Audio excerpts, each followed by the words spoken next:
more physically demanding job.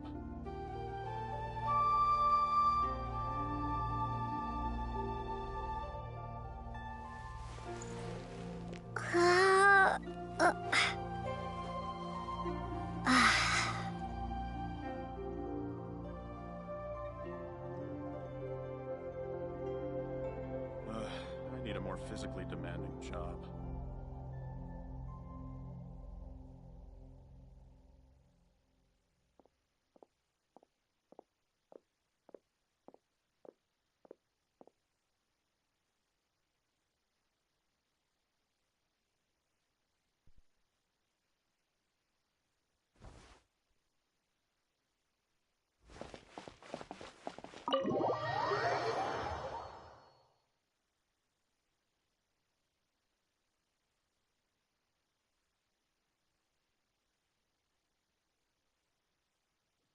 Wowee! What a huge hall! Paimon's never seen such a fancy place before.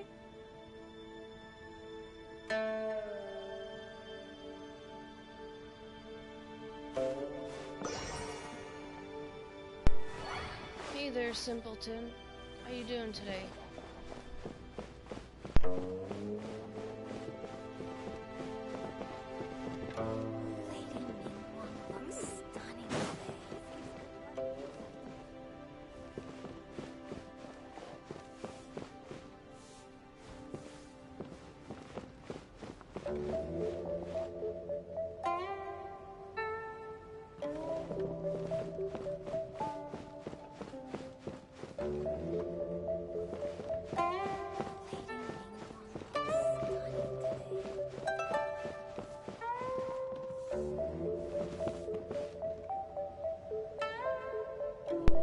Hey, Darth, what's up? Haven't seen you for a while.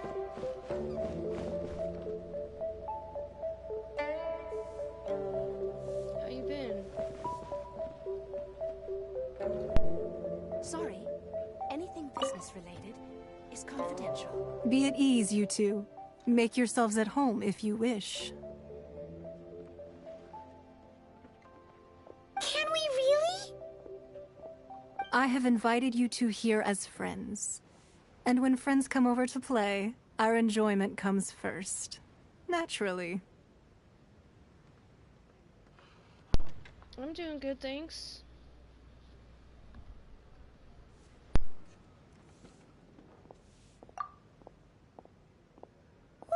Just chilling, you know, Isn't this that enjoying my legendary weekend. wall? Why, you've kept your ear to the ground, I see. That's because even the storytellers are talking about it. Everyone's after a piece of paper from that wall. It's super famous. That's because that wall records Yay, Leo's LT secrets. is here. Merchants have always been What's attracted up, to Lori? secrets. How you doing? But the secrets of the mercantile world are of no interest to you, are they, traveler? You're rather special, really, and I think you're quite aware of that. If possible, I'd like to have your trust. But if you were to choose the more trustworthy person between myself and Kuching...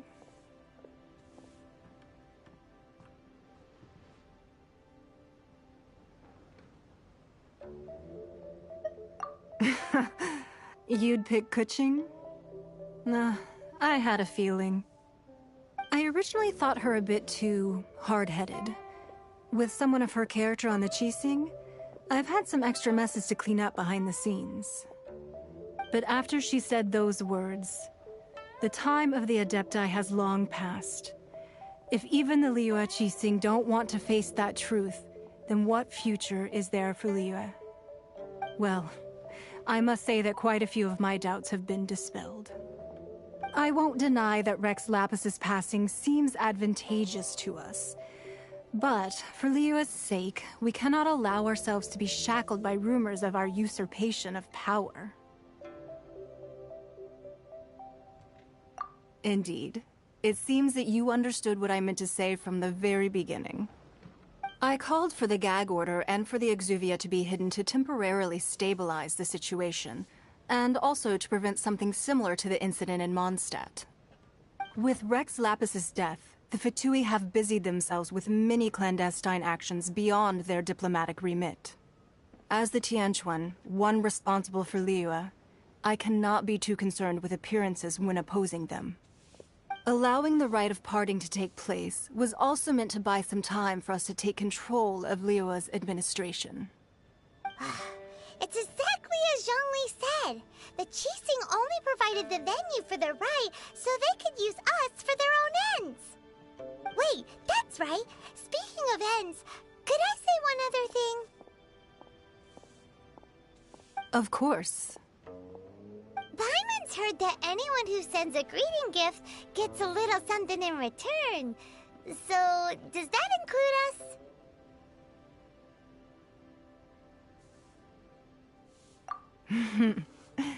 It's all right.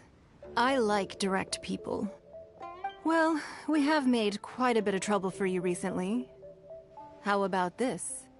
You can pick any one object here as you please, and you may take it with you. Yay!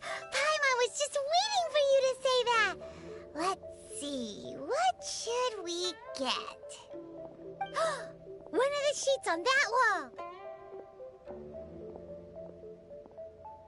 Don't look at Paimon like that! One of these sheets of paper will sell for crazy prices, even if it's only as large as Paimon's fingernail. Just imagine how much more a whole untorn sheet would sell for. Let's grab one! The biggest one!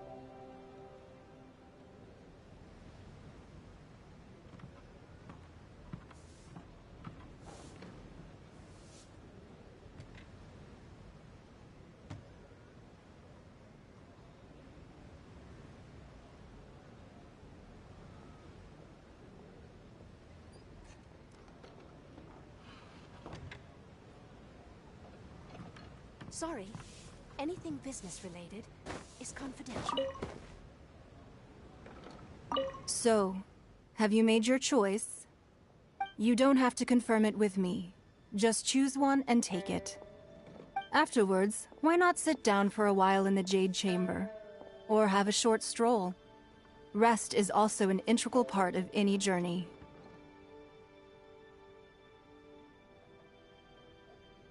Come now. There's no need to stand on ceremony. Loosen up a little.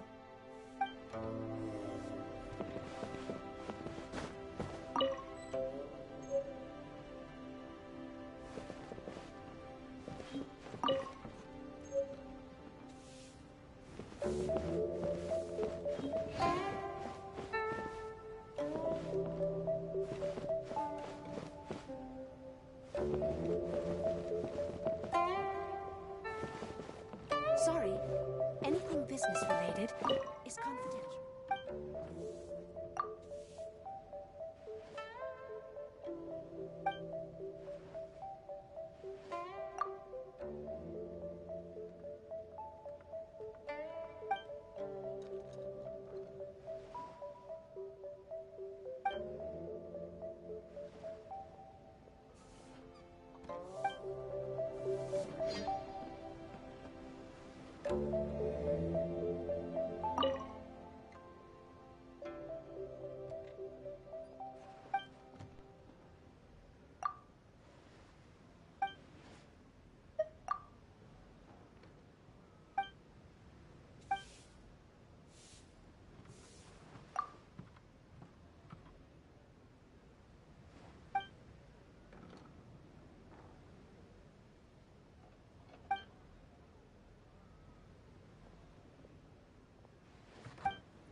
easy search. The biggest sheet is right up there in the most obvious spot. Let's go with that one. La la la la la. Let's see what's written on it. Huh? There's a place marked with a circle on here. Oh, Ooh, could it be treasure? Whatever yeah. it is, it better make us filthy rich. Let's see what's written over here. I normally would smash all that stuff to get stuff, but unfortunately that stuff won't break. When you're in locations like this, the only way you can, like, pick stuff up is if you see, like, it looks like a little shine, like a star, and it means, like, you can go investigate it and there'll be something you can actually take from that location. Yeah, if I go try to smash the vases, my sword will literally just go right through them, so it's not worth it.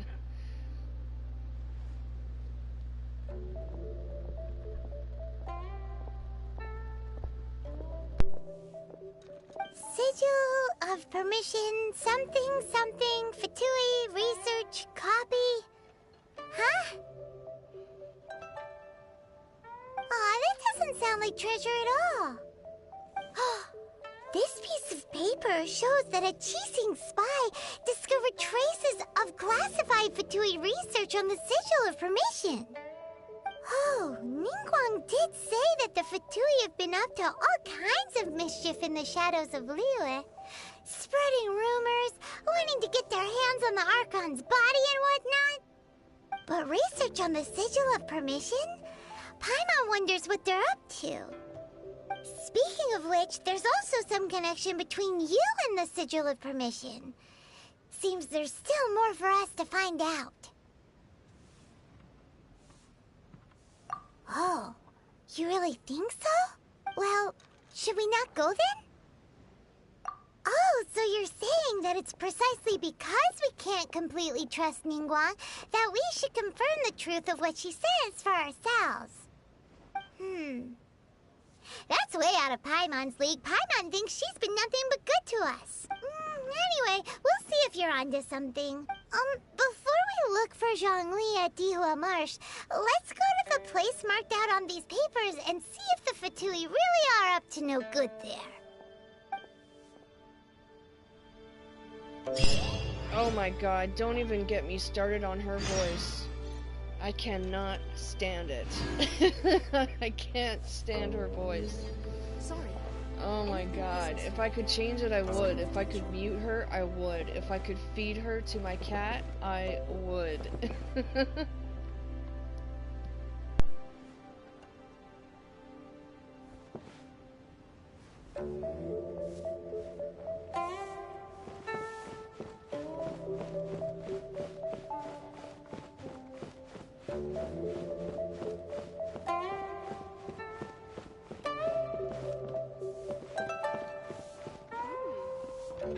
No, you're definitely not the only one. LT can't stand her voice either, right, Lori? If she's still here. Sometimes she leaves the stream when she's talking because she can't stand to hear her voice. Or she turns it down, I think. I can't remember.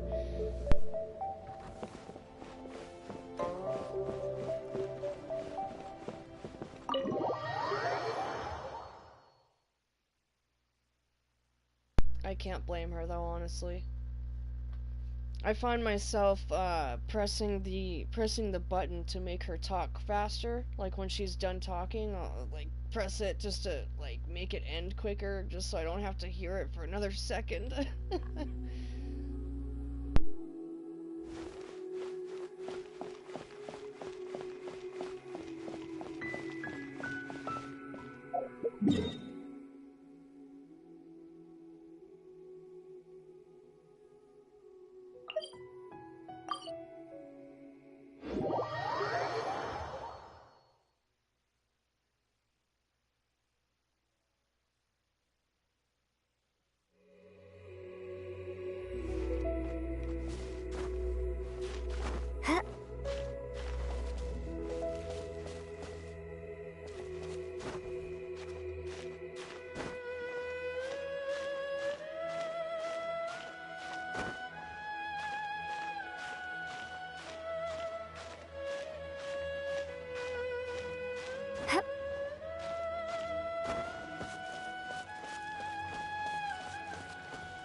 written down on this piece of paper.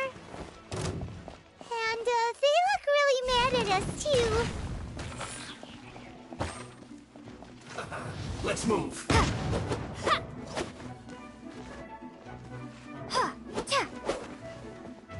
Have a load of this. Starball! Shouldn't get careless. Detoxifying heat. You need a hurry up. Roast and fry.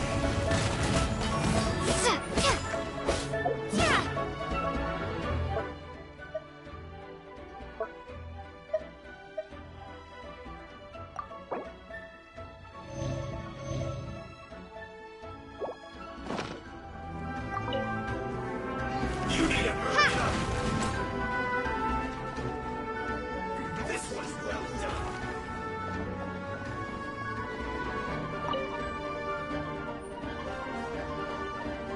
Drop! Roast and fry.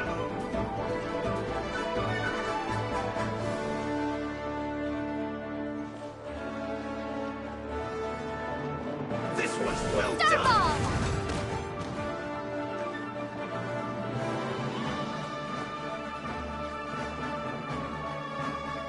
Roast and fry.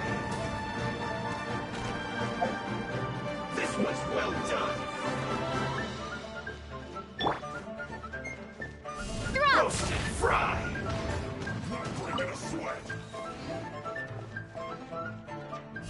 Ha! This was well done.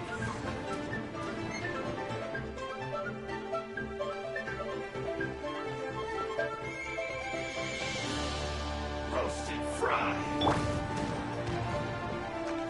Slacking off. Dodge this! Ha! Ah! Don't get frostbite. Cool it! Ha! You need to hurry up. Ah! Ah! Freeze! This was well done. Ha! Use this first.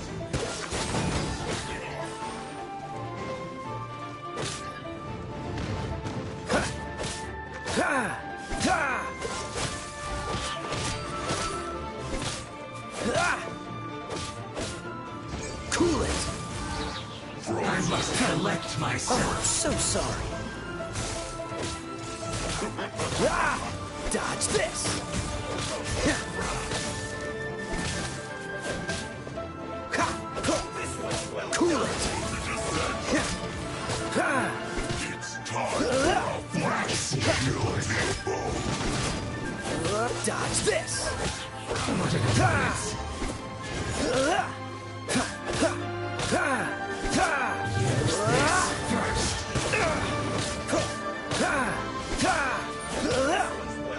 Cool it!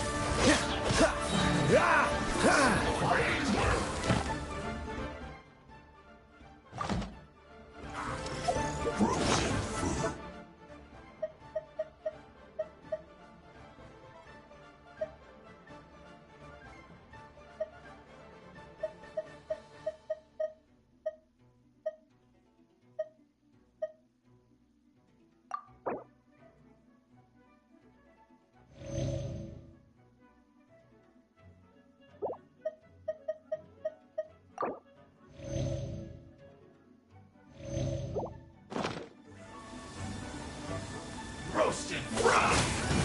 Don't get frostbite. Ha!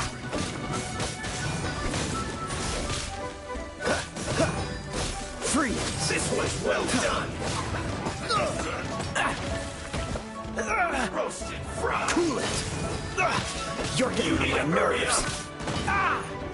No, you're not going anywhere. This was well done. I'm not done.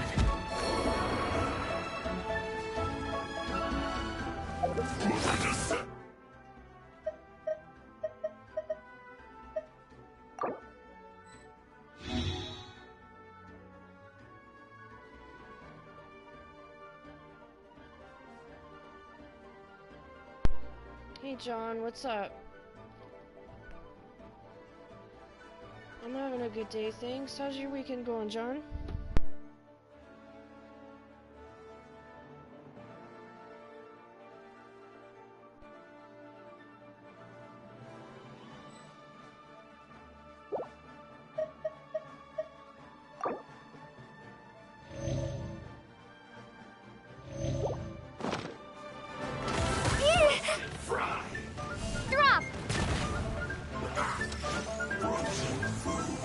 You need to hurry up! This was well done! Roasted fry! Now you're not going anywhere! Well done! Crumble apart! Chill to the bone! Roasted fry! You need to hurry up!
Yeah, it was a, oh, what do you call it?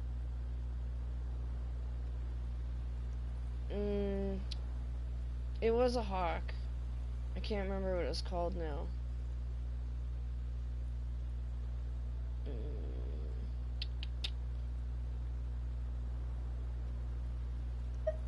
I think it started with an S.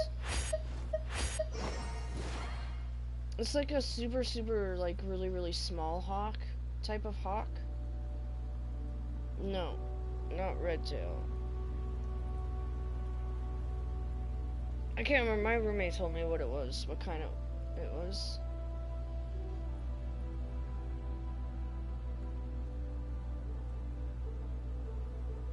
But yeah, he said he's seen them around here before. So, yeah, that's kind of cool.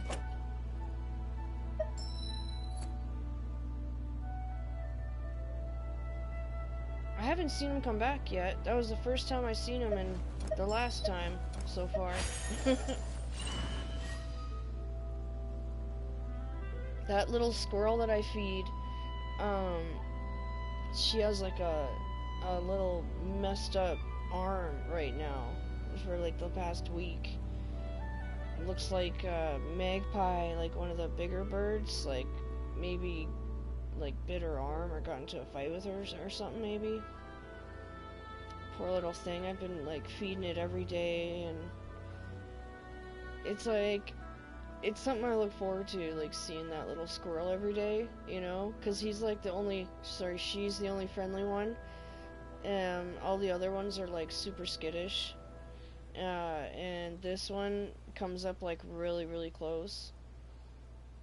I bet, like, if I spent enough time with it, I could probably teach her to grab stuff out of my hand, like big peanut shells and stuff.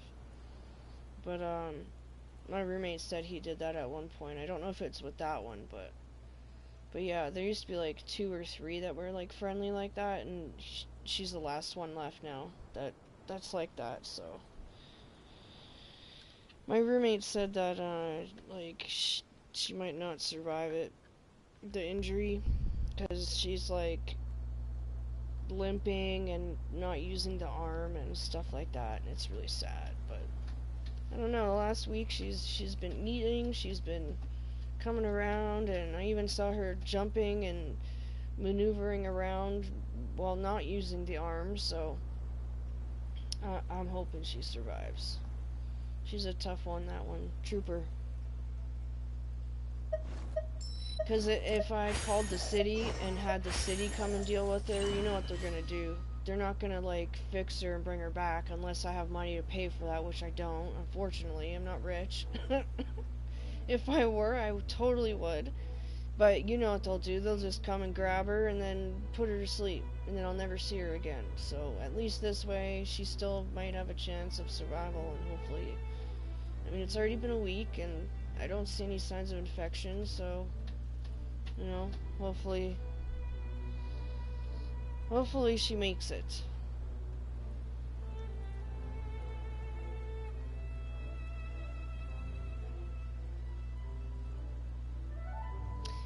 Yeah,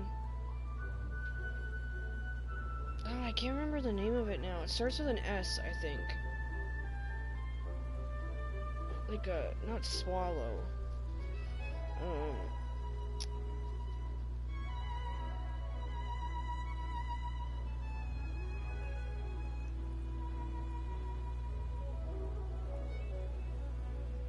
I'll have to ask my roommate again. Sorry, I forget what he said it was exactly.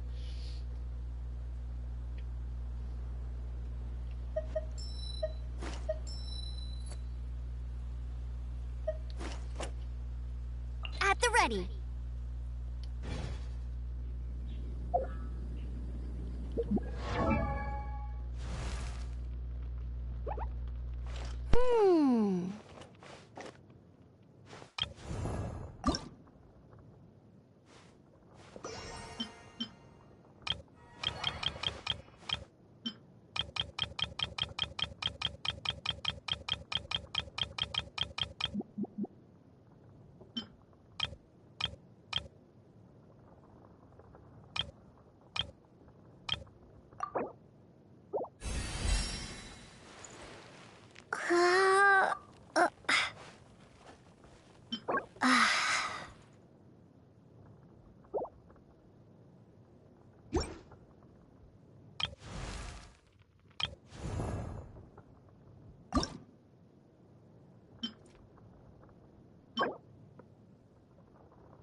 I feel like running.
Hey, there's something strange over there. Come on, let's take a look.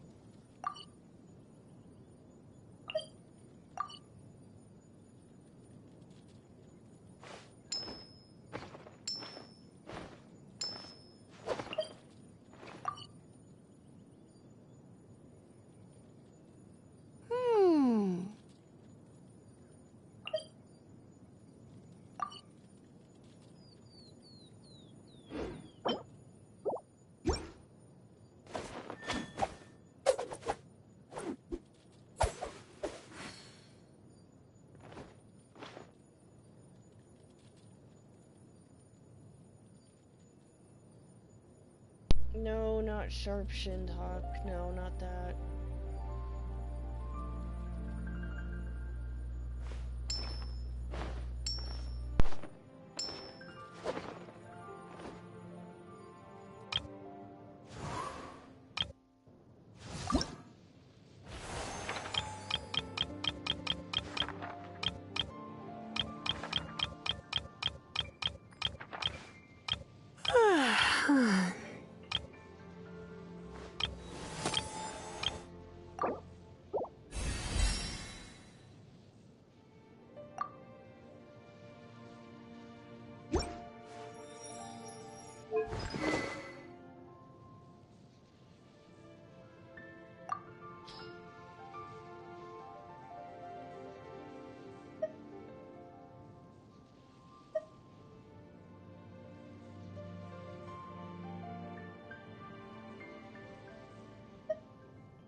Here, let me help you.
Why not keep me company for a while? There'll be plenty of time for work later.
Hit! Have a load of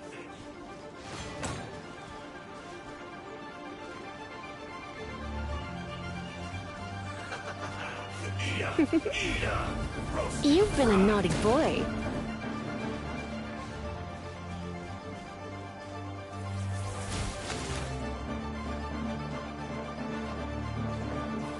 This was well done.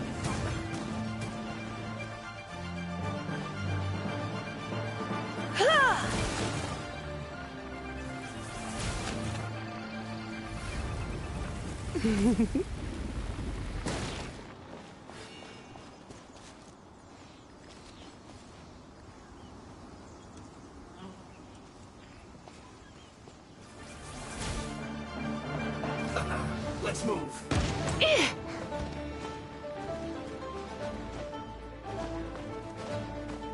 Detoxifying. Come a little closer. You've been a naughty boy. Hit!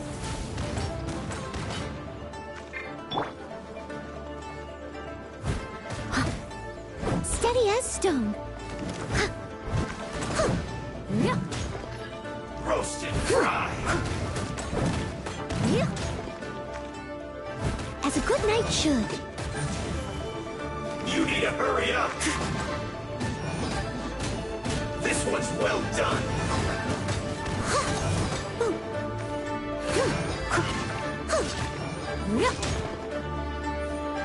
You need to hurry up.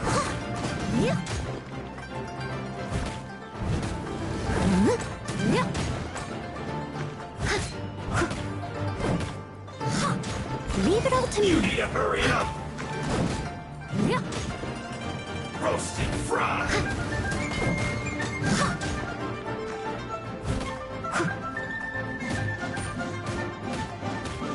You need to hurry up. This one's well done.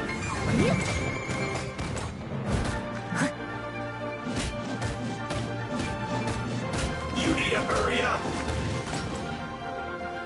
I must leave no stone unturned.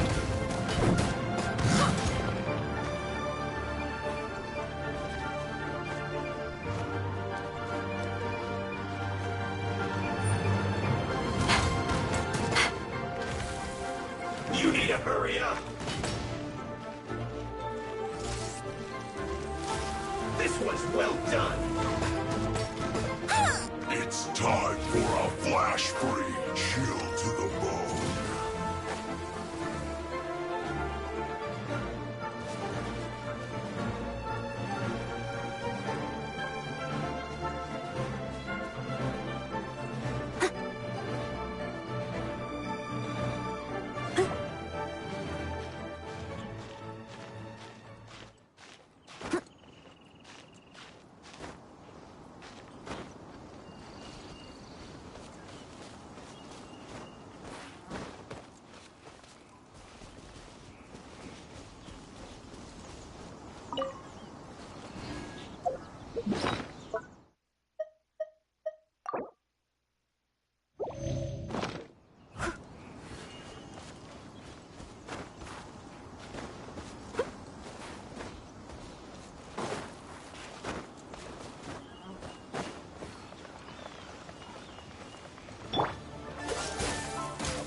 Have a load of this.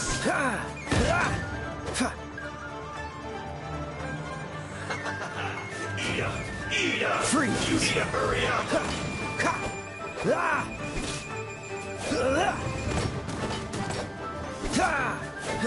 Dodge this. You need to hurry up. Cool it. This one's well done.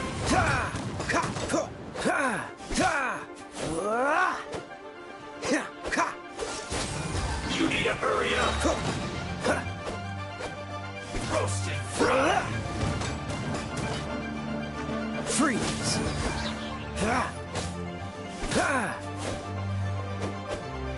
You need to hurry up.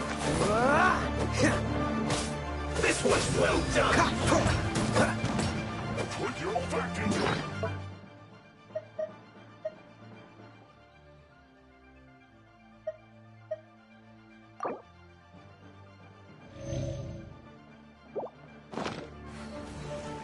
You need to hurry up! Cool it! Roast and fry. Freeze! Your smoke will be frozen in time. You need to hurry up! This was well done! Dodge this!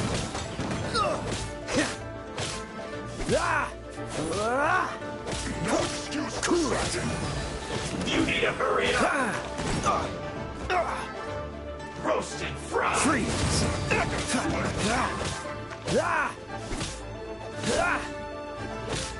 You need to hurry up!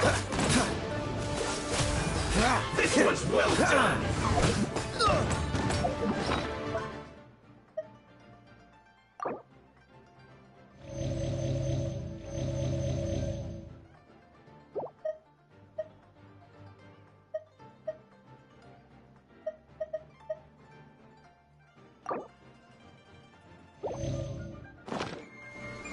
Dodge this! Roast and fry! Back into it. Time to fulfill my duty. No slacking off.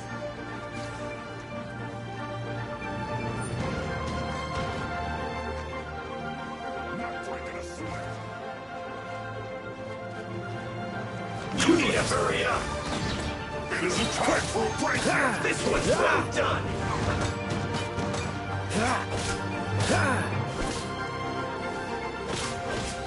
Dodge this! You need to hurry up! Roast and fry! Cool it!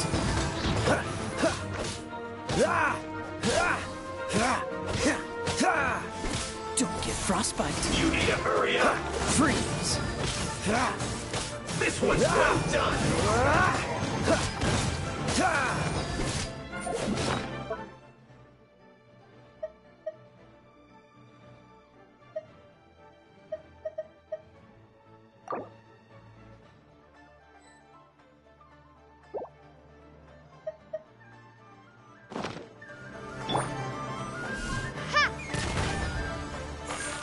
Roast and fry! You need to hurry up! Break it. This was well done! Shake! You need to hurry up! Drop! Roast and fry!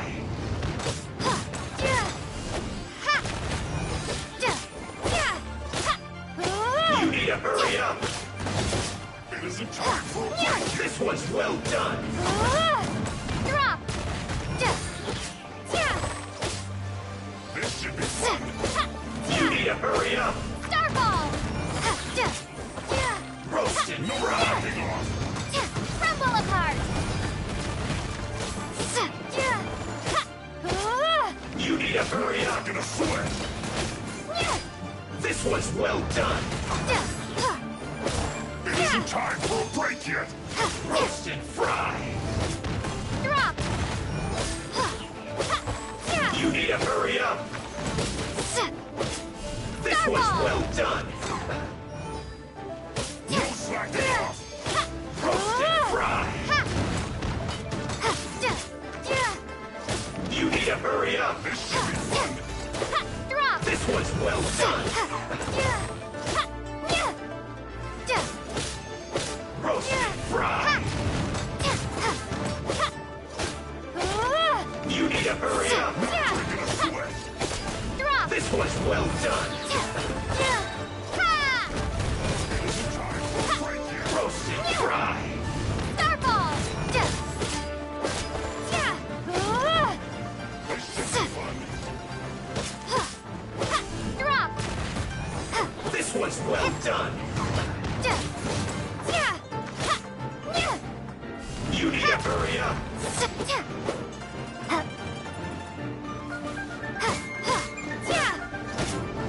Starball! You need to hurry up! Roast and fry!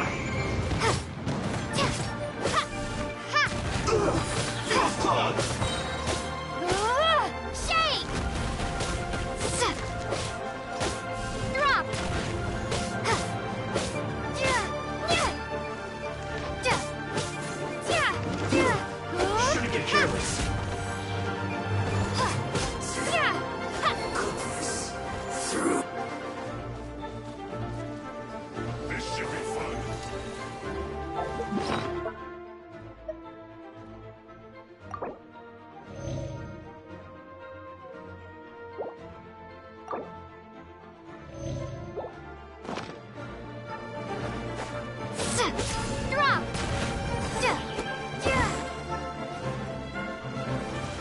Not breaking a sweat! Starfall! This should be fun! Drop! Not breaking a sweat!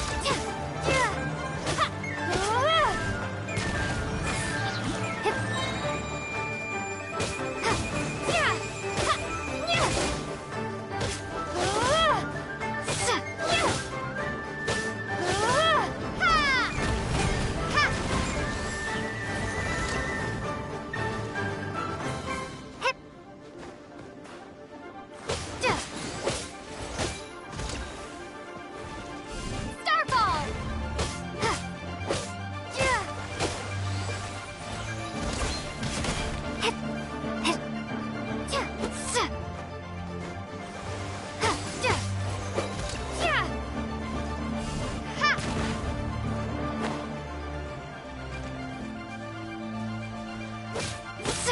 Drop!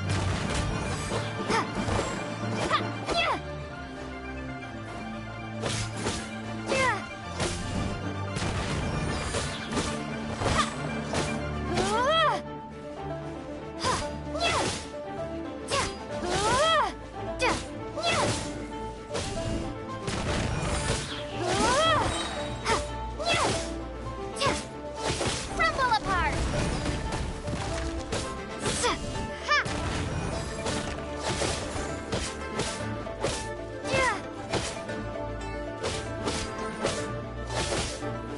Starfall!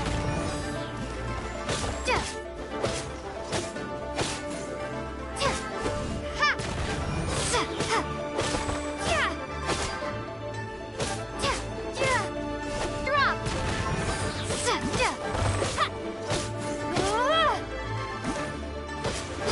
This should be fun! Starfall! Shake! Drop! Not breaking a sweat!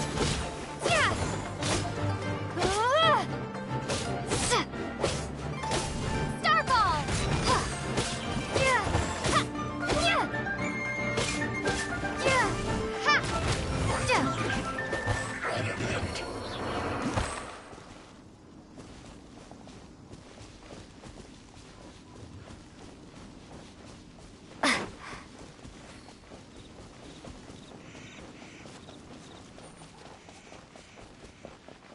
Frozen. A reward on the road. Flash Frost.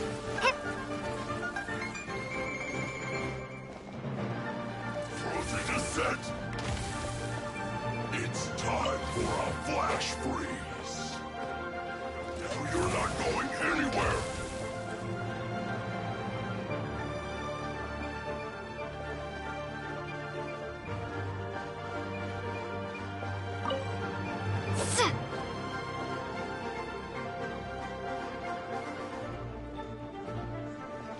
Frozen descent.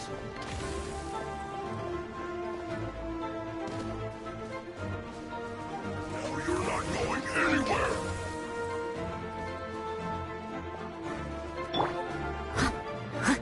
Chill to the Steady as stone.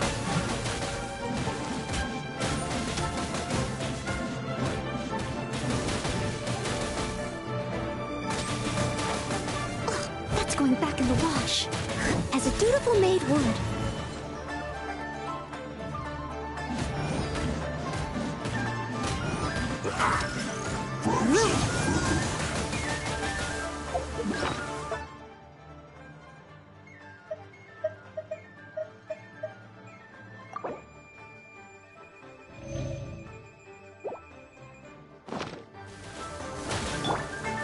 Dodge this!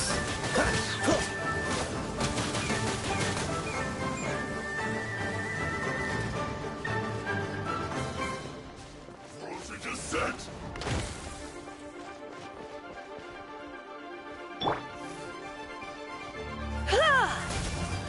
Now you're not going anywhere. Try not to enjoy this too much.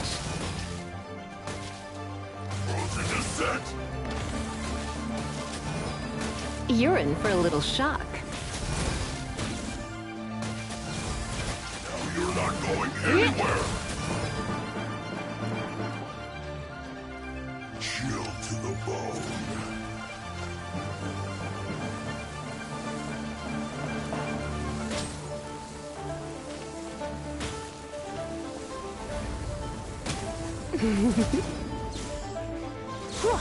Voltage is set.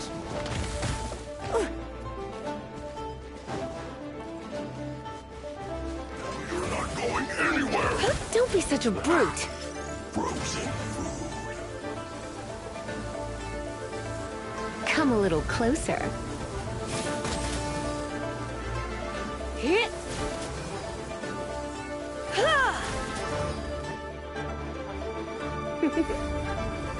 Blitz. Voltage is set.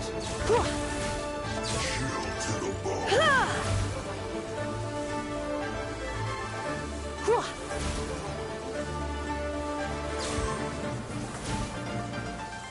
Hit.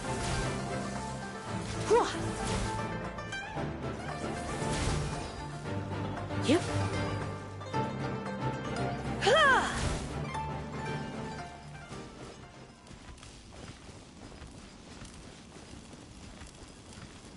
You're in for a little shock.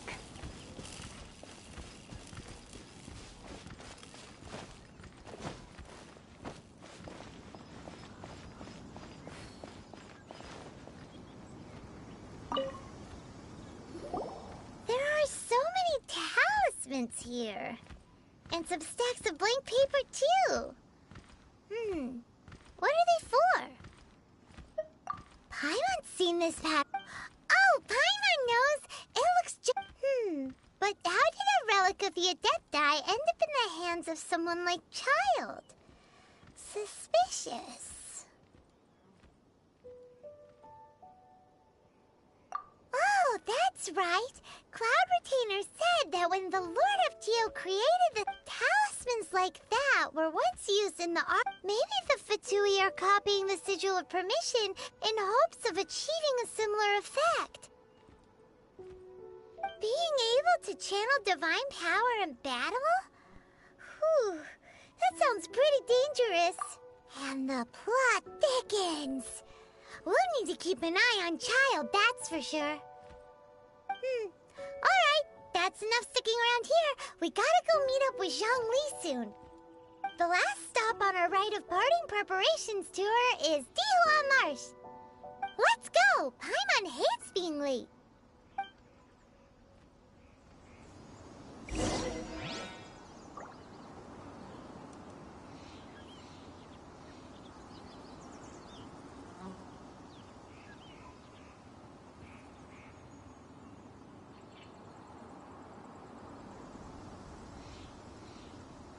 It's nearly time for afternoon tea.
Leave it to me.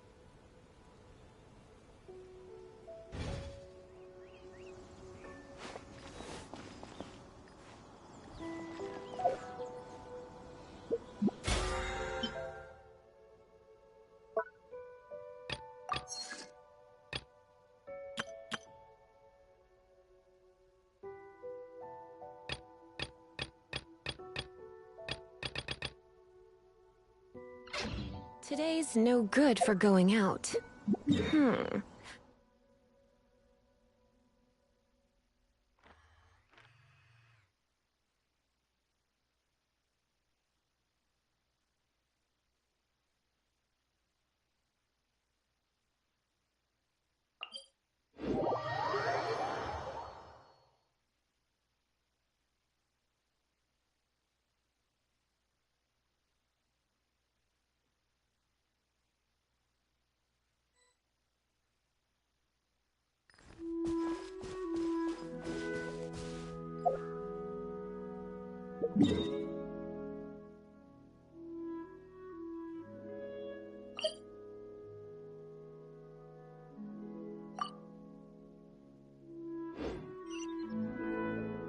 Why not keep me company for a while? There'll be plenty of time for work later.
Cool it!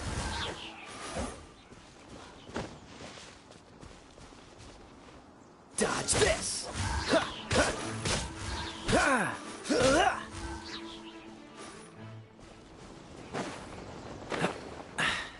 Catch the wind.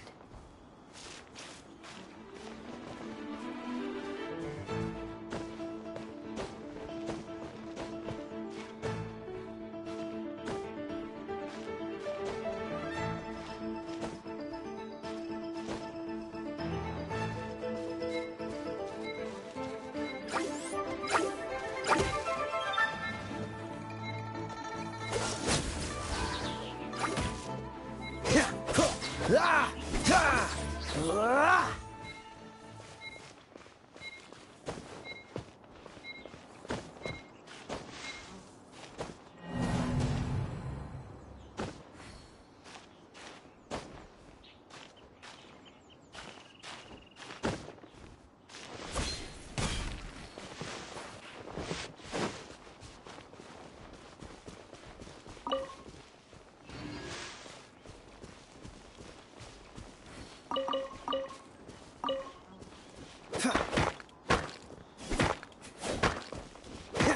Freeze!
Cool it!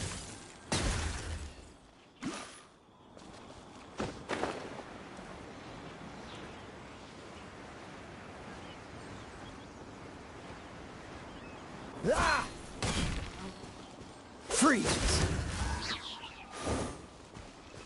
Ha! Ha! Ha!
Another test. Dodge this! Don't push your luck. This moment will be frozen in time. I wasn't done.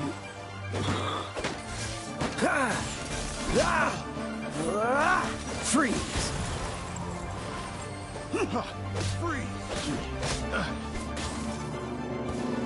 Dodge this! Another test. Freeze! Cool it! Freeze! Freeze! Good. Nice push! Dodge this! Oh, so sorry.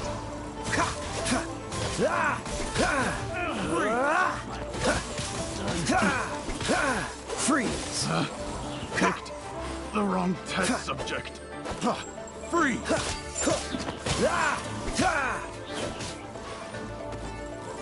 Cool it!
Freeze! Cool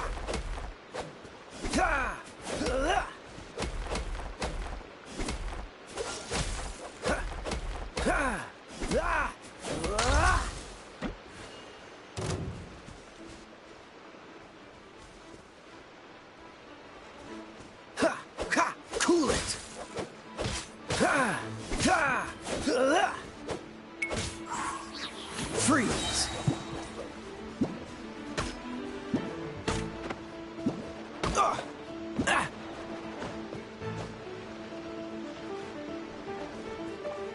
Cool it!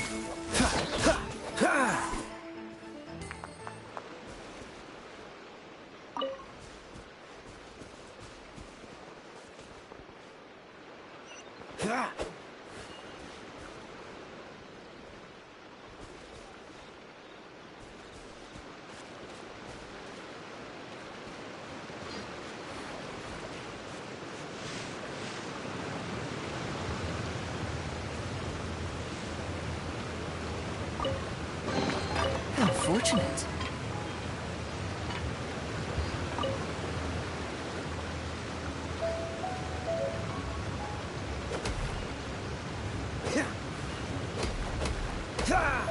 Freeze!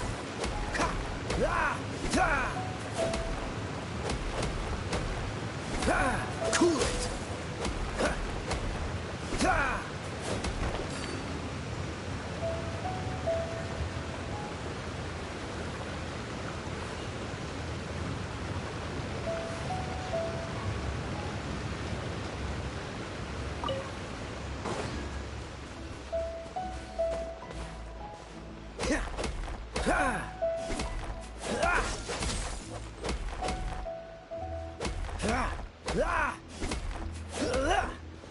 Freeze!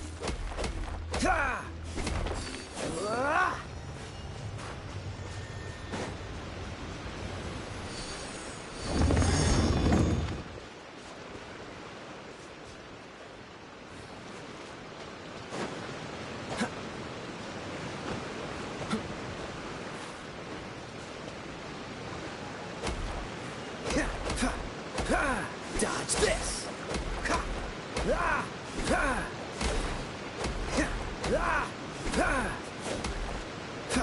Freeze!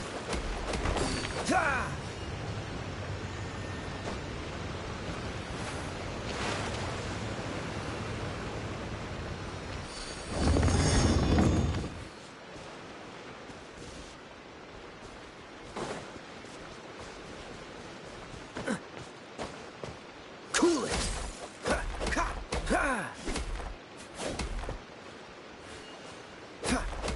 it! Freeze!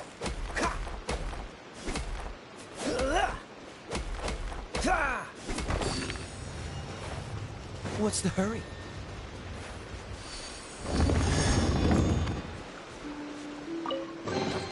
How fortunate.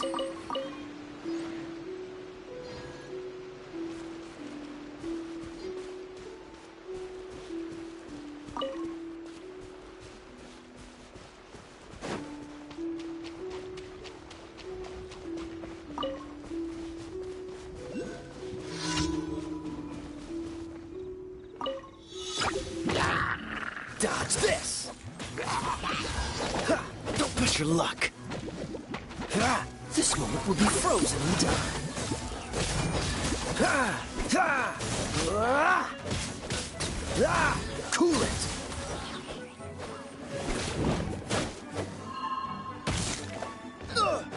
Dodge this!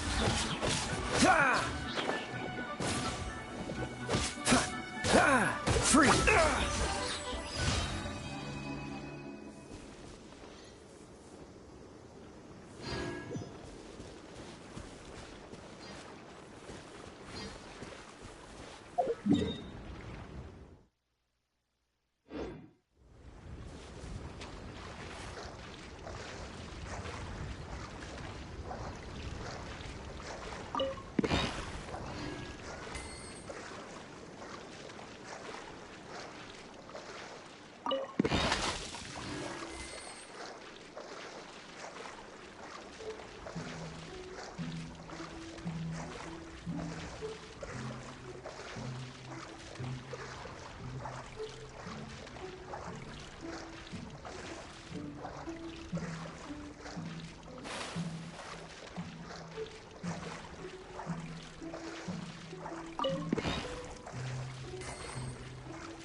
Frostbite.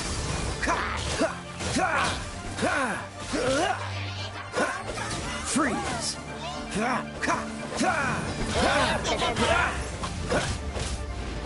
Dodge this.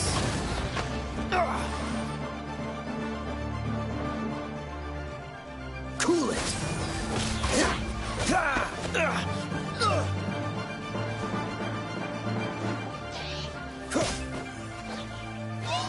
Freeze.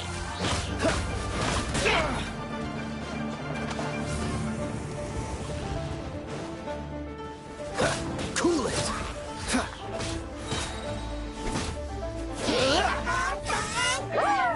Dodge this. Oh, so sorry. Cool it.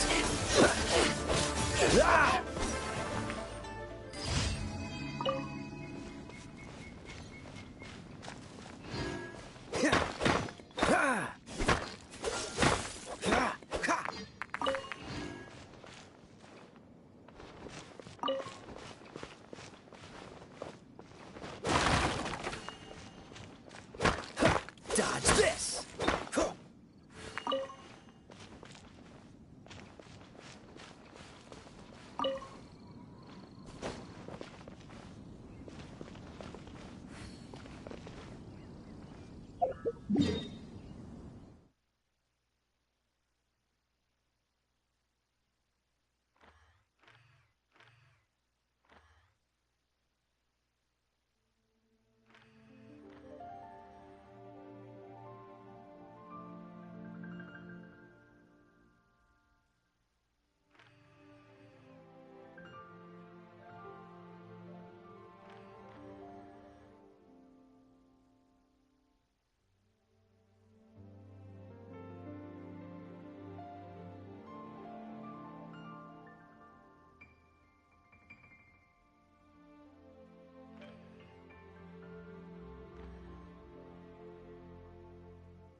Rest assured, she sings top priority is the people's love.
jewelry's out of stock, but we have some new items.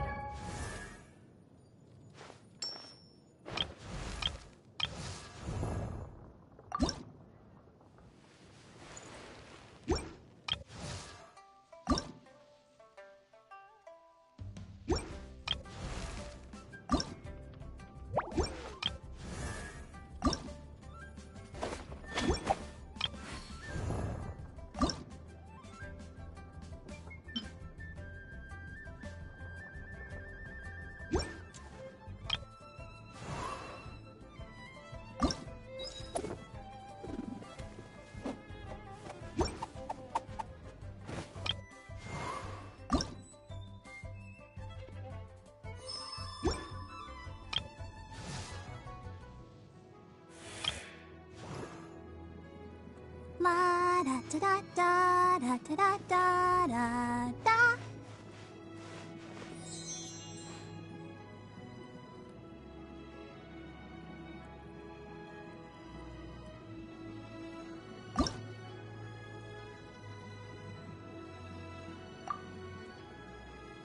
I wonder when I'll be as tall as my big sister.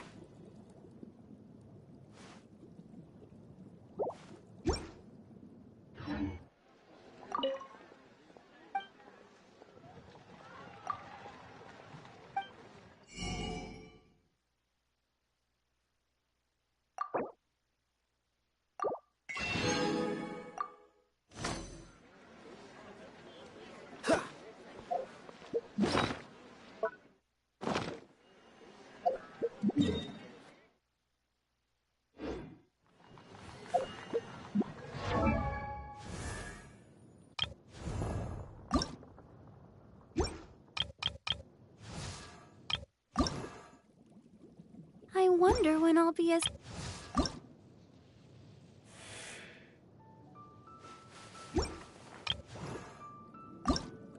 I wonder when I'll be as tall as my big sister. A dance from Barbara to bring you more healing.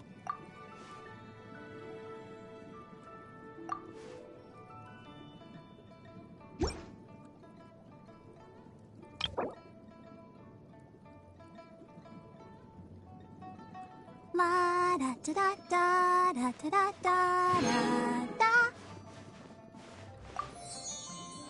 I wonder when I'll be as tall as my big sister.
I save this money or invest it?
Ad Astra Abyss.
Ad.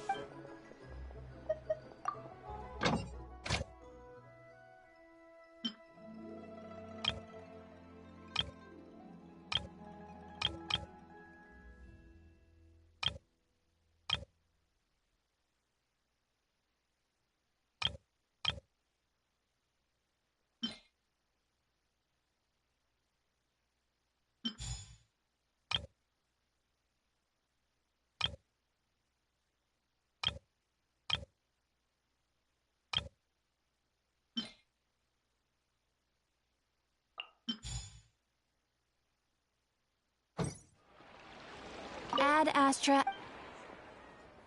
Thank you for completing today's commissions. Here is your reward. Should I save this money or invest it?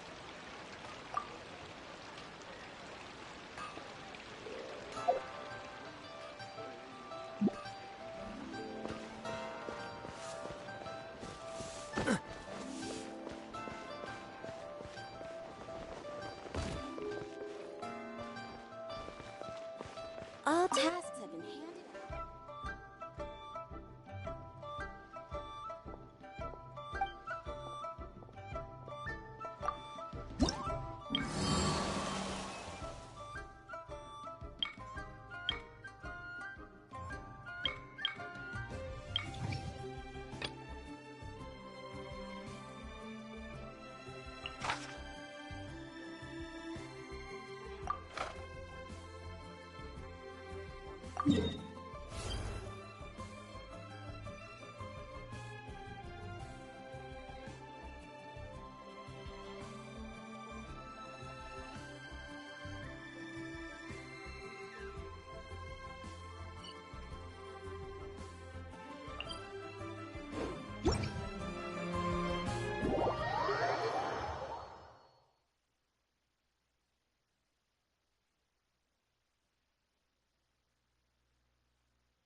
How fortunate.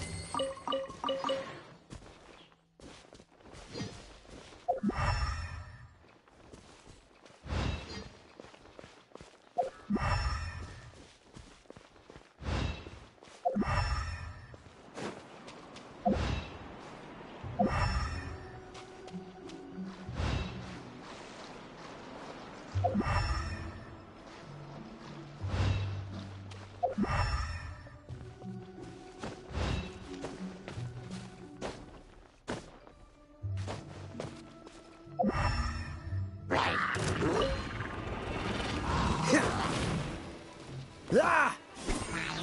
Freeze!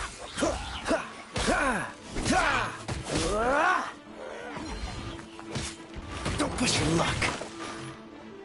Ah!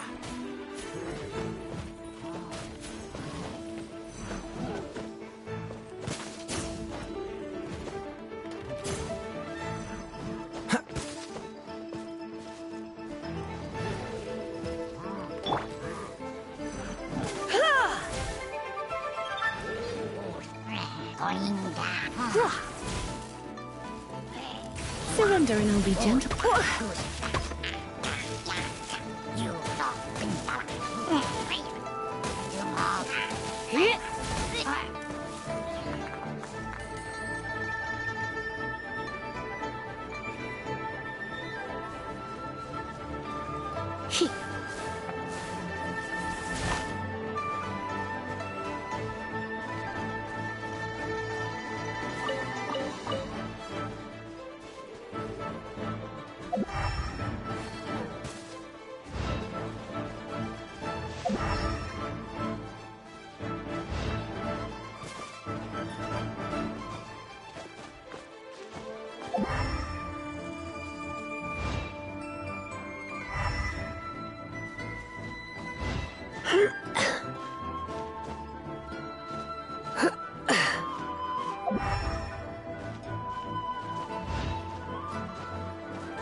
Dodge this!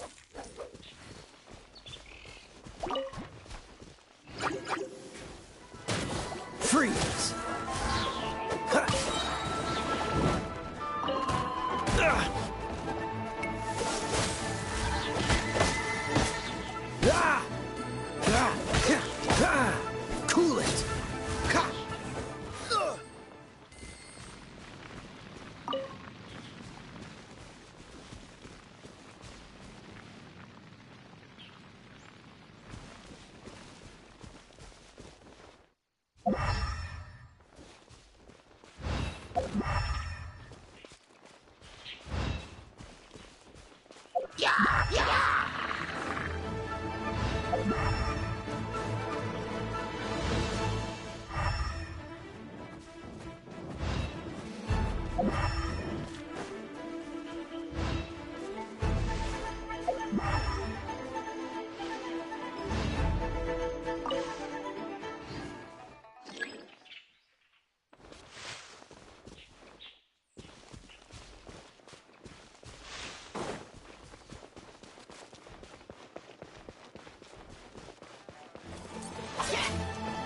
Freeze!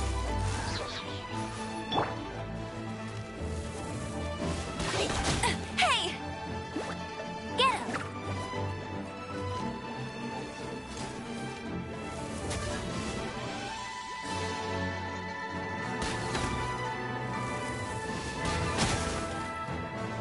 Bet you can't keep up with me!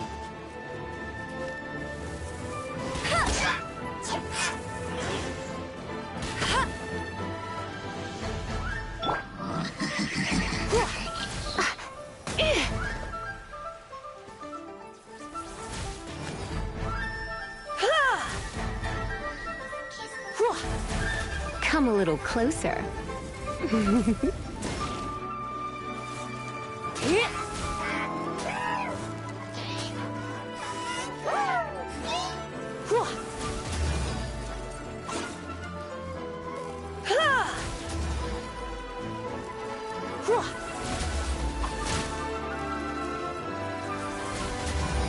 You're in for a little shock. Blitz.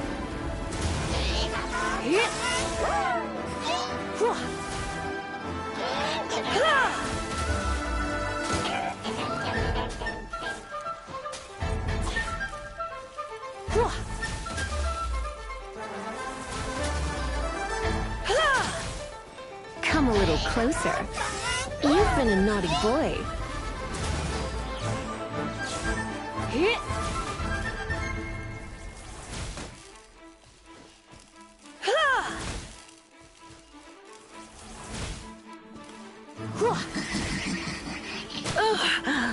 My.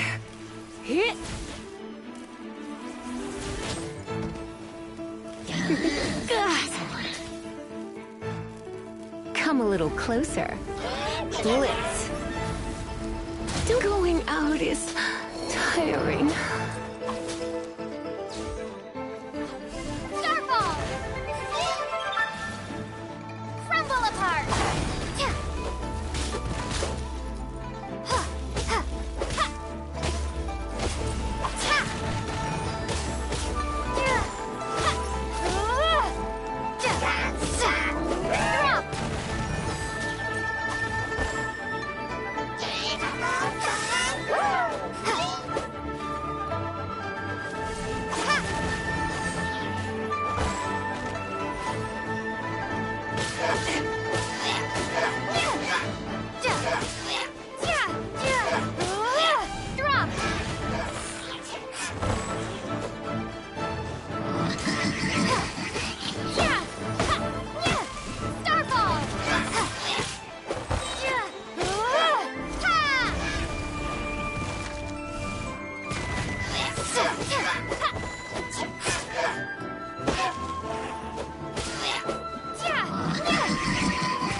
Hey, Ulfer, what's up?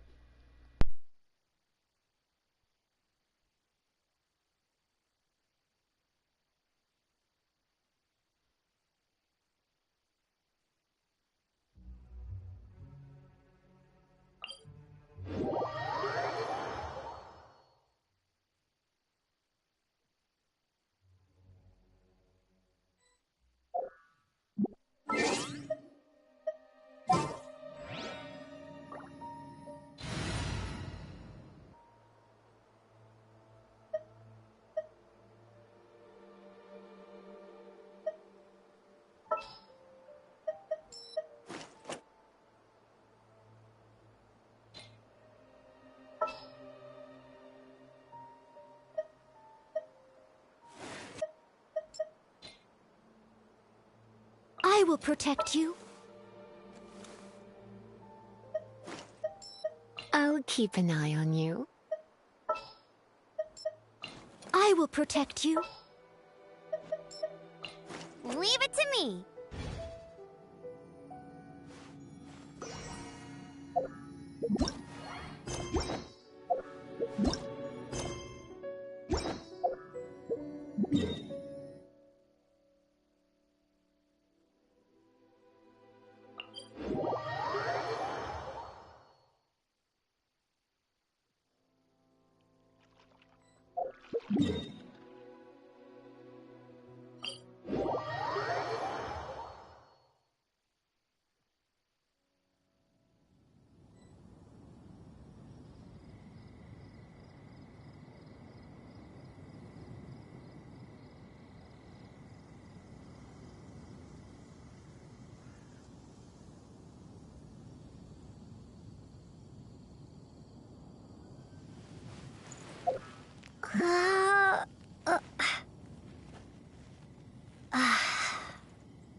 It's so much bigger in here than Paimon thought.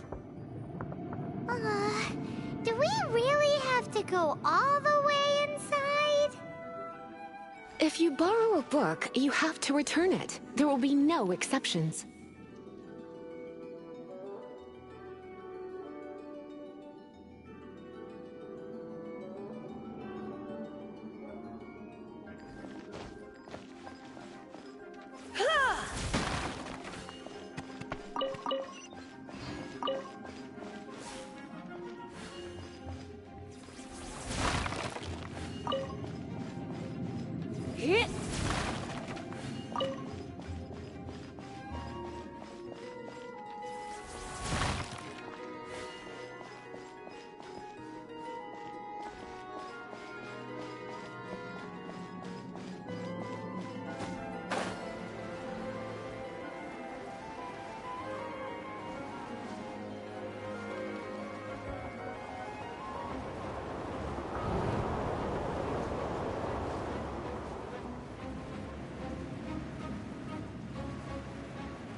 Hit!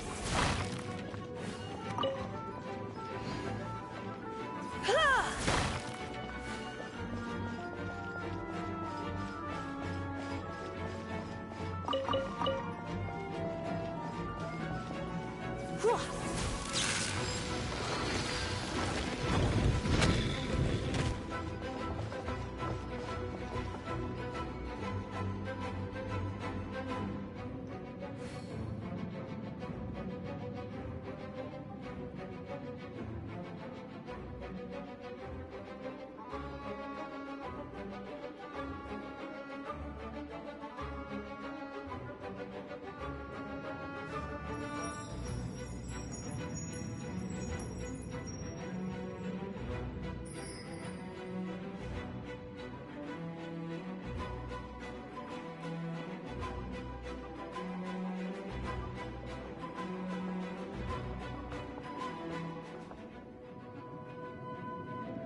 It's nearly time for afternoon tea.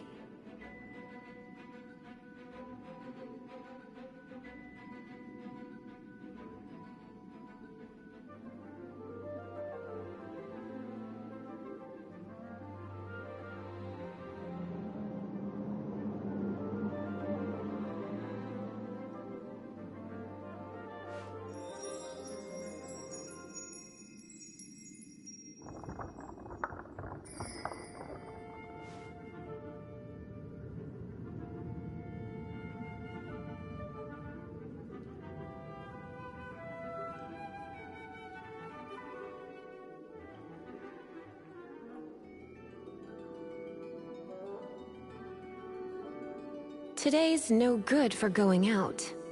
Did I say that yesterday as well?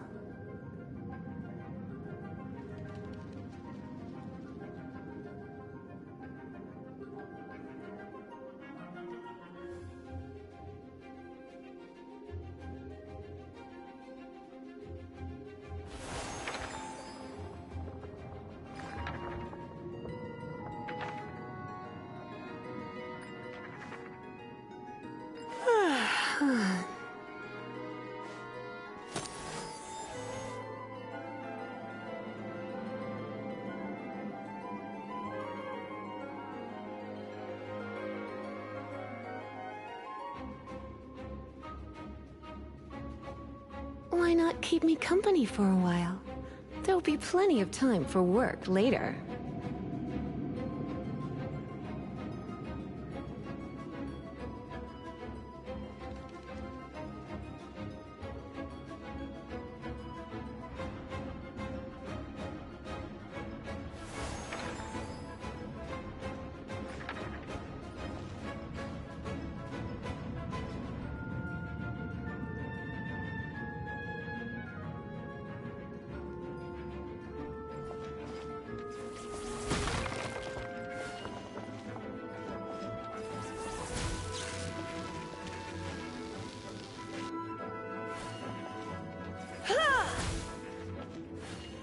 Hit!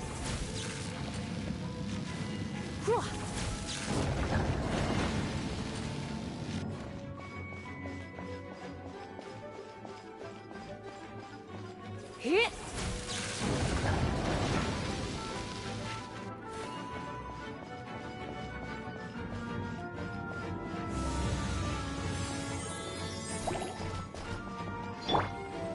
Cool it!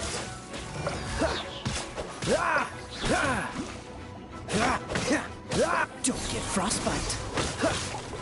Freeze.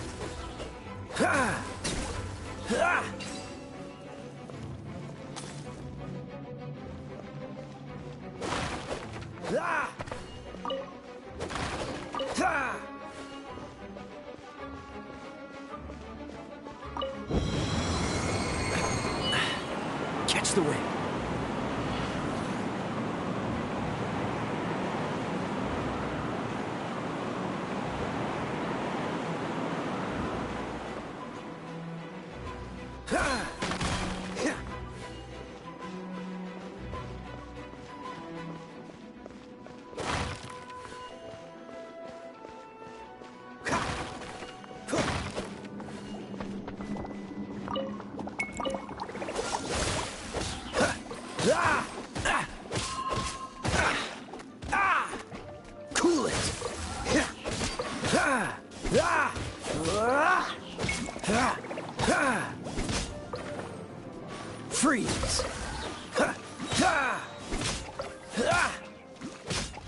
Ah! This moment will be frozen in time. Dodge this! Ah! Ah!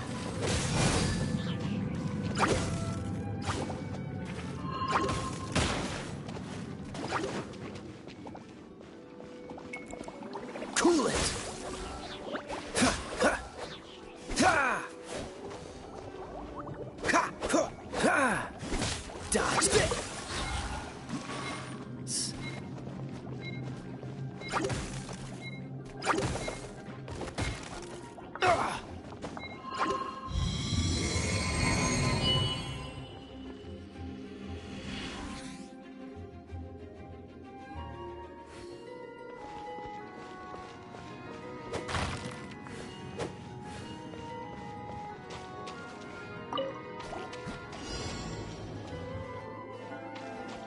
Freeze!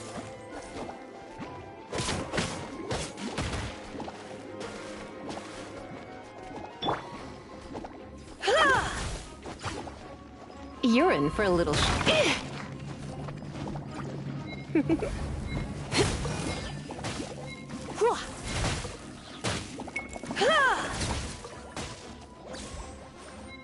Hit.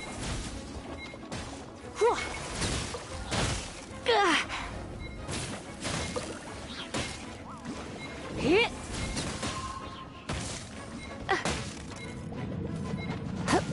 You're in for a little shock. My.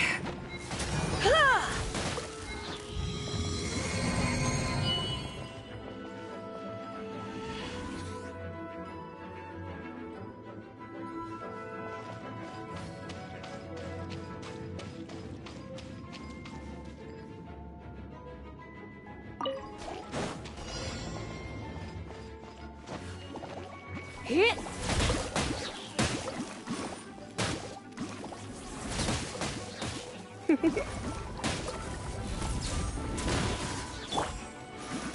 Dodge this!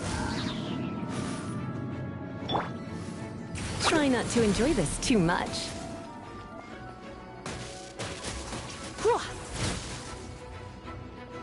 Hit.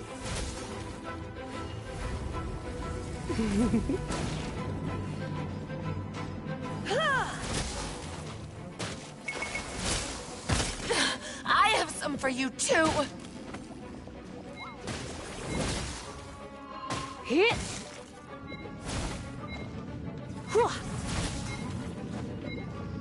Hit.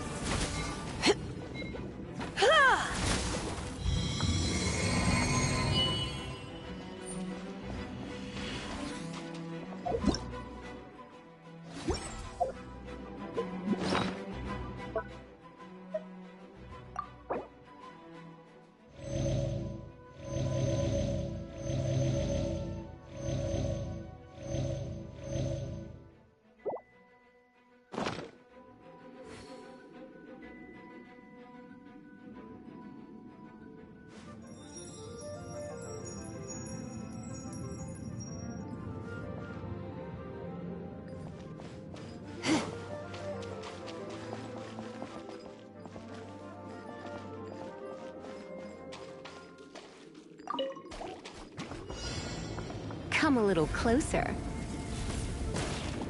Hit. Hit.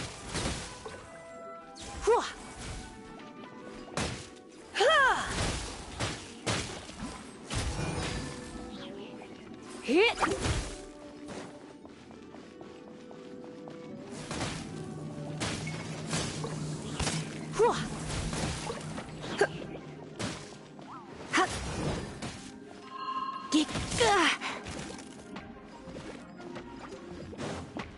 Hit. Hit. You're in for a little shock.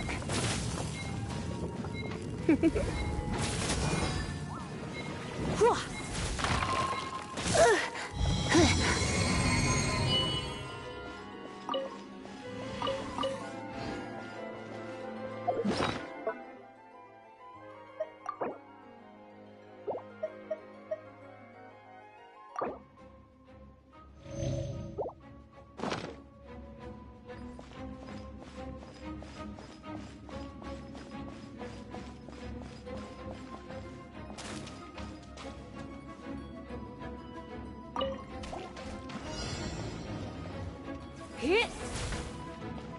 Ha!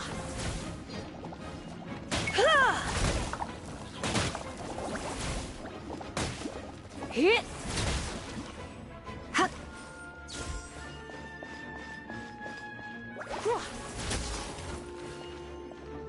Ha! Hit. Ha!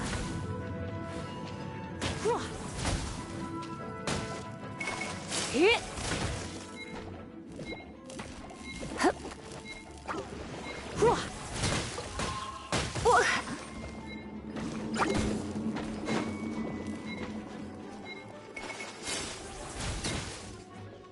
Hit. Come a little closer.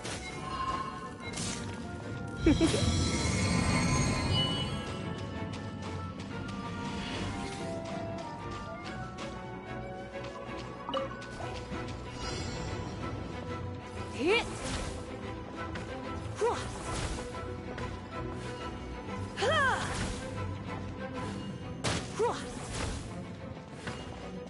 Hit.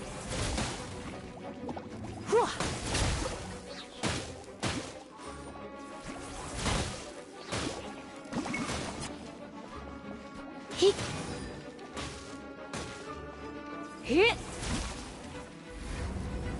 Blitz. Ha! Ha!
No one escapes my sight!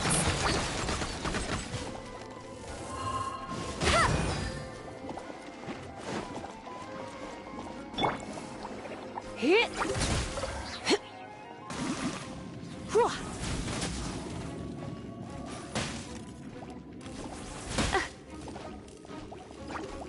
Surrender and I'll be gentle. Hit.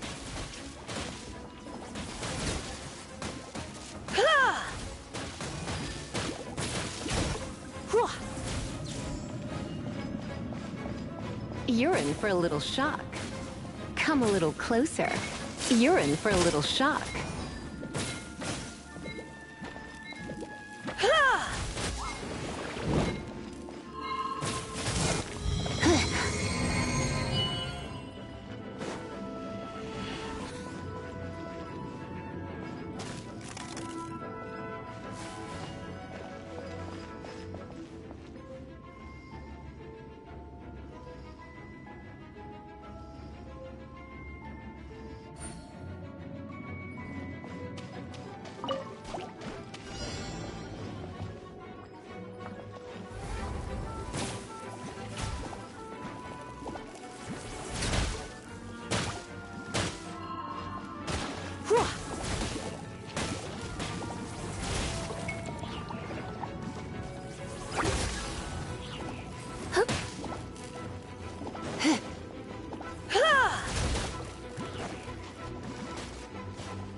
You're in for a little shock.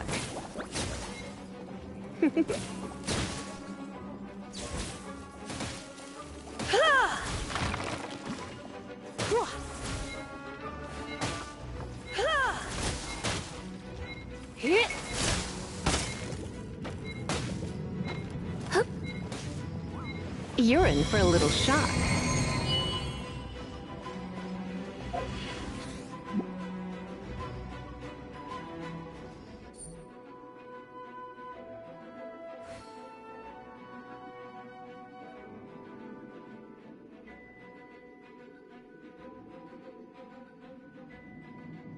It's nearly time for afternoon tea.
Why not keep me company for a while?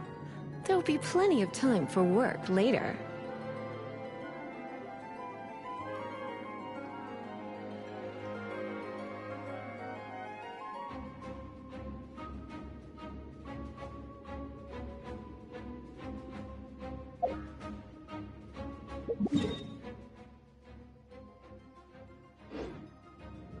Yep.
right on time. I myself only arrived moments ago. Did you enjoy your visit to the Jade Chamber? It was so big and pretty and expensive. Paimon's never seen such a fancy schmancy place. Indeed. It's second to none in all of Liyue. Then you met with Ningguang, I trust? What did you talk about with her? She's super rich and so generous. Paimon thinks she's very friendly.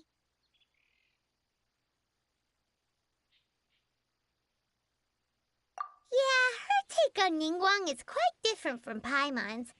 She thinks that even the tactless Yuheng is more trustworthy than her. Oh, so you also met with Keqing then? What did she have to say? She said the time of the Adepti has long passed. If even the Liyue Qixing don't want to face that truth, then what future is there for Liyue? No respect for the divine. Indeed, contrary to the ever-bold Keqing, Ningguang is more of a businesswoman at heart, though they are both members of the Qixing. Although she's friendly, there's no way of clearly discerning her true intentions.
Yes, she has only relied on herself to rise to her current position.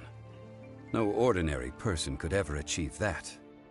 It's said that she's the one behind the constant expansion of the Jade Chamber. It's the second most important thing to her. Even if she ever gave up the position of Tianquan, she would never give up the Jade Chamber. The Jade Chamber is only second. What's the most important thing to her, then? Why, Mora, of course.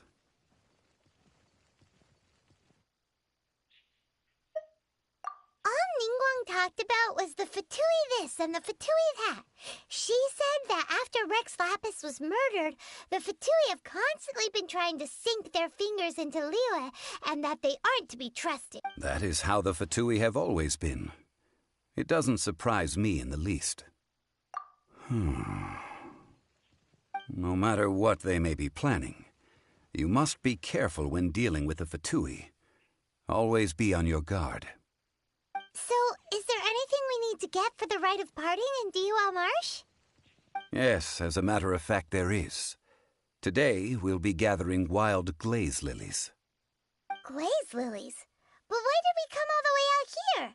Doesn't the garden in Yujing Terrace have some? Even Qingse Village has glaze lilies. Oh, right! Paimon remembers that Madame Ping is always tending to flowers. Maybe we could ask her. No. Those lilies have all been gardened by people. They won't do it all. Dihua Marsh used to be full of glaze lilies. It is a sort of joyful flower that listens to human song. Before the Archon War, Dihua Marsh was all dry land and fertile soil. But the war caused landslides, and the land was flooded, turning it into the marsh you see now. Nearly all the glaze lilies were wiped out. Of course, there are some kinds of flowers that have been preserved and gardened by people in the city. But very few people know that glaze lilies may still be found in the wild. Wild glaze lilies have the strongest fragrance. If we want to follow the true tradition of the rite of parting, we must grind up the wild lilies and place the powder in a censer of everlasting incense. But I'll need your assistance in gathering these flowers.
No, I need you to sing to them. Singing to the flowers will make them more fragrant. So how good is your singing? Really? Why doesn't Paimon... We'll only know once she starts singing.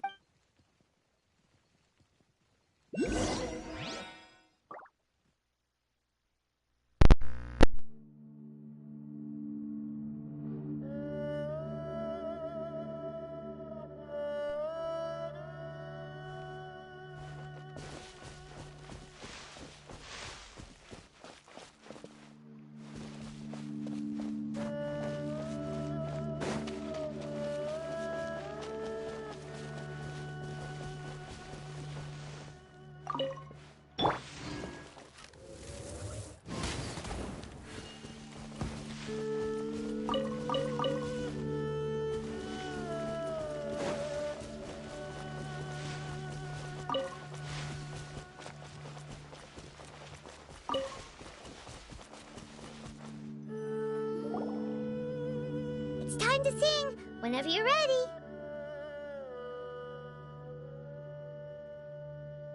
Oh god, don't even get me started.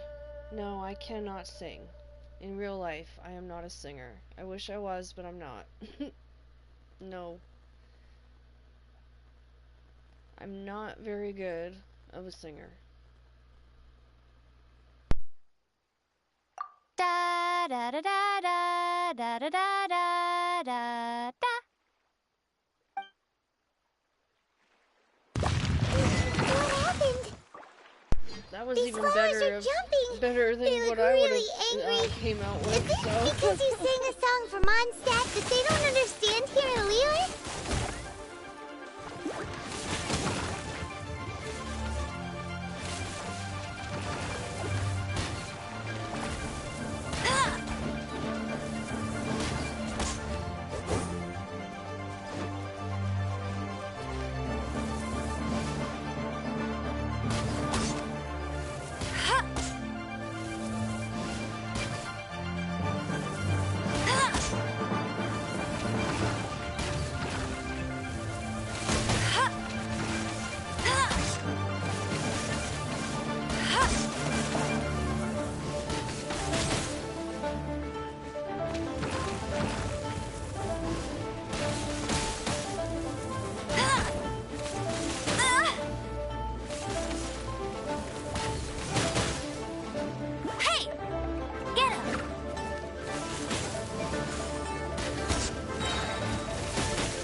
Maybe I wasn't meant for this world.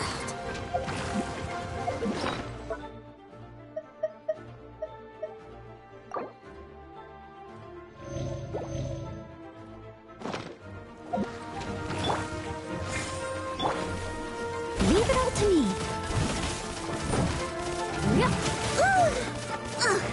Time to clean up.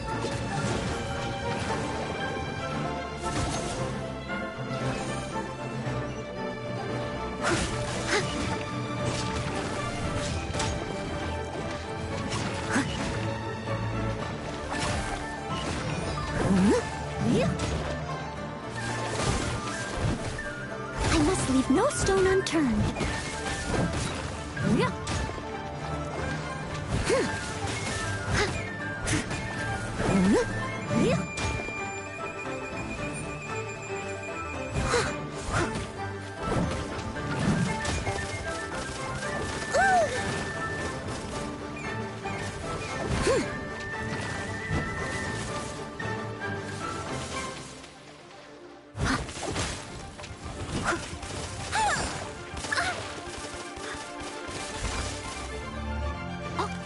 Catch up.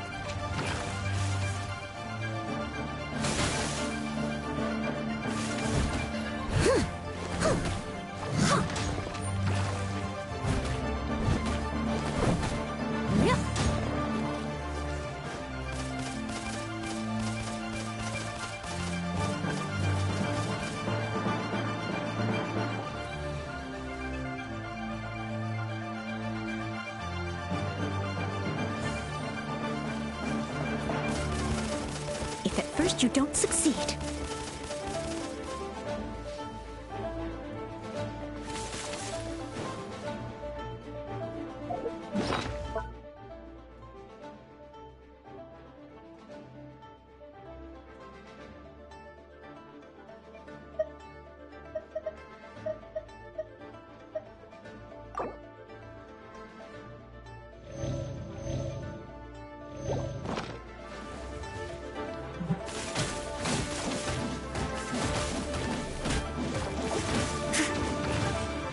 Leave it all to me.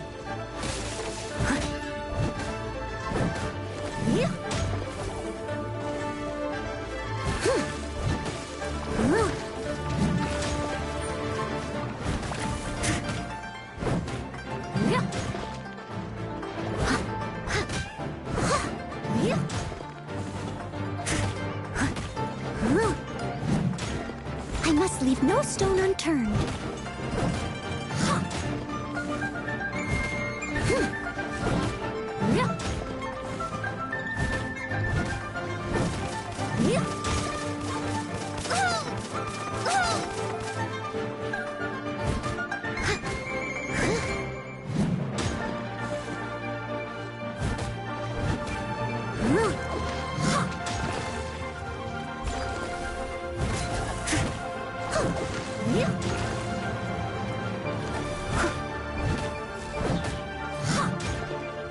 Someone needs assistance.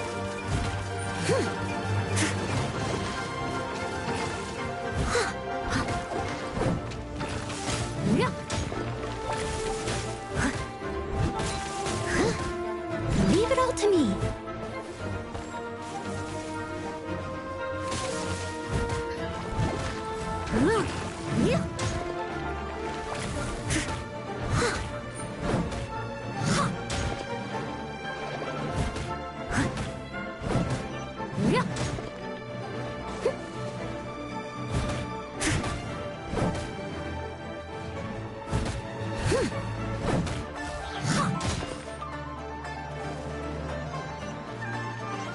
I must leave no stone unturned.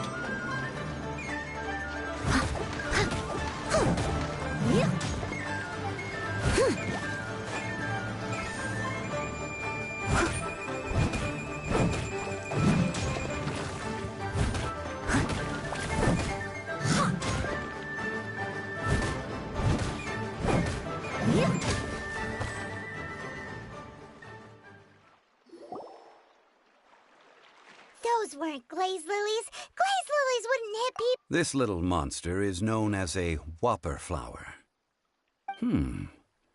Strange. God, These I hate petals those look flowers interesting. so much, and 3 The at glaze once was lilies used as a absolutely disguise were ridiculous. buried with the whopper flower for Took too so long. The result seems to have surprisingly potent medicinal value. Let's collect what we can of these petals. Well, that's nice and all, but will those... Unfortunately, no. That's so lame. Excuse me. Are you searching for glaze lilies? Oh, hey! It's... What's-her-face? Hello, traveler. I'm surprised you still remember my name. Ah, that reminds me. How was your visit to the Jade Chamber? Well, it sure would have been better if you told us how to get up there. Didn't I tell you the way? Surely... Nope. We found the way on our own. Oh, I see. Uh-oh. I guess I really did forget to tell them. Huh. Something seems a little off about Ganyu. She's acting different from the first time we met. Where's her serious attitude now?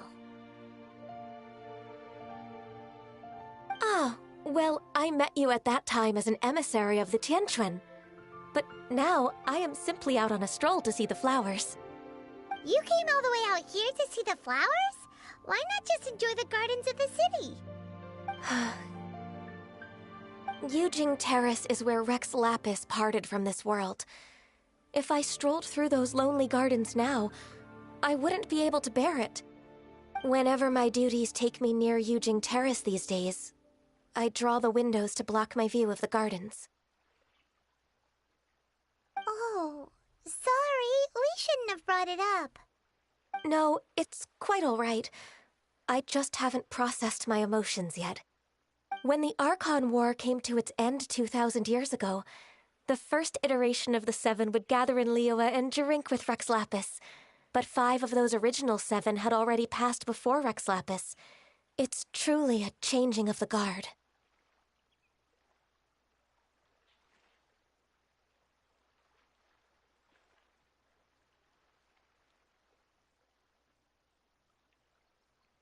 Yes, Now that the spirit of Rex Lapis has returned to the heavens, only Barbados of Mondstadt remains of the first 7.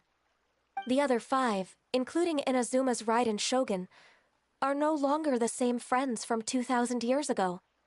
Of the current 7 Archons, the youngest is Sumeru's god of Dendro. She is merely 500 years old, whereas Rex Lapis was more than 6,000 years old at the time of his passing. This means that Liyue had been under Rex Lapis's rule from the moment it was first founded 3,700 years ago. The city has never had to bid farewell to its deity. So what do you think of this farewell? Huh? This is a little sudden. As a mortal, I've never dared to imagine a Liyue without Rex Lapis. But as an Adeptus, I think I will eventually come to grips with reality. Since Rex Lapis has passed, the time of Liyue's contract with the gods and Adepti has now reached its end. Huh?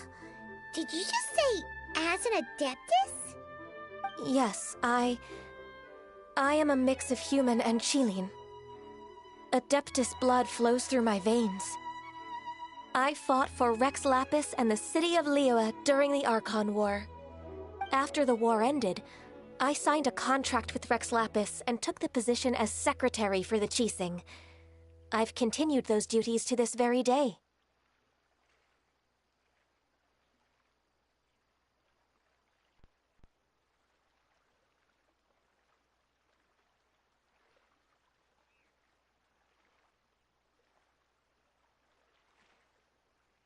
Well, let's save that conversation for another day.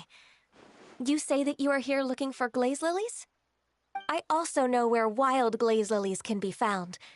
See, I've just picked one myself. Here, you may have it if you wish. We dare not refuse it. Oh, so did you sing a song before you picked the lily? Indeed, I did. I know this tradition well. In fact, I sang a local Liyue ballad to it. Wow, so you really know your stuff, too. Thanks, Gunyu. No, it is you who I should be thanking. If not for this chance meeting, I never thought that I would be able to contribute to the upcoming farewell for our ancient lord. If you would excuse me, I should return to my work now. Good luck. And that just about does it. Our preparations for the rite of parting are mostly finished. Given the ease of picking glaze lilies, I think this was a fitting end to our tasks, in more ways than one.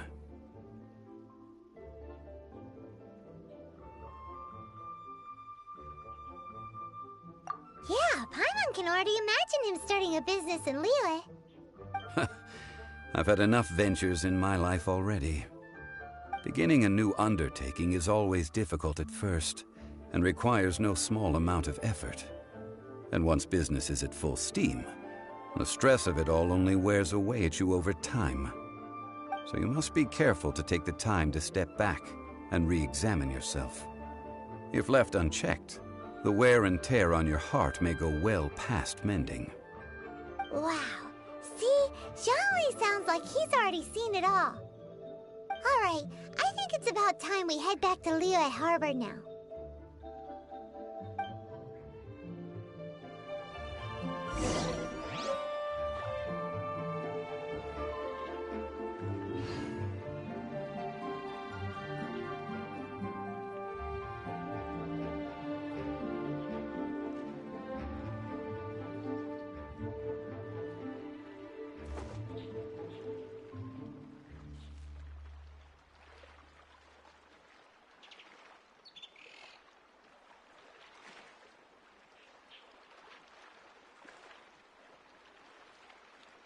Whenever you need me, I'll be there.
This atmosphere is highly abnormal. It seems as though something big has happened. Ah, you're the consultant to Wangsheng Funeral Parlor. Mr. Zhongli, I presume. The Millilith are watching our every move now. These are desperate times. We mustn't act rashly. Desperate times? The Adepti of Joyun Karst are finally on the move. Do they intend to exercise force? Most likely. I've heard that some members of the Qixing have already gone to meet them. Well, I say meet, but it's more like they're attempting to stall the Adepti outside the city. However, both sides were quite obstinate and hit an impasse. It seems inevitable, given the current situation. The Adepti do not acknowledge the Qixing. They only acknowledge the contracts of the Geo-Archon. If the two sides come to blows, Liyue Harbor will be in no position to stop them. Surely the Liyue Qixing are not the sort to give in so easily. Their boneheadedness is known throughout the lands. Yet it's because of that obstinacy that mortals and Adepti are now on the verge of conflict. And what now? How is it that the Fatui have come under fire? That's all Ningguang's doing.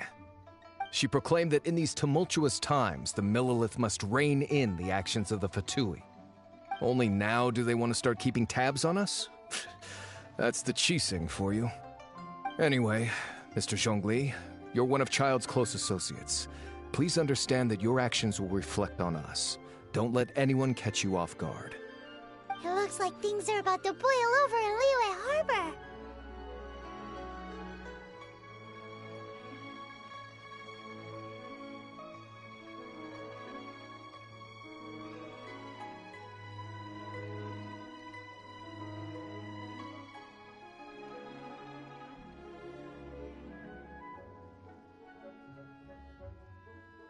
Do you intend to use your neutral identity as an intermediary between both sides? Or will you use your sword to turn the balance? Neither path is an easy one. Oh, by the way, Mr. Zhongli, we've heard that the Wangsheng Funeral Parlor has also been caught up in all of this. They're currently squaring off with the authorities at the gates. Things are taking a turn for the worse. I'm afraid I must leave now to handle things back at Wangsheng Funeral Parlor. I hope that Master Hu has been able to keep things under control for the moment. Consider your next course of action carefully, Traveler.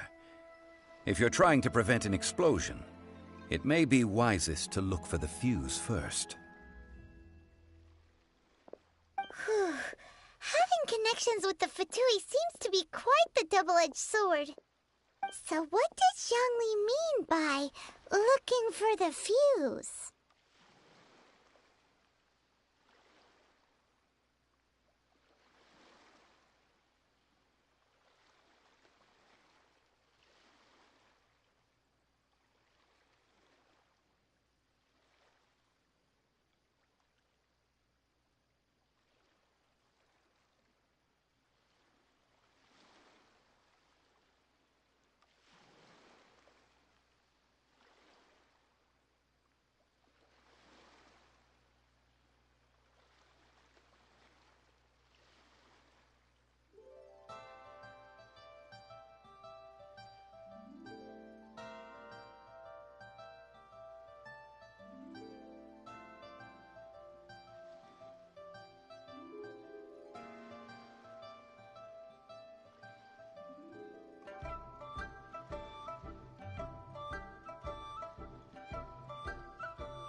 Oh, Paimon gets it.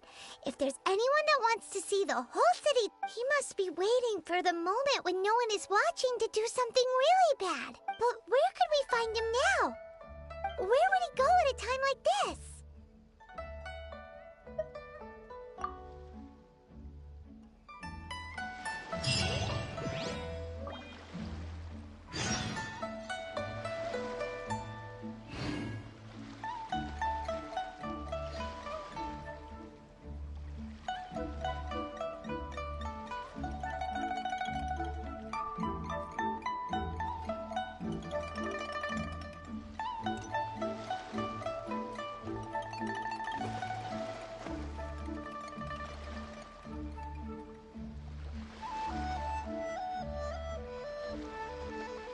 The Liyue Qixing. To think that they'd go for us Fatui once the Adepti send the...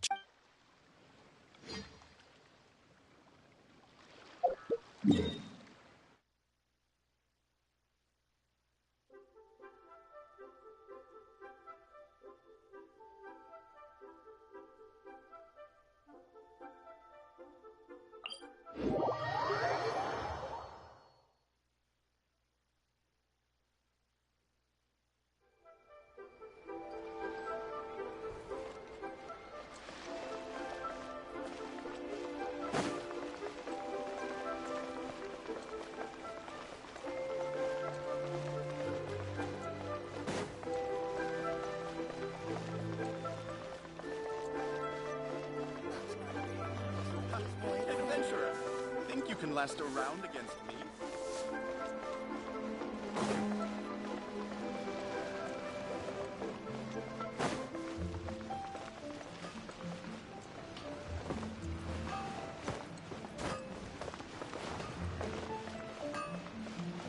Anfang's Ironmongers, here to serve.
All tasks.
People must have iron stomachs. Another handsome sum today.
catch up.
Wow!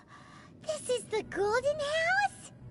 It looked impressive enough from the outside, but who would have guessed that it was even fancier on the inside?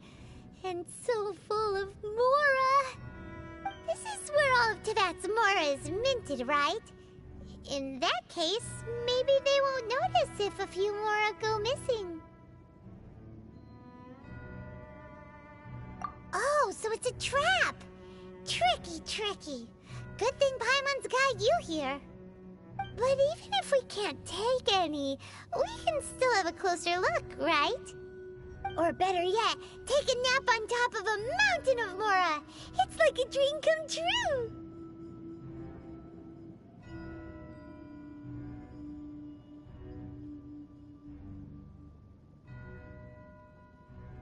Oh, right. Back to business. It's quiet. Too quiet. Surely someone's gotta be guarding something as important as the Exuvia. Huh? Look! What happened here?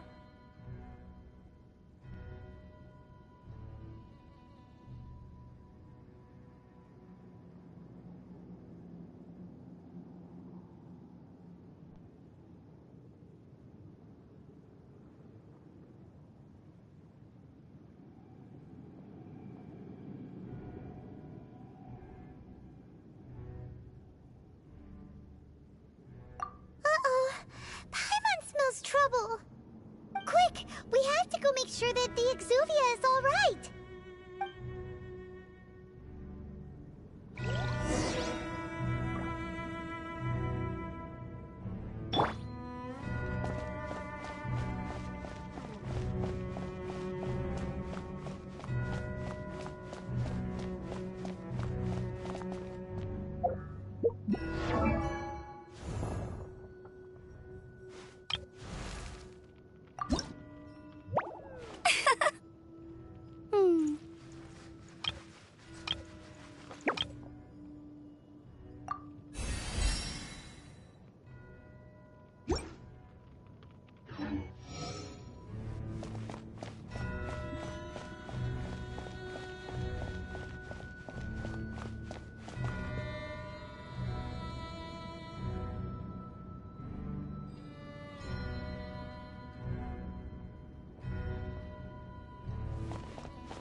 You've already fulfilled your task as guides, so why do you still linger here? Haven't you already seen enough trouble for today? Huh? Who's there? If you were Fatui, I imagine that you would be entitled to a generous reward from the Tsaritsa herself. But now, you're nothing but dross, and you're in my way.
Where should I start? Well, I've never been one to beat around the bush, you know. But who could have possibly guessed that the god of Geo would mysteriously perish the very moment I arrived in Liyue, and that the Exuvia would subsequently be hidden away? If it weren't for that lovely little rite of parting ceremony you put together, it would have taken me a whole lot longer to get the information I needed. Stopping the Mora Mints, hiding away the Exuvia. The Chising are really pulling out all the stops this time. So you've been planning to take the Gnosis from inside the Exuvia all along? As one of the 11 Fatui Harbingers, it's my duty to see the will of the Tsaritsa fulfilled. She will get that which she desires.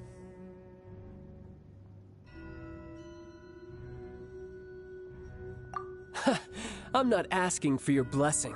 And there's nothing you can do to stop me anyway. The time for discussion and diplomacy has already passed.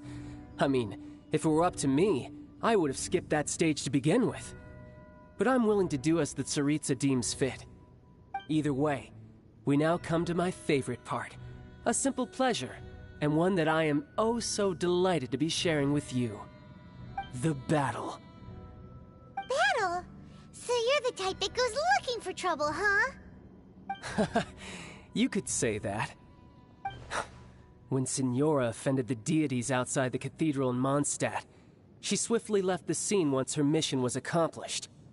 Instead of confronting you directly, she chose to rely on the snow and ice to make her escape. She wouldn't want the knights to come running towards the sound of battle now, would she? When she faces a worthy opponent, she will prioritize her mission, weigh the outcomes, and consider the consequences of her actions. But as for me, the greatest pleasure of being a Harbinger lies in crossing blades with strong opponents. We won't let what happened in Mondstadt ever happen again! Oh, so you intend to fight me? Good. I won't kill you, Traveler. I'll just play along, to feel the thrill of battle. Besides, you could never defeat me, not even in your wildest dreams. But hey, Try to relish the fight anyway, because if you ask me, without that, what else is there?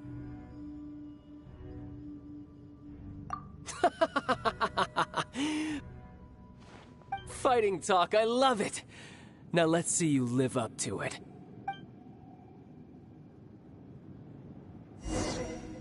This chance is hard to come by, so show me all you've got.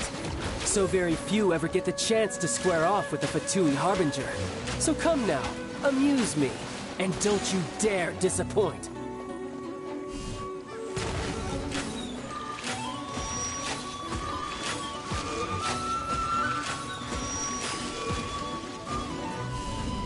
How unbecoming.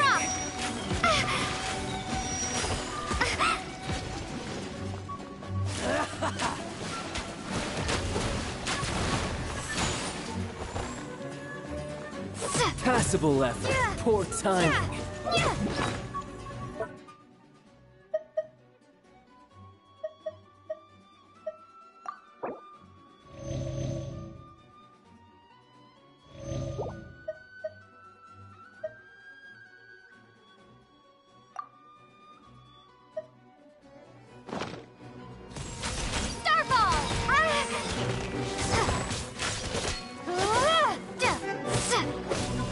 Celestial Voyager!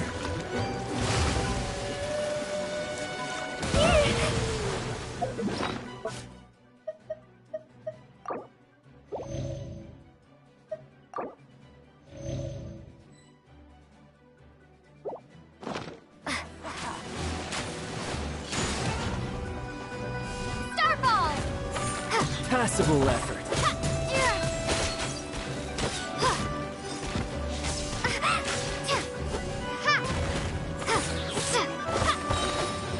Crumble apart!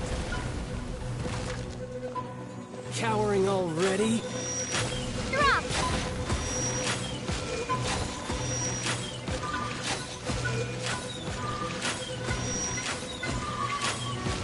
Starball!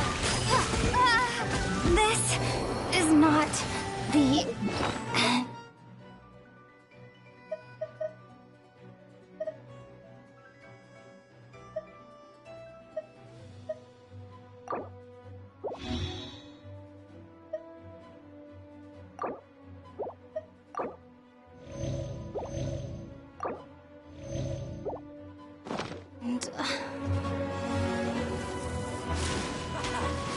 That's cheating!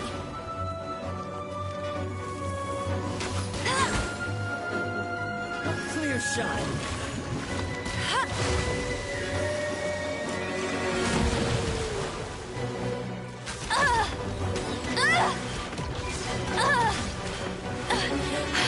You'll pay for that!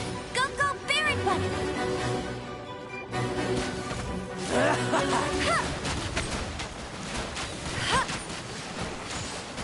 Not so hard!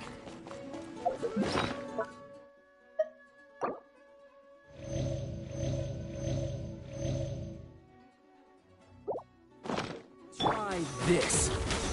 Cool it. You've made some progress.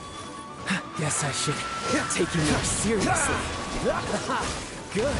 No wonder Senora was so wary of you. Well, that just means I can go all out. Brace yourself. This is about to get tough. Now, show me what you can do against the might of a Harbinger.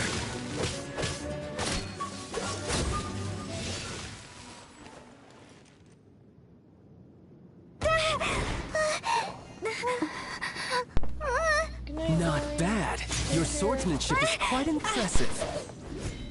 Hey, But Nikolai, what's up? that's about as far as you'll get.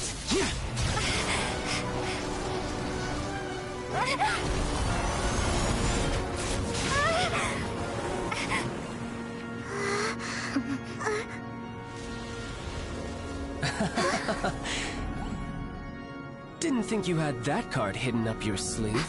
You were just playing us to get close to the Exuvia! Oh, quiet down. Stop acting like some wide-eyed recruit. You've seen this world. You of all people should know. This should have been expected! Oh shit, this story's getting good now. Well then, I'll be taking more Axis Gnosis now. I see. Well, this is most unexpected. You beat me to it, didn't you?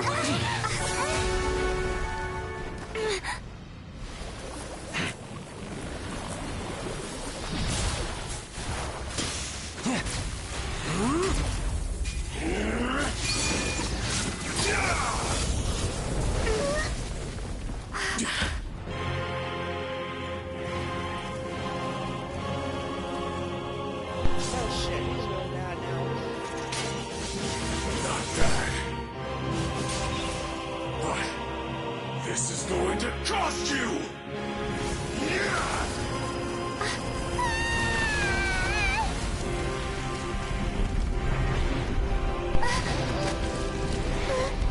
It's gonna be a big battle.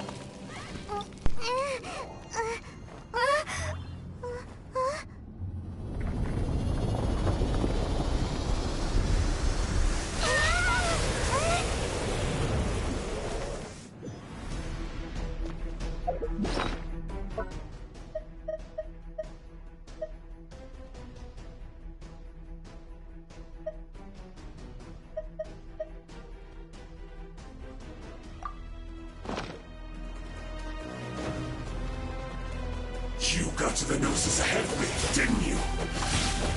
Did you simply move faster?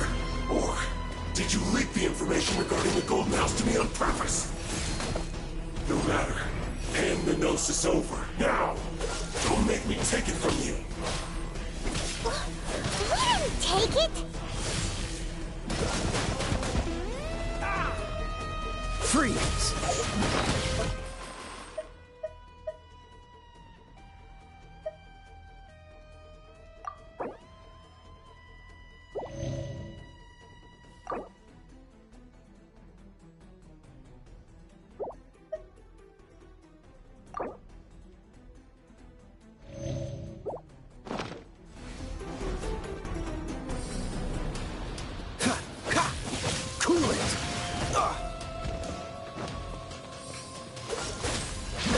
Don't push your luck.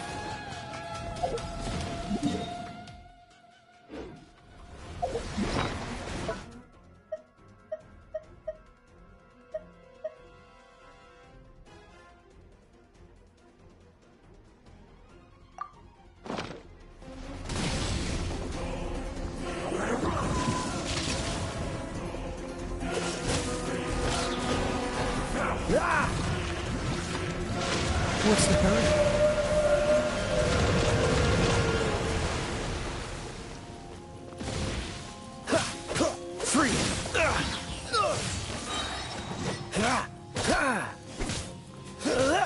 Cool it!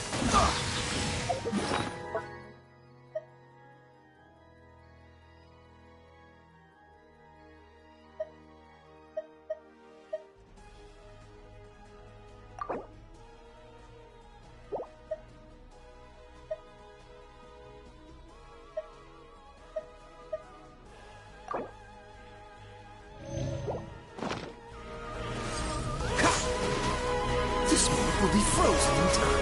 Freeze! Some you win, and some you lose. Damn, that was easy. Thought that was gonna be tough, but he was easy. Look! Child's back to normal again! Well then, time to cool off. It seems the burden of the foul legacy transformation was too great for my body. I lacked the opportunity to think this through.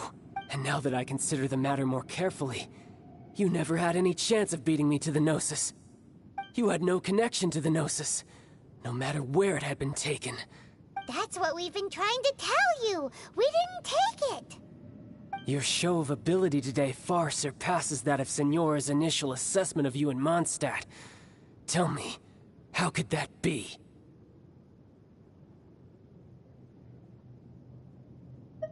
You already know the answer, don't you?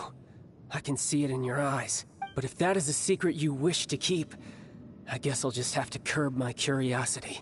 This battle has already left me satisfied. Anyone who strives as I do to grow stronger shall be called a friend. even if our friendship can only be shown in battle against one another. Pretty sure that's not the normal way to make friends. Unfortunately, I must bring this amiable conversation to an end. My quest still beckons. Given that the Gnosis wasn't taken by anyone, then we must look once again to the beginning. Perhaps it was never in the Exuvia to begin with. In fact, it might be that the Exuvia was just a diversion of sorts. What? So you mean that...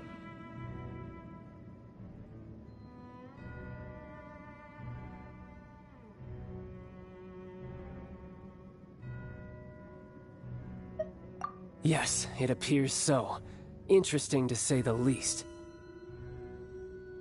It seems that the guardian deity of the capital of commerce is also well versed in little maneuvers beyond the boundaries of contracts. As such, we must now look to our backup plan. Backup plan? I had hoped it would never come to this, for the weak will be swept away in the process. The truth is, the world belongs to those who pursue strength. I seldom willingly involve myself with the weak. Unfortunately, we cannot be picky about our methods as Fatui Harbingers. Children must all learn to eat their vegetables sometime. So what are you planning to do? I will awaken the god that lies dormant beneath Guyon's stone forest. A god? Osial, overlord of the Vortex, who was defeated by Morax, the Geo-Archon in the Archon War, and who has remained pinned beneath the waves by the Geo-Archon's stone spears ever since. If such an ancient god were to be unleashed upon Liyue Harbor, defenseless without the protection of its deity, do you think the cunning Rex Lapis would just stand aloof and watch the ensuing destruction? But the Archon War ended 2,000 years ago. How can an ancient god appear in a world now overseen by the Seven? Simple. I've already prepared the means to awaken it. Hey, those are sigils of permission! Oh, Paimon remembers now. The Fatui have been researching them. Indeed. The one that was given to you was just a byproduct of our research. With the power of so many sigils of permission concentrated in one place, along with that which was bestowed upon me as a harbinger by our Tsaritsa, breaking the subduing might of the Geo-Archon spears for a time should be no obstacle. Using the powers of ancient gods in such a situation fails to interest me, and is largely against my principles. But knowing that such an action will not only force the Geo-Archon to show its hand, but you as well, that makes matters a little more intriguing.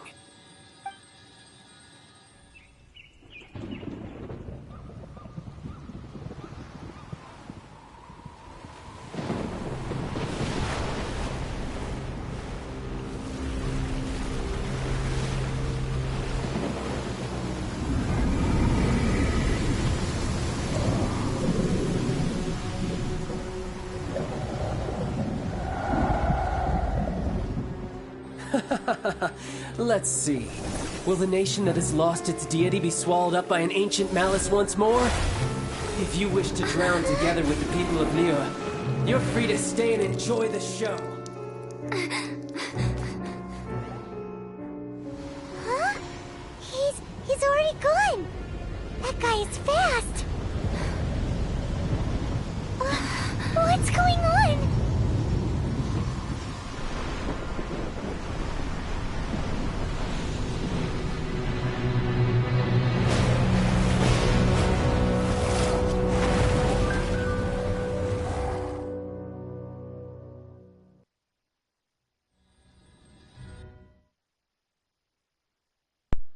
Actually, this is that island that I've been needing to get to, but I never knew how I could actually get there because it was too far to swim.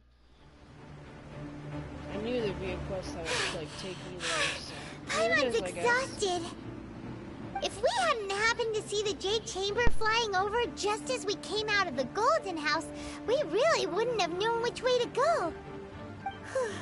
Did we make it in time? Is the Overlord of the Vortex still in the sea? It hasn't destroyed Liyue yet, has it?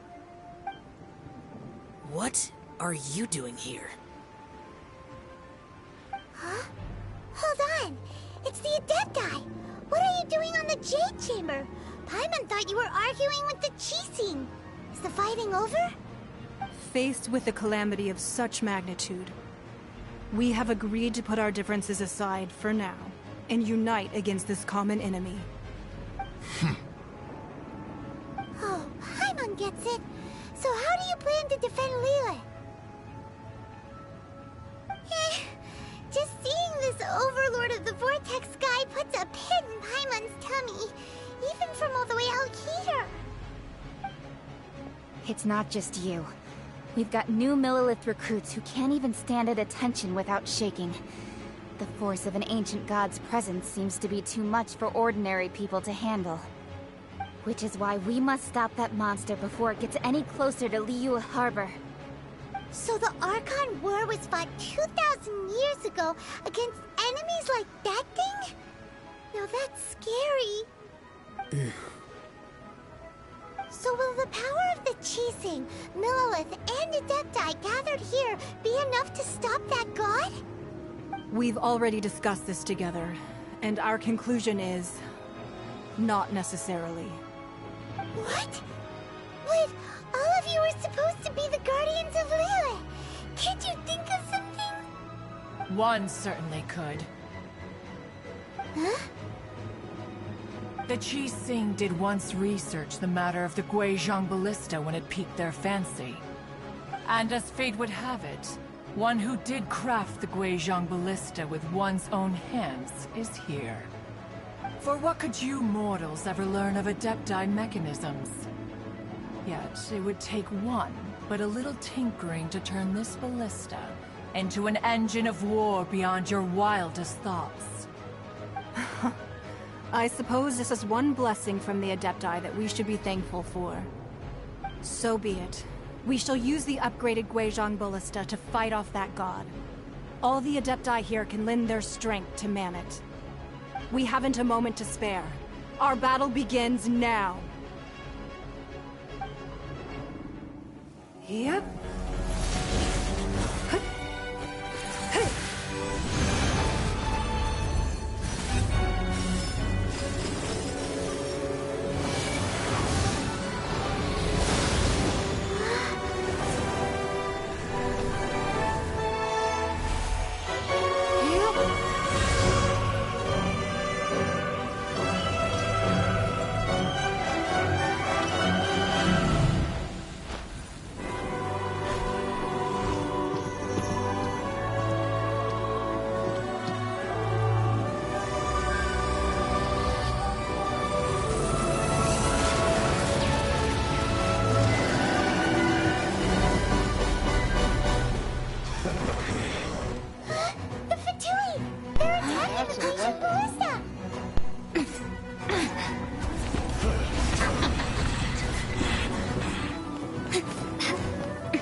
The three Adepti are manning the Guizhong Ballista. Do not let the Fatui disturb their work! All able Millilith, with me! Let's go help too! We Adepti have not faced a god in several millennia. Let one see what you're made of then. What strength remains within you, one wishes to witness. Time to fulfill my duty! Isn't time for a break here! You can't run!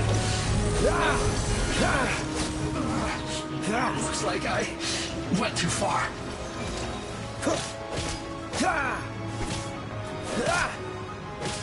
Cool it!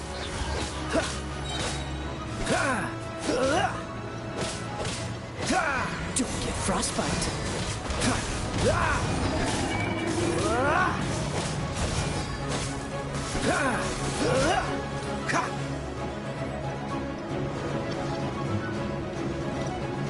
Freeze!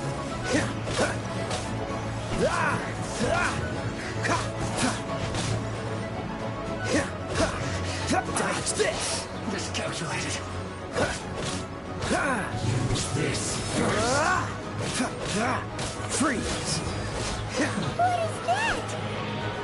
That is Osial's divine power. I am very familiar with it. Be careful not to get hit.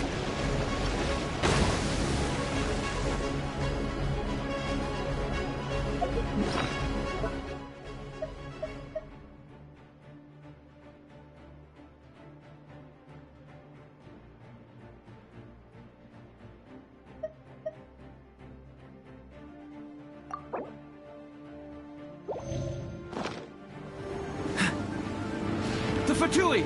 Their attacks are unrelenting! How daring. Snezhnai's diplomats will answer for this afterward. Every last one.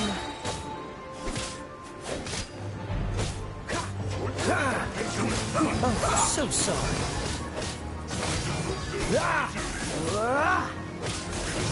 The ancient gods attacking again! There are so many Fatui too! We can't hold... Were you about to say we can't hold them, children? Huh? Don't lose heart. Here, take this. This is adeptal energy! That light from your body, it's like the time in Julian Cars! Wow, it's not a green shockwave! This granny's really strong!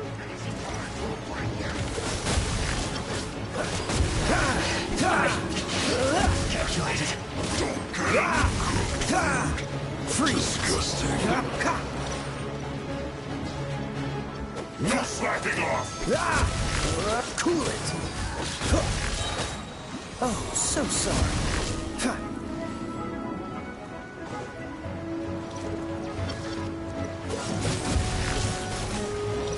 What's the hurry? With the blood of the Chilean, I guard you against evil! Cast your fear of injury by the wayside, and fight with all your might! I too did this during the Archon War! So this is what Ganya's like in a fight! My name means swiftness. Take my power and run as I do. We're going too fast!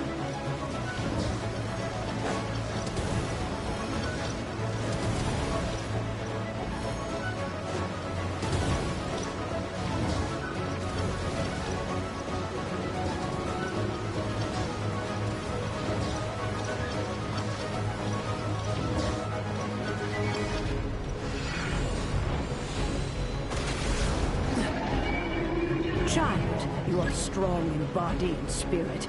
Perhaps you can withstand 3 forms of adeptal energy at once. This will hurt a little. Please bear with us. Once you've adapted, try to use them in battle.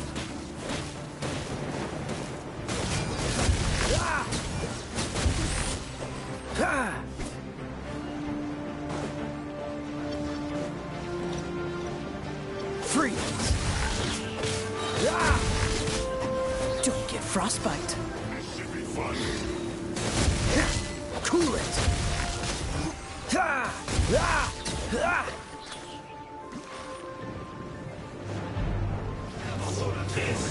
Dodge this! This moment will be frozen in time. Cool it! Exercise caution! I fear that the god's power has reached its peak! In other words, if we hold here, there's nothing worse to come, right? That all you got? I miscalculated. Cool it! Oh, so sorry. Dodge this!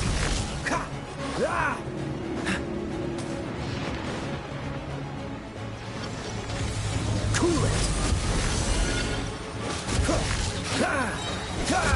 Don't get frostbite. Freeze! Not breaking a sweat. Cool it!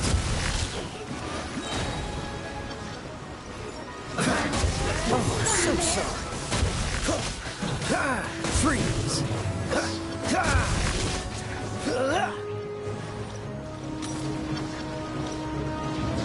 The Fatui's numbers are thinning! Fight on, comrade! Once we finish this lot off, the Adepti will be able to deal with the god in peace!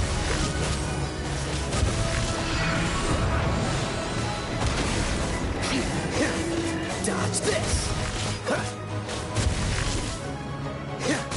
Look at me.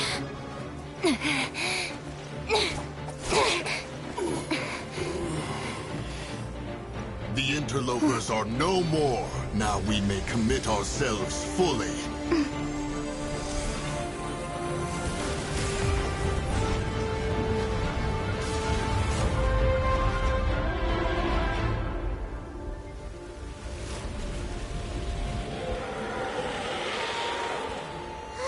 It's working! We just need to keep this up!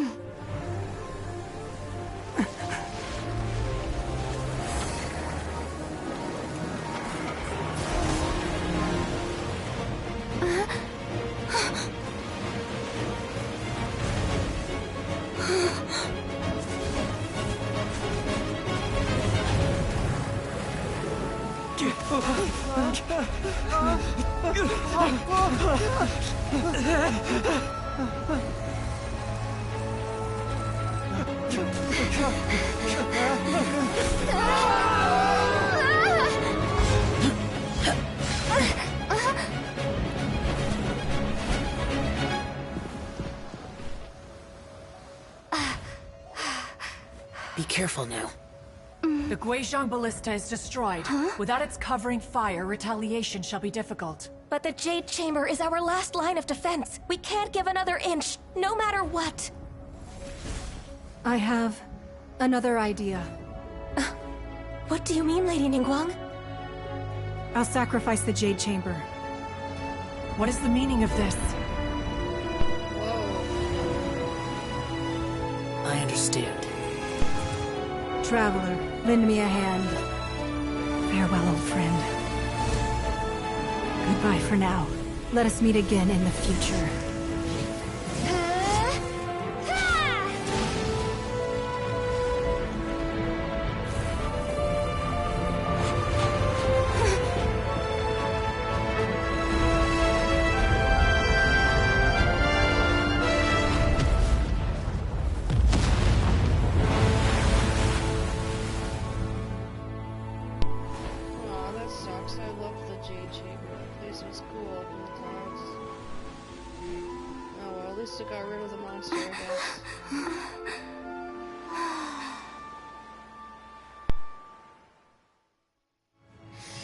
Just once.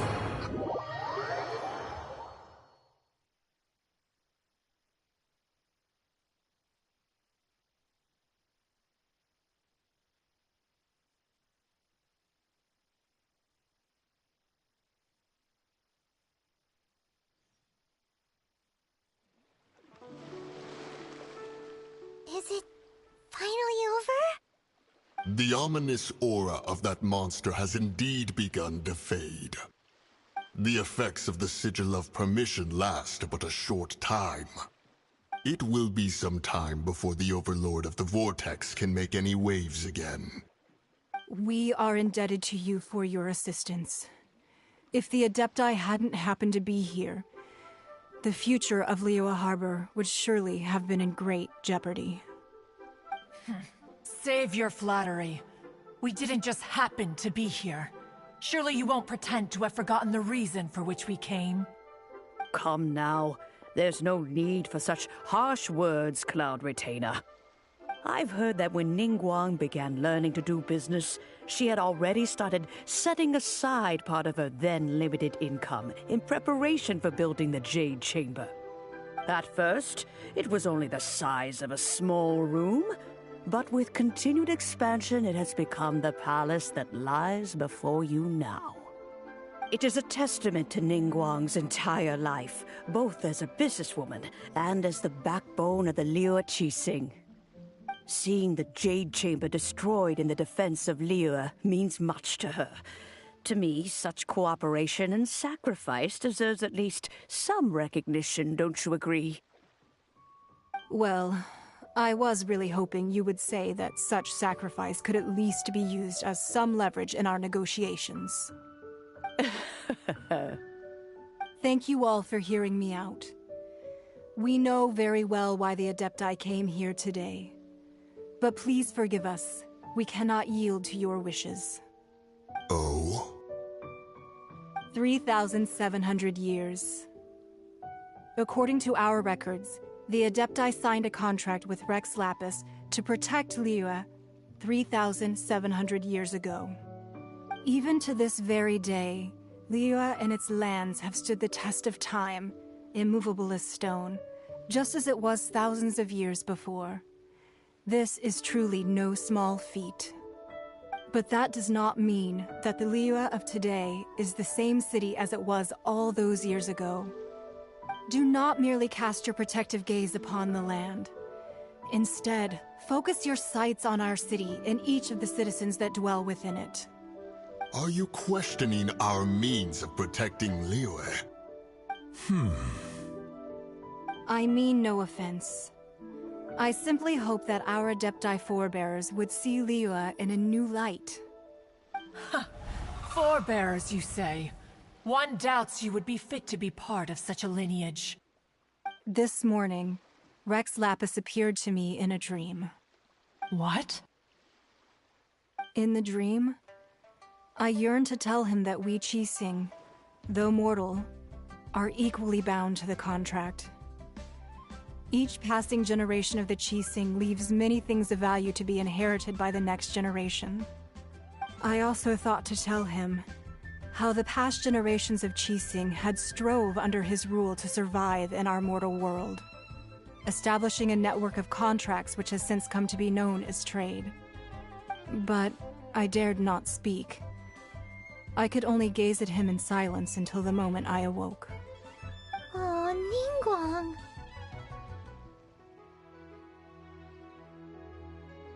Yet another perspective. What are you trying to say, Outlander?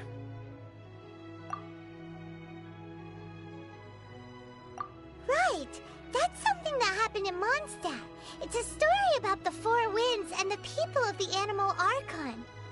The Animal Archon sought to quell the strife between the two sides, because he believed that such conflict would only scar the hearts of both, and that nothing good would come of it.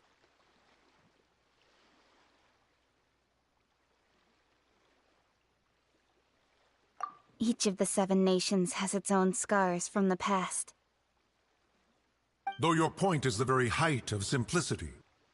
As Adepti, we've become a laughingstock, to be chastised thus by an outlander who has lent us such succor.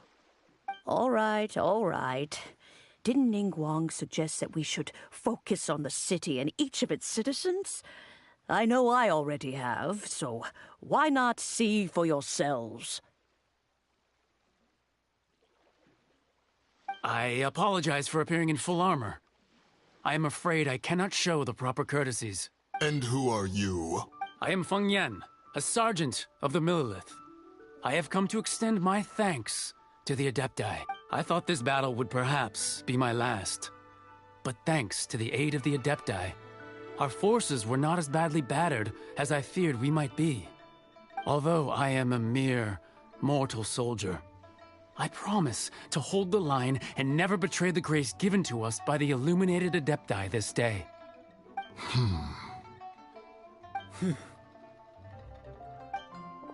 Huh? Why does everyone look so down?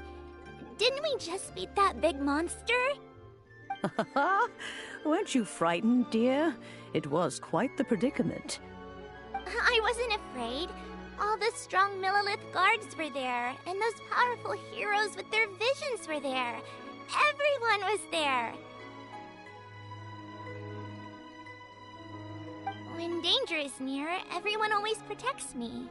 And the rest of the time, they make fun toys and tasty snacks and loads of things that make the harbor so pretty. Thanks for protecting Liyue Harbor. Please come visit us for the next lantern rite. Unfortunately, we wouldn't be able to participate. Huh? Because we are Adepti. Oh. be hard being an Adeptus. Aww. You see, this is what Liyue is like today. The country of contracts is grateful to the Adepti for their protection, but it is no longer necessary for the city to rely on the Adepti's power to solve every little niggling matter. Although their blood is weak, there is still strength to be found in those we call mortals. The time of contracts between gods and Liyue has long since passed. Now is the time of contracts between Liyue and its people. Seeing the port around us now, it is hard not to feel a bit out of place. Wouldn't you say so, Cloud Retainer? Your line of inquiry is askew. One did not spearhead this expedition to Liyue Harbor. Seems like the Adepti have had a change of heart.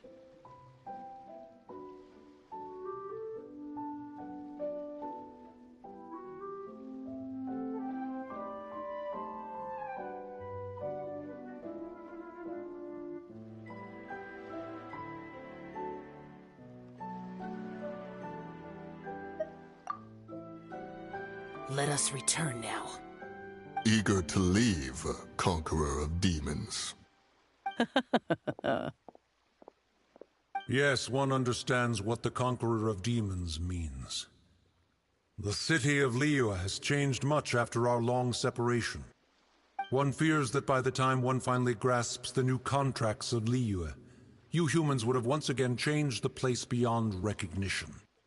Fair enough. Away we shall, and return whence we came.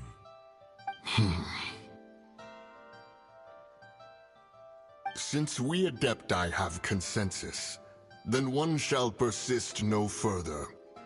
But how will we ensure that the Liyue Qixing will not simply exploit their power once we depart? In my view, that is still a thing to be guarded against. All right, Mooncarver, you needn't worry. It seems to me that this right of supervision is best left to the people of Liyue.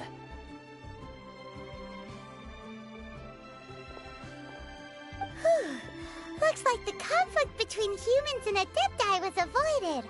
All's well that ends well, huh?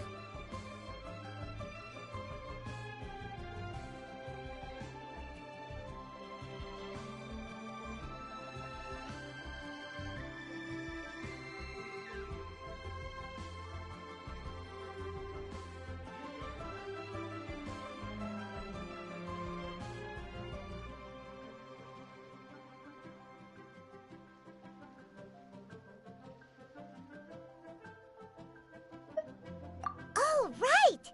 It's nice that we've got peace and all, but we're forgetting one thing. Child wanted to unleash the god so he could lure Rex Lapis out. But we were able to handle the Overlord of the Vortex on our own, so Rex Lapis never showed up. Oh, and speaking of that, don't we still need to get to the bottom of that Archon's death, too?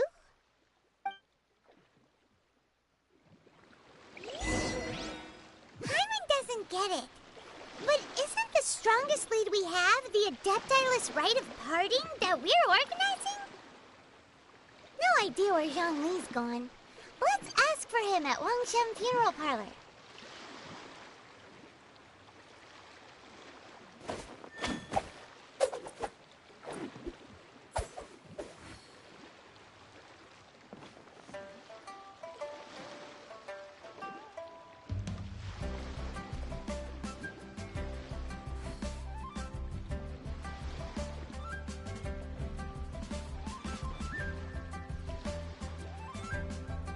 I didn't know you were such a slacker.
Is there anything I can do for you two?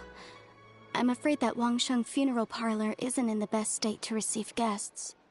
We've come to see Zhongli. Could you please tell him we're here? Unfortunately, Zhongli isn't here at the moment. It seems he went to Northland Bank. Doesn't the Northland Bank belong to the Fatui?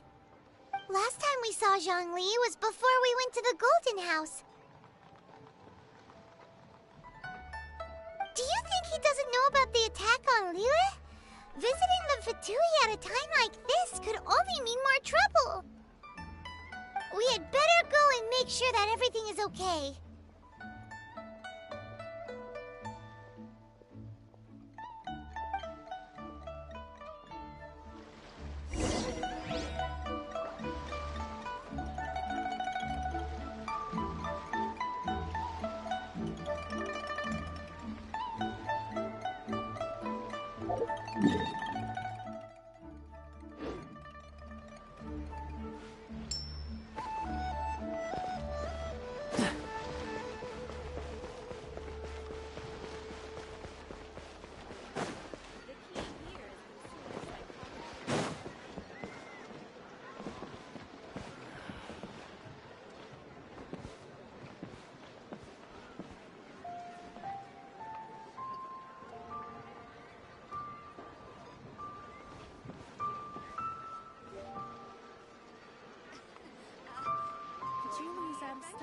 But we have some new items in.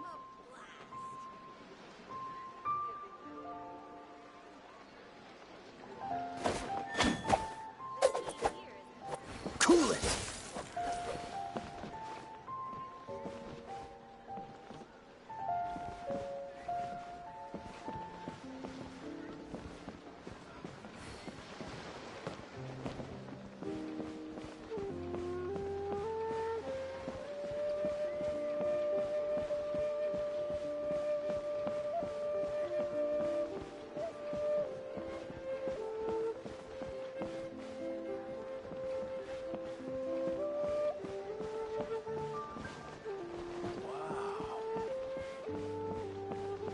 Bang!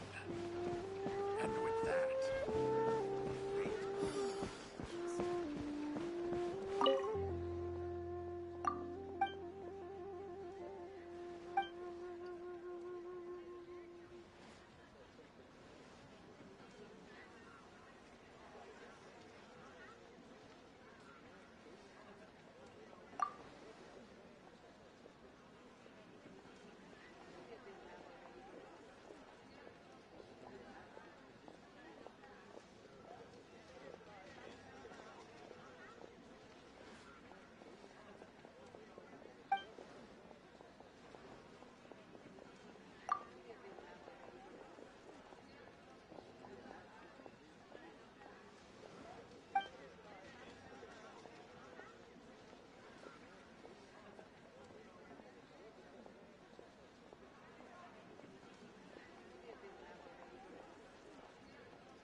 You call this cooperation between Harbingers?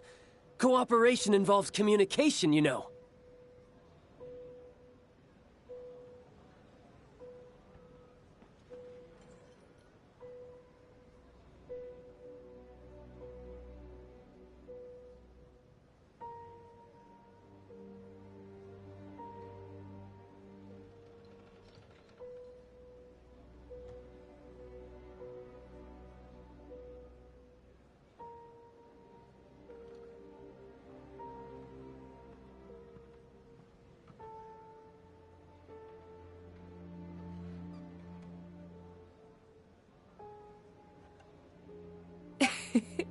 Don't take it to heart, child. Besides, aren't you happy that you got to skip the formalities and bring chaos to the land? I'm sure you must have enjoyed that. Oh, it seems that some of your friends have arrived. Hey, it's Zhongli and Child. And you! You're also one of the Harbingers? It's you two. I believe we've met once before. In the city of Bards, was it? I'm glad you still remember my name. Ah, right. I imagine that it must have been rather hard to forget watching helplessly as something precious was snatched away from your friend. No, don't let her get to you! You've yet to gather the powers of all 7 elements, and our last battle at the Golden House was almost more than you could handle. So it might be best to keep things peaceful this time, seeing that 2 of the Harbingers are here. Well, if it isn't you two. This is our first time seeing each other since Liyue was nearly wiped off the map. This is certainly a bit awkward, wouldn't you say? Paimon knew that we should never have trusted a Fatui Harbinger. Oh, now don't say that. Sure, I may have misled you, but I never had anything against you personally. Besides, I thought we were getting along quite well together, didn't you? Except for that little tussle we had at the end. Nothing personal. We just have different views, that's all. Of course, you may very well hold this against me, but that's up to you. The real deceivers here are Senora and Zhongli. Curse them for leading me on.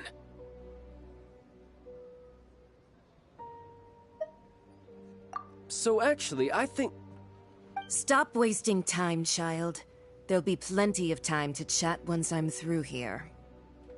You remember the agreement, Morax. Now, if you would be so kind. The Gnosis, please. What in the world are you talking about? The contract is fulfilled. That which thou seeketh is now bestowed unto thee. For my promise is solid as stone.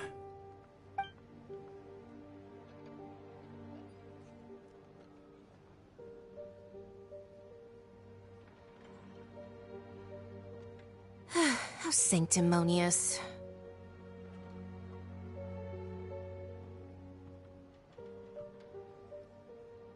What? So you're the Lord of Chiao? No, wait! That's an exciting twist and all, but why give the Gnosis to the Fatui? I do not give it for free. I give it as agreed upon in the contract. For it is a matter solely between the Tsaritsa and I. Yeah, you don't think you went a little bit too far with that whole fake death thing? Everyone was preparing the ceremony for you, and splat! This big dragon falls out of the sky, and all of Lyric goes into an uproar. Talk about a disaster. Gathering all the forces that had been bubbling behind the scenes, and then stirring them together in a pot that was bound to boil over. That's what he wanted to see, am I right? Wait, what? Perhaps it's best that I explain. As you know, I've dwelt upon this world for more than 6,000 years.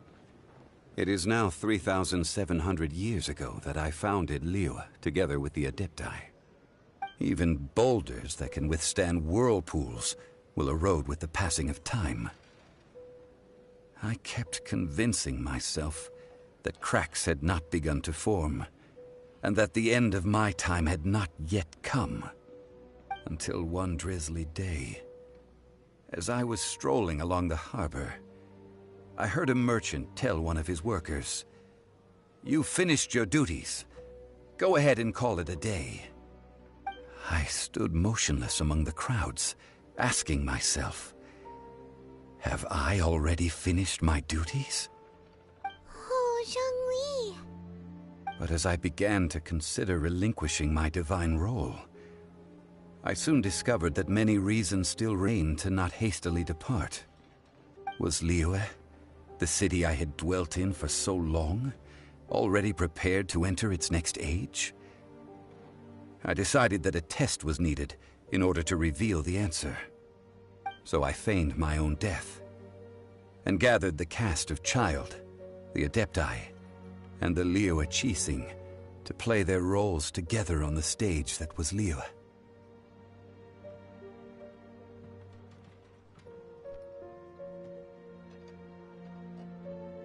Indeed I was. The Gnosis, which I had kept for so many years, suddenly seemed to have lost its meaning. That's right. Which is why I continued to safeguard the Gnosis until now.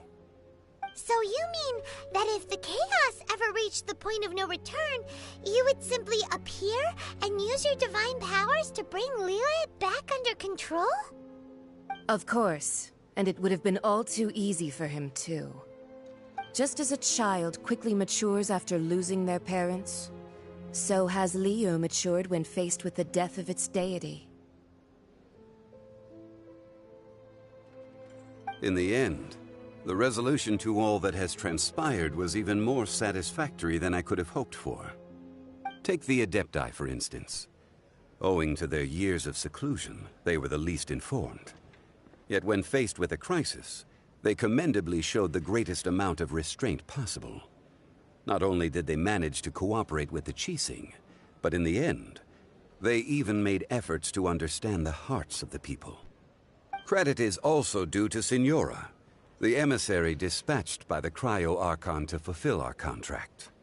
At my request, she kept everything she knew in strict confidence. This despite the eavesdropping ears of her colleague, Child. This meant I could remain as Zhongli, even having the chance to fulfill the age-old traditions of Liyue in this mortal form. Thank you for joining me on this journey, Traveler. All of these things turned out as I had planned. There is only one thing that I had not anticipated, and that was the conduct of the Liyue Qixing. I had expected them to do no more than the Adepti, to come to the defense of Liyue.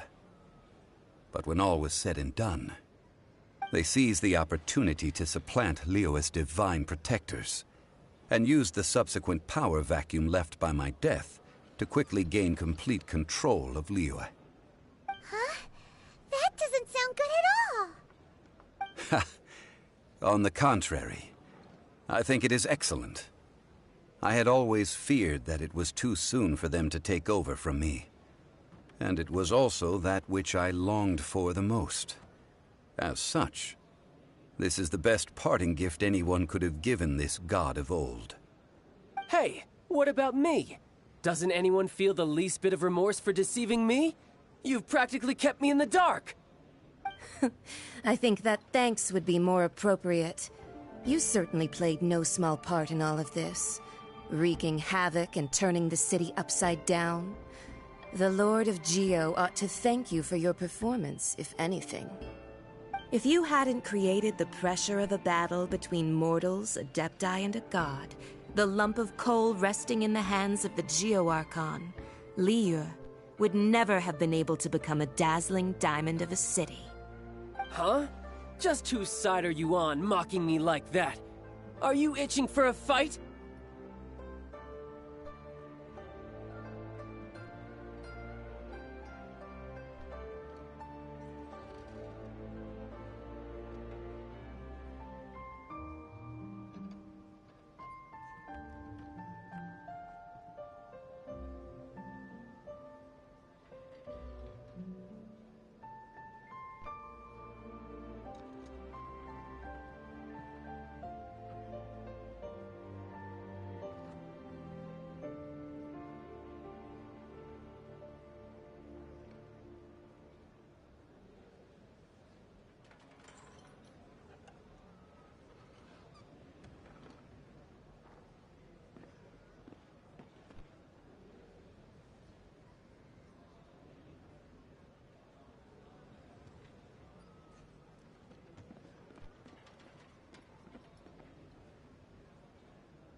Hey, haven't you learned the Liyue saying, don't always call it as you see it?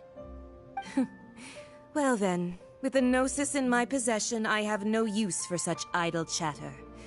We should return to Zapoljarny Palace and seek an audience with Her Majesty, the Tsaritsa.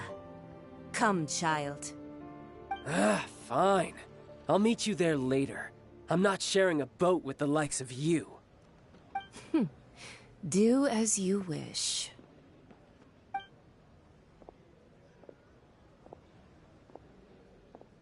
Now then, is there anything else you wish to ask me?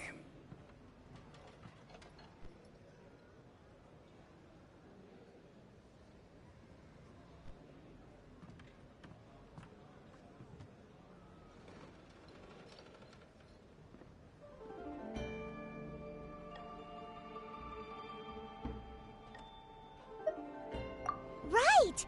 As Zhongli always told us, a good trade is a fair trade. Paimon has no idea what could be a good trade for a Gnosis. Realistically speaking, there is no such thing. Huh? However, I am the god of contracts. For thousands of years, I have made countless contracts. If the deal was of no benefit, then I certainly would not be inclined to agree to it. My agreement with the Cryo-Archon will be the last of my contracts as the Geo-Archon. My contract to end all contracts. As for the bargaining chip that the Tsaritsa used to balance the scales, uncover that answer for yourself in your future journeys.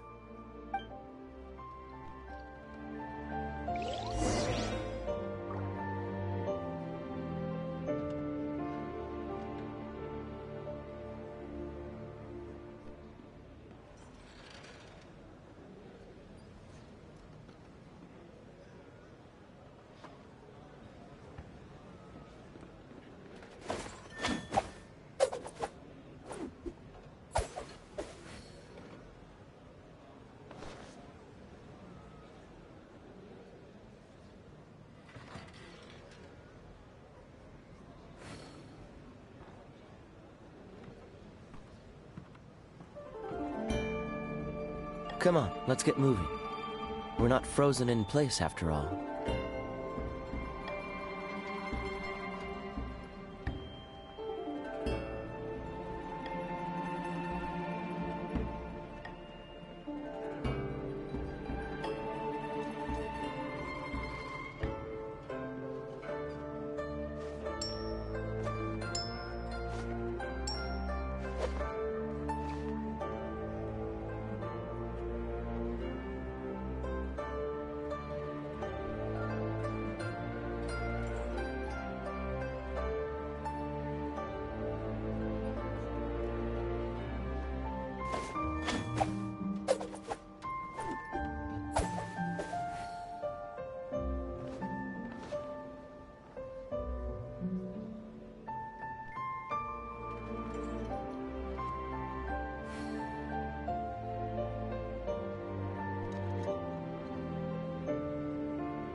Seems all the other knights already have their hands full.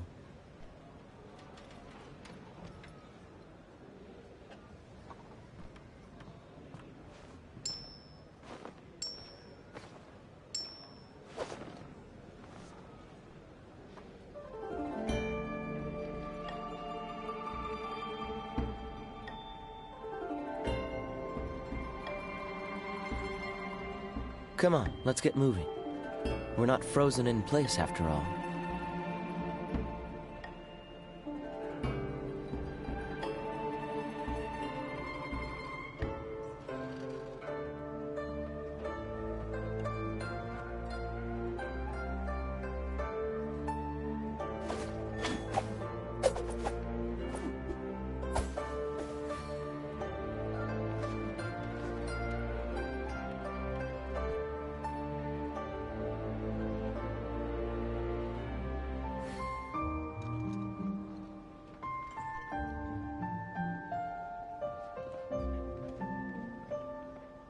I didn't know you were such a slacker.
Seems all the other knights already have their hands full.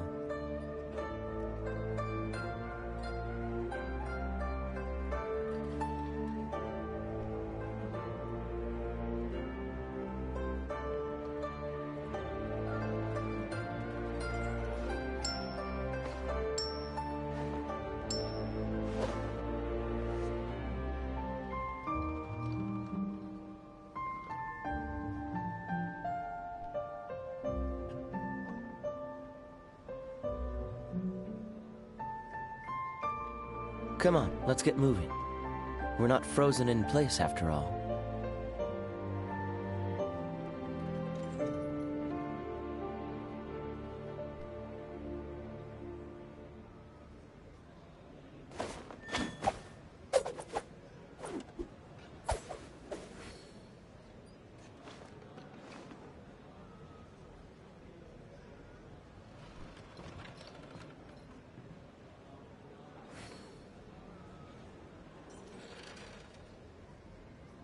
I didn't know you were such a slacker.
Come on, let's get moving. We're not frozen in place after all.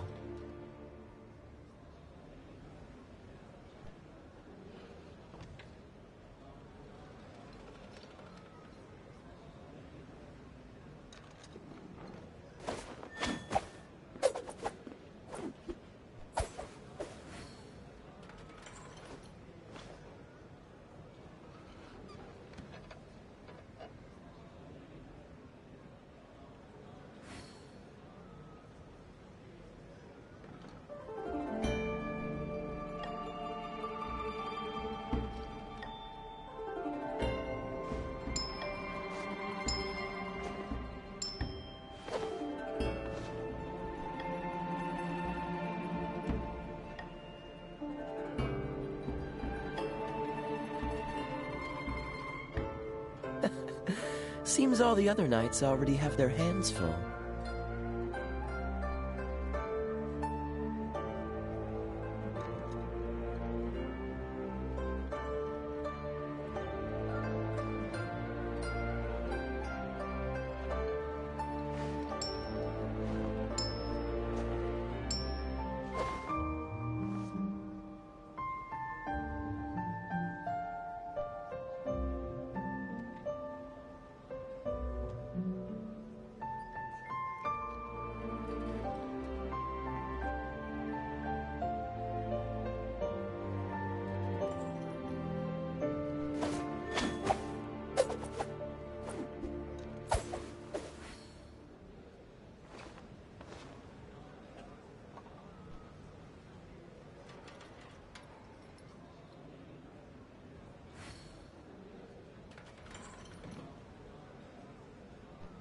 I didn't know you were such a slacker.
Come on, let's get moving.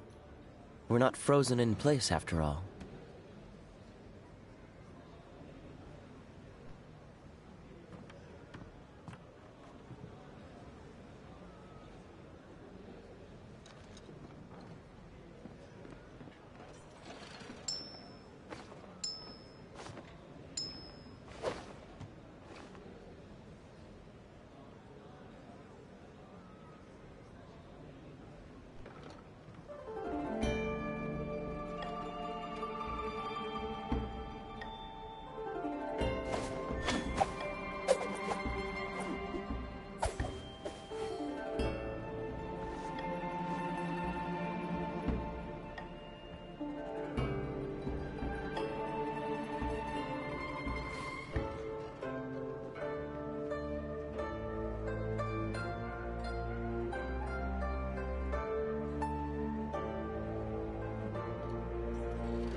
Seems all the other knights already have their hands full.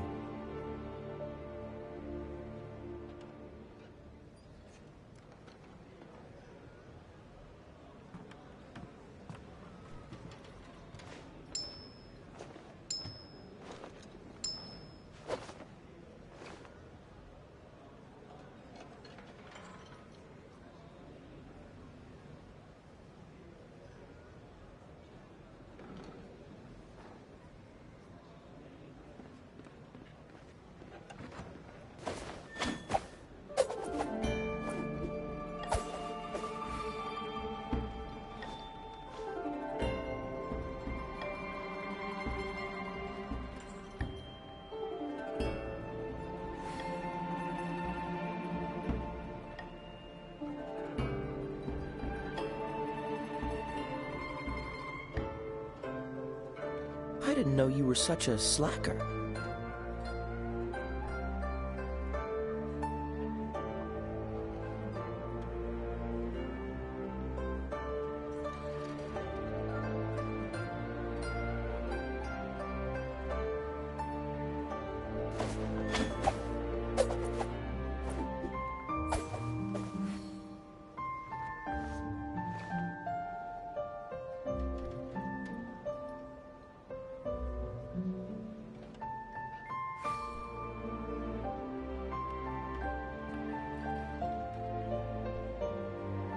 Come on, let's get moving. We're not frozen in place after all.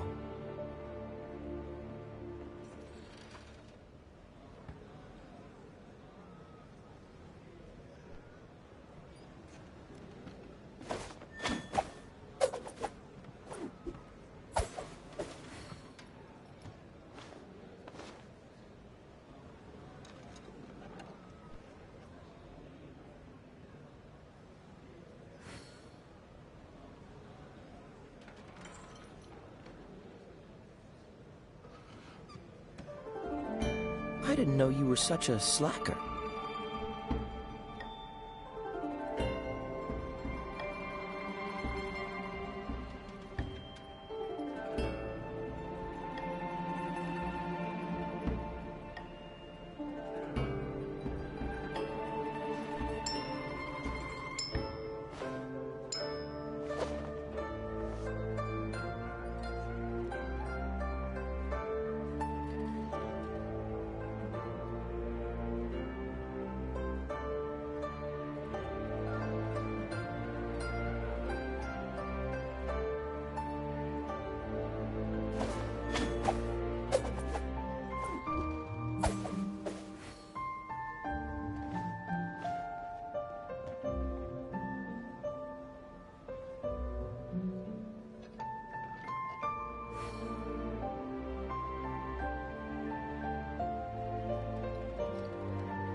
Seems all the other knights already have their hands full.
didn't know you were such a slacker.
Seems all the other knights already have their hands full.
Come on, let's get moving.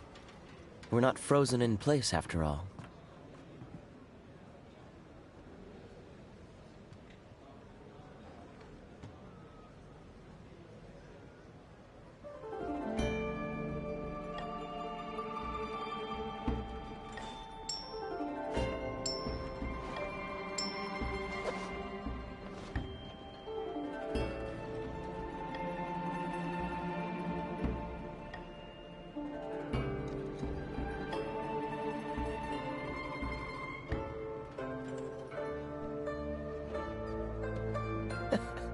Seems all the other knights already have their hands full.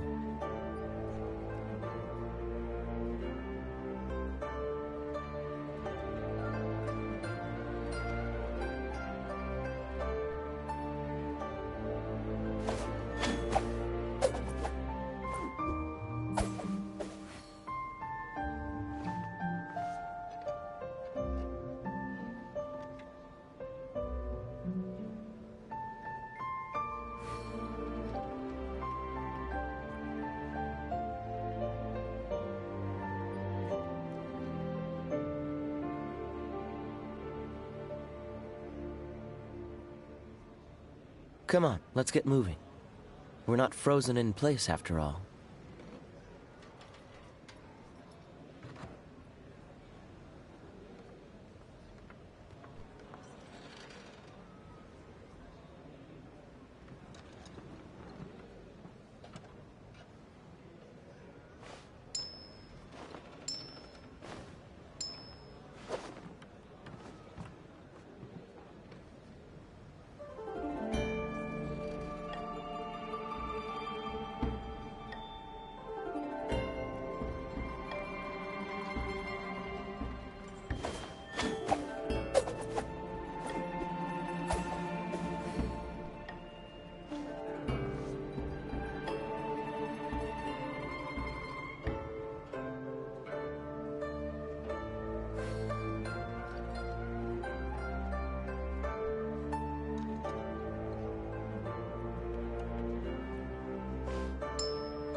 Seems all the other knights already have their hands full.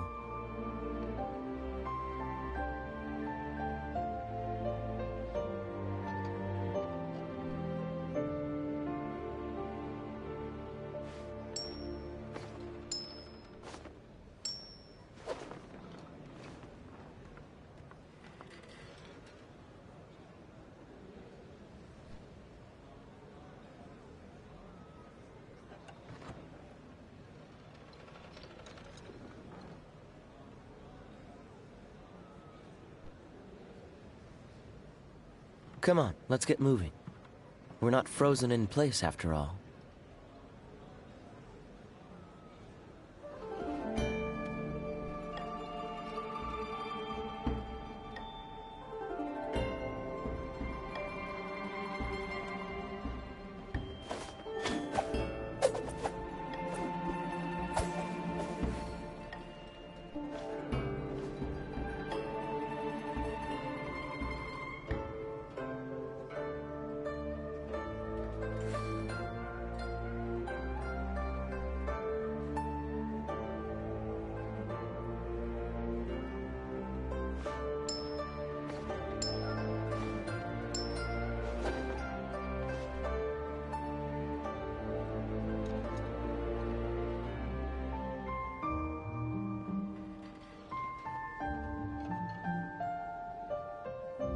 I didn't know you were such a slacker.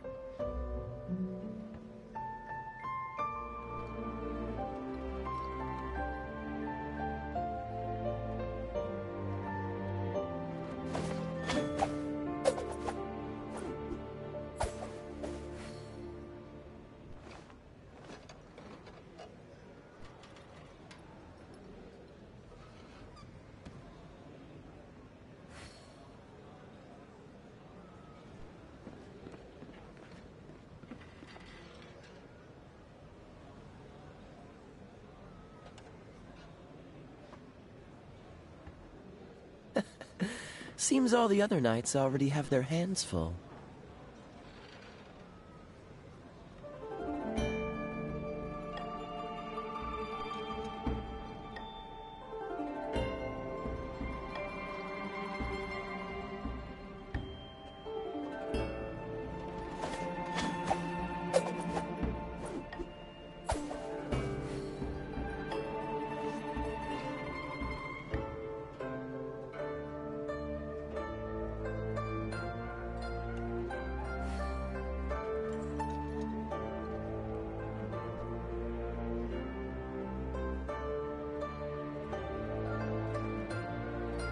I didn't know you were such a slacker.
Come on, let's get moving.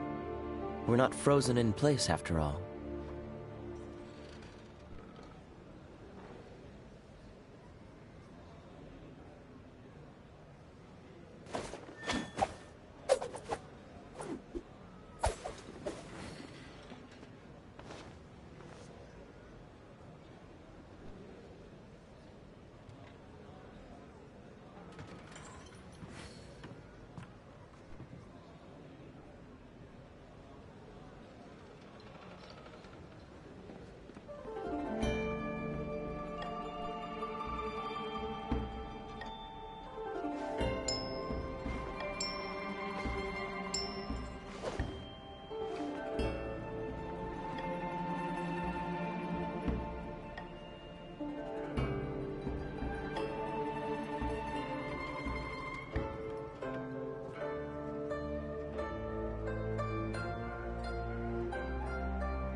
Seems all the other knights already have their hands full.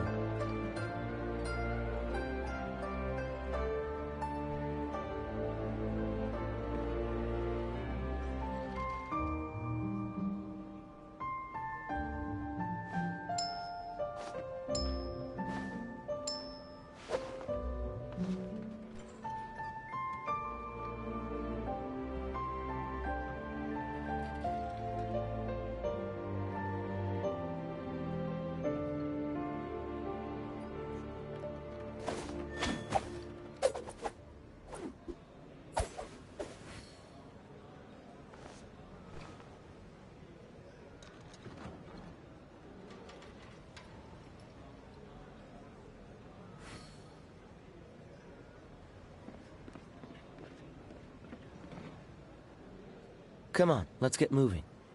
We're not frozen in place after all.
Seems all the other knights already have their hands full.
I didn't know you were such a slacker.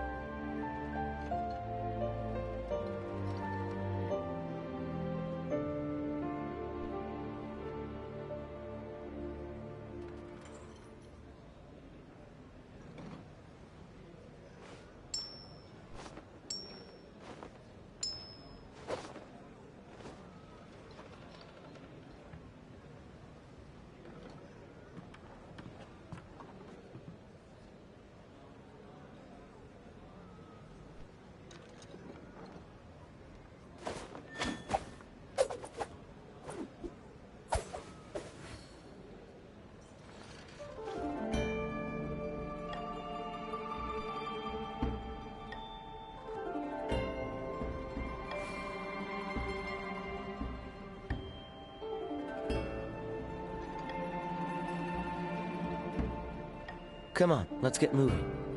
We're not frozen in place after all.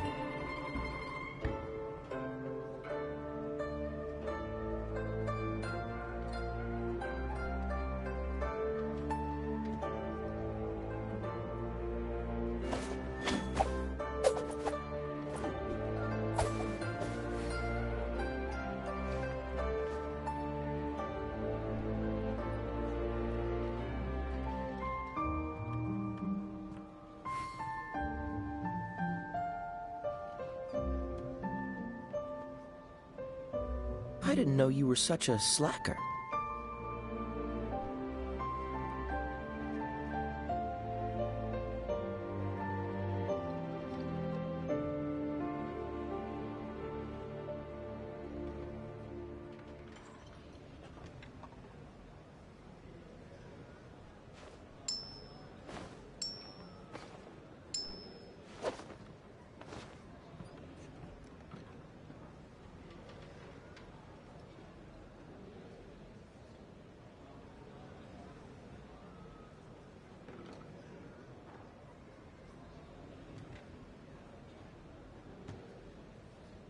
Come on, let's get moving. We're not frozen in place after all.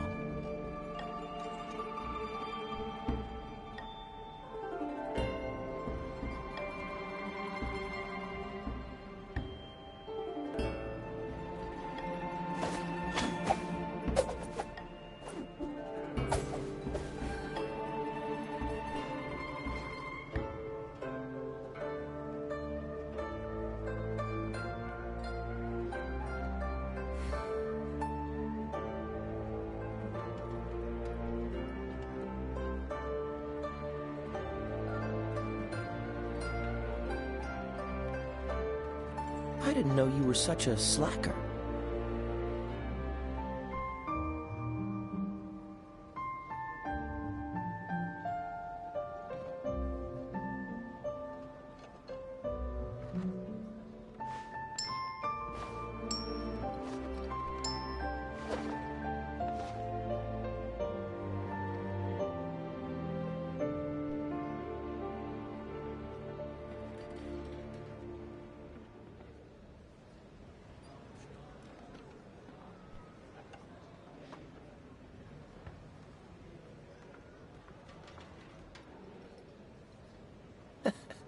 Seems all the other knights already have their hands full.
I didn't know you were such a slacker.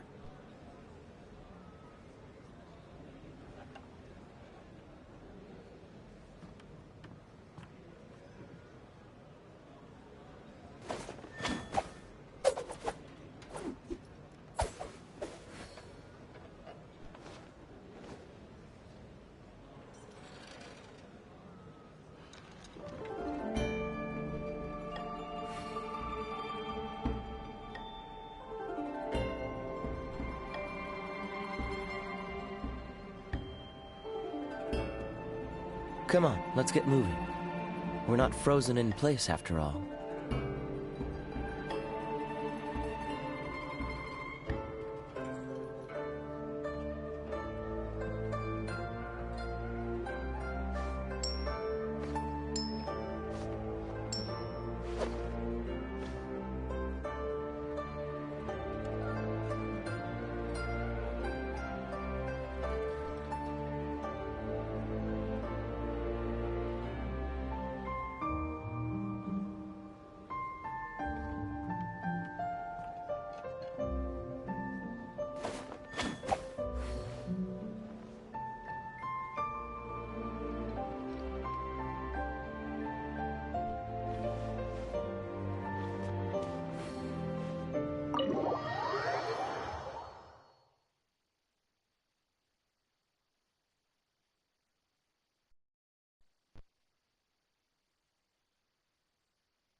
Today's the day of the rite of parting.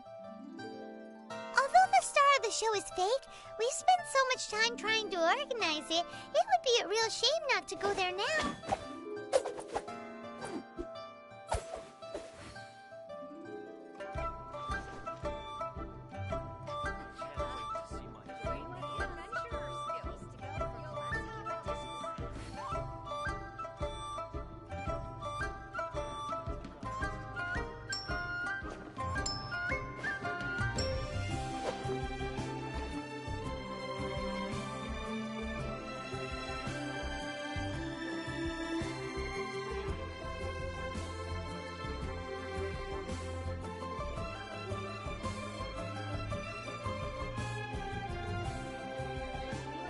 I didn't know you were such a slacker.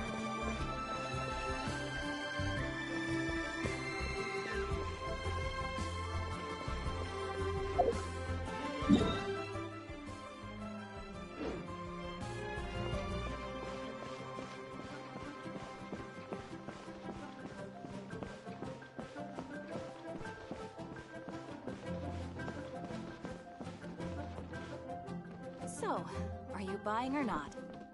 Auto reconfiguration is an essential function.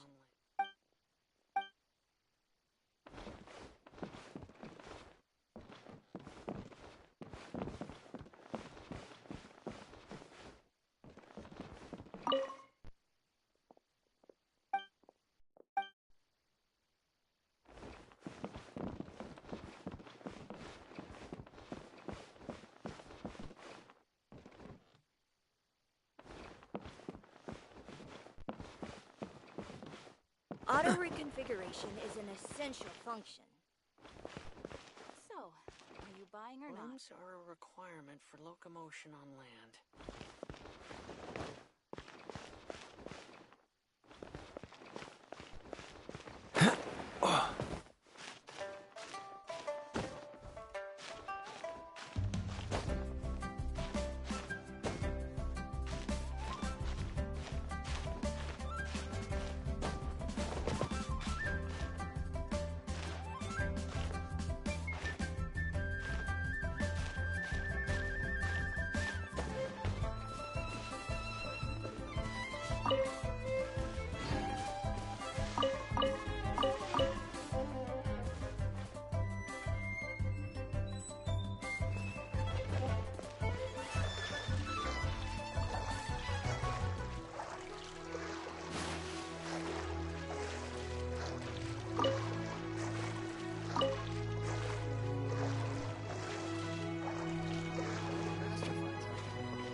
You know that god from the ocean couldn't have just shown up out of nowhere. I mean, it's been 2,000 years since Rex Lapis subdued it. Yes, and to think that this happened right on the heels of the incident with Rex Lapis, too. Say, do you think the person who assassinated our lord and released that evil god might have been one and the same? Now that you mention it, that's very possible. Yes, it's very possible indeed. I mean, it all fits together. That person must have colluded with the evil god to harm Rex Lapis. Oh, that wicked, black-hearted scoundrel. Still, what sort of supernatural prowess must this person possess to be able to do such things? I have never heard of such a person in all my years. Ah, forget it. Guessing's no use to us. Look, the Millelith over there looks like he's about to make an announcement. Let's hear what the Ministry of Civil Affairs has to say first.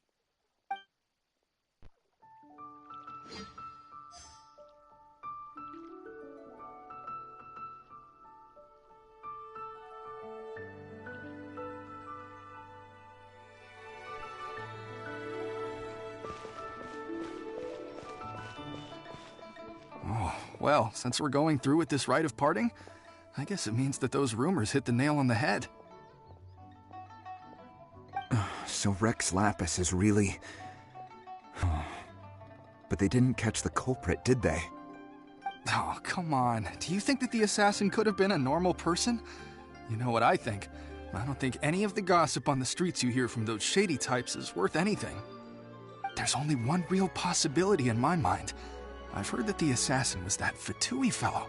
Youngish, pretty high in rank. I think they called him Child. The Fatui? They certainly are very suspicious. Who knows what those greedy, crooked folks... Shh! Lower your voice. If the Fatui catch you in their sights, Rex Lapis won't be around to protect you this time.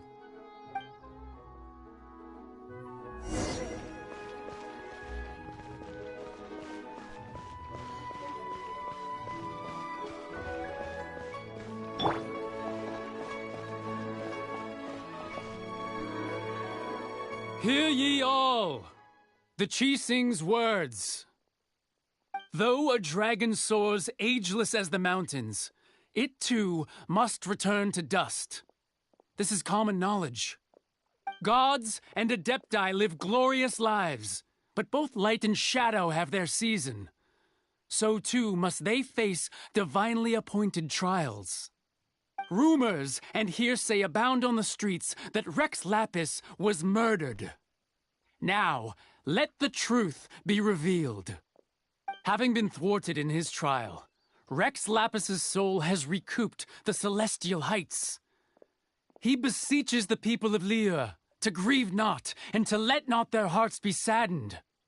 Nor are they to believe street-born rumors or indulge in baseless speculation.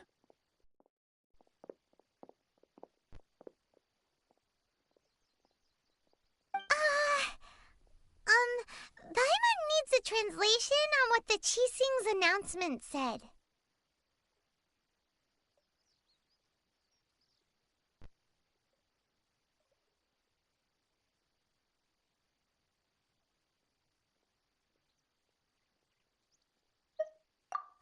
So that's how they're spinning it. Something feels off. Why would they suddenly give up looking for the murderer? Not to mention how this excuse sounds like something they just made up on the spot. Could the Qixing already have known that Rex Lapis wasn't dead? But Zhongli said that neither they nor the Adepti knew anything. Did Zhongli tell them in secret after his gnosis changed hands?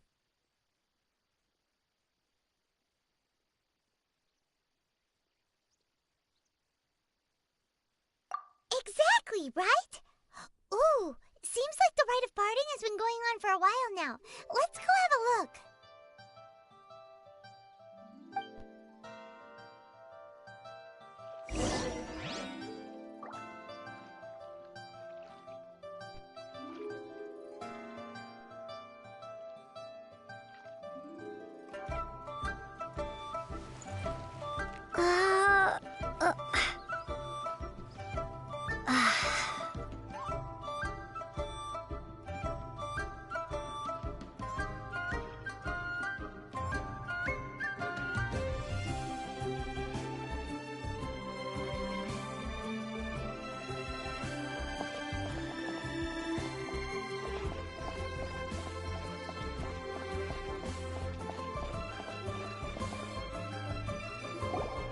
Look, it's Ningguang and Keqing. Are they saying something? Are there speeches over? As said previously, Rex Lapis's soul returning to the heavens is the end of the contract. And it is also the end of an era. 3,700 years of contracts burnt and reduced to ash. We, the people of Liyue, were indeed prosperous. But blinded by our prosperity, we forgot that time can be pitiless. The long, unending dream of our Archon walking among us. Now that we have awoken from our dream, we must learn to say farewell. Will you stand with us as we re-establish our contracts? As we build a new age of prosperity? So concludes the words of Her Eminence the Tianquan. Does Her Eminence the Yuheng have anything to add?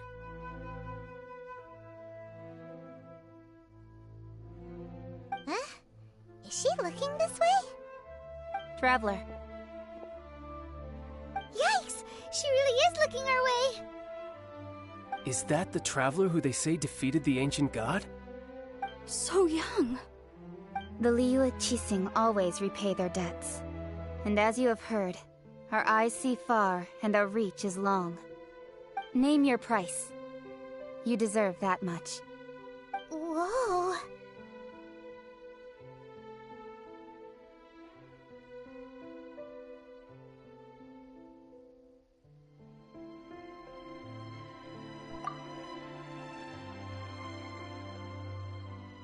Well, could you help me put up some missing person posters?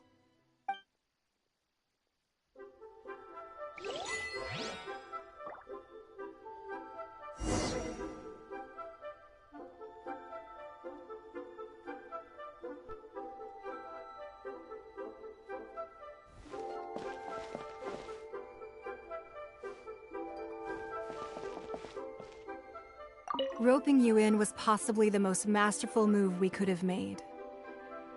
I believe that future generations will say so too when our deeds come up for their review.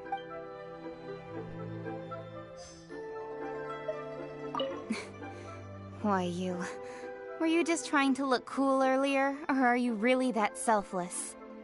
If you were looking for someone, you could have just told me that in private.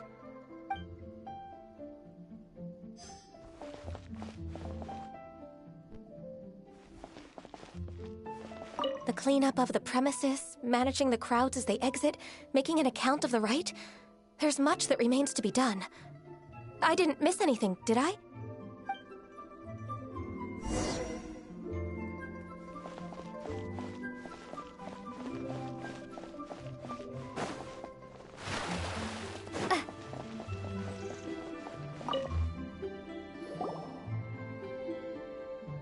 Hey, Zhongli!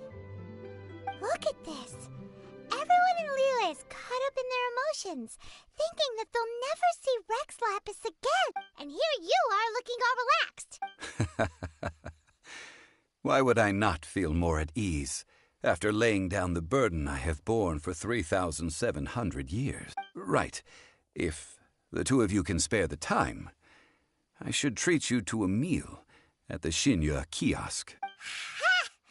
That sounds like big talk, Zhongli. Paimon might have believed you if you were treating us to some third-round knockout, but you'd have to pay out your nose just to stand inside Xinyue kiosk. Are you sure you can afford it? You're right. I do lack the Mora.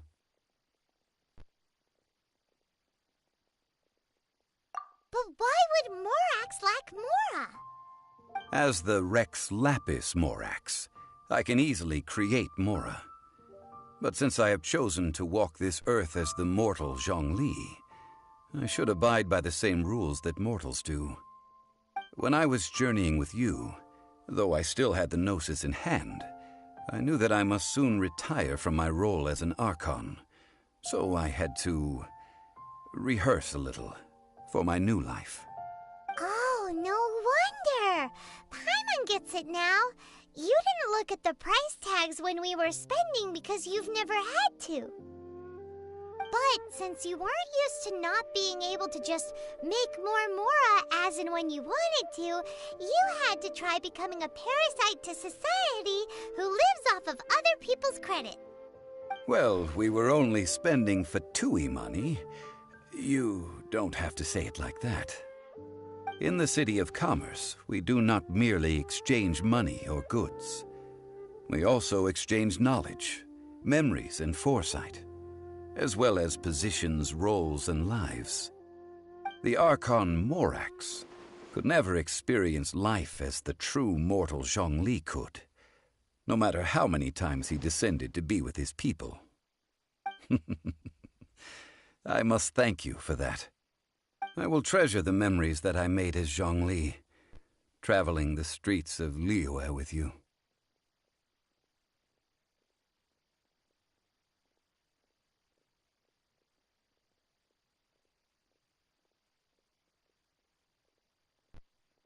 That is true.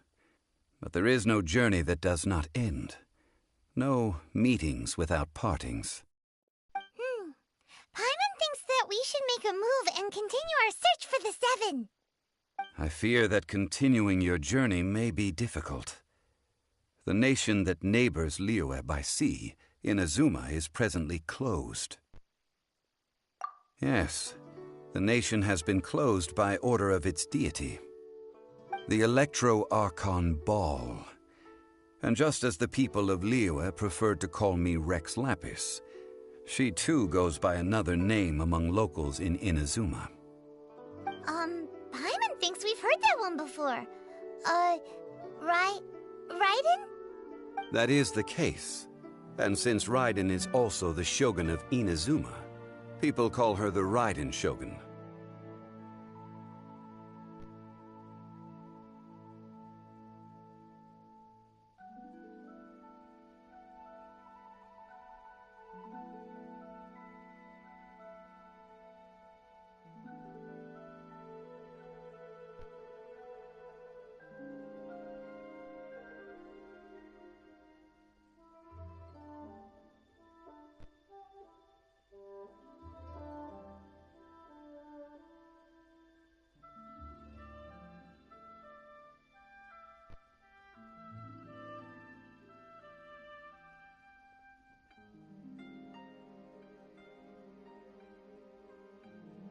That said, though people at the wharf were saying that the situation in Inazuma is very tense, Paimon doesn't remember that always being the case. It wasn't that bad last year. Zhongli, since you're Rex Lapis, shouldn't you know something about what's happening there? Just how did Inazuma become a closed nation? It's because of visions. Visions? When faced with circumstances beyond their control, humans often bemoan their lack of power. But if a person shows true strength of will at a desperate and fateful moment in their life, the gods will look upon them with favor. This is what visions are. Magical foci bestowed upon those who have been acknowledged by the gods. Uh-huh. That's how people in Teyvat see it. But starting from last year, the Raiden Shogun began promulgating the Vision Hunt Decree. Vision Hunt Decree? Yes. It was an order to seize all visions within Inazuma's borders, and to inlay them upon the hands of the statue of the omnipresent god. They want to seize visions. But why? Aren't vision blessings from the gods? I should think that in the Raiden Shogun's eyes, it is precisely because they are divine blessings that they should be under the sole dominion of divinity. Whoa, that's harsh. The Animo Archon is the god of freedom, and the Geo Archon is the god of contracts. For her part, the Raiden Shogun is the god of eternity. It seems as though she has finally decided to eliminate any unstable elements that could pose a threat to her eternal realm. The fact that even I, the oldest of the seven, have now passed away, will only strengthen her resolve to pursue eternity. Knowing her, She must have again quoted that adage she is most fond of when proclaiming that decree to her people. 7 ideals for 7 gods, and of these, eternity is nearest unto the heavenly principles.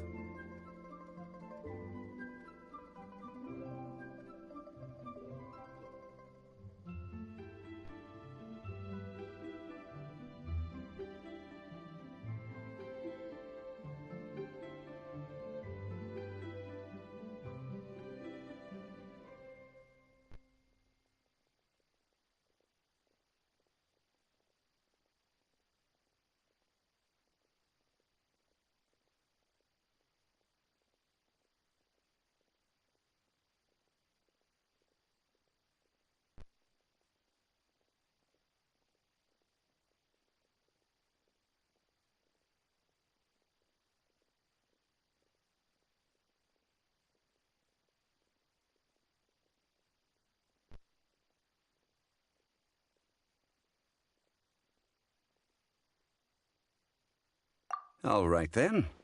Was there anything else you wished to know?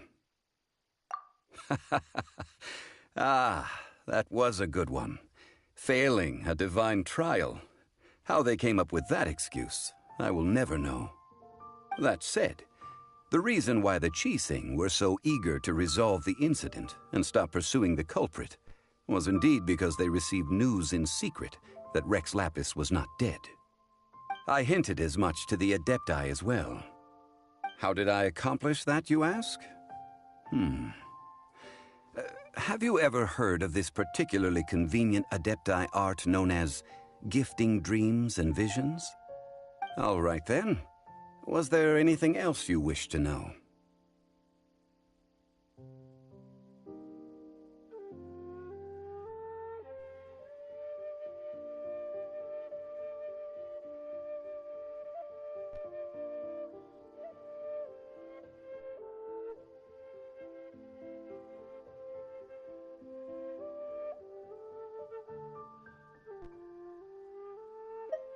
Yeah, about that.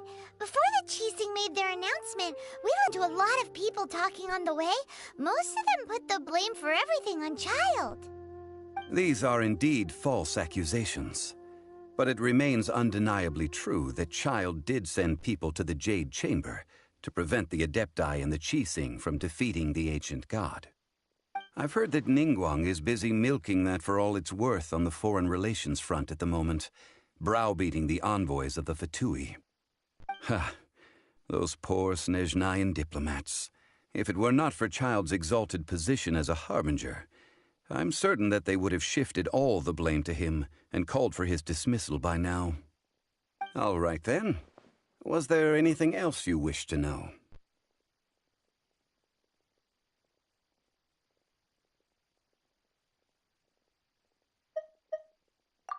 The time of the Adepti has long passed.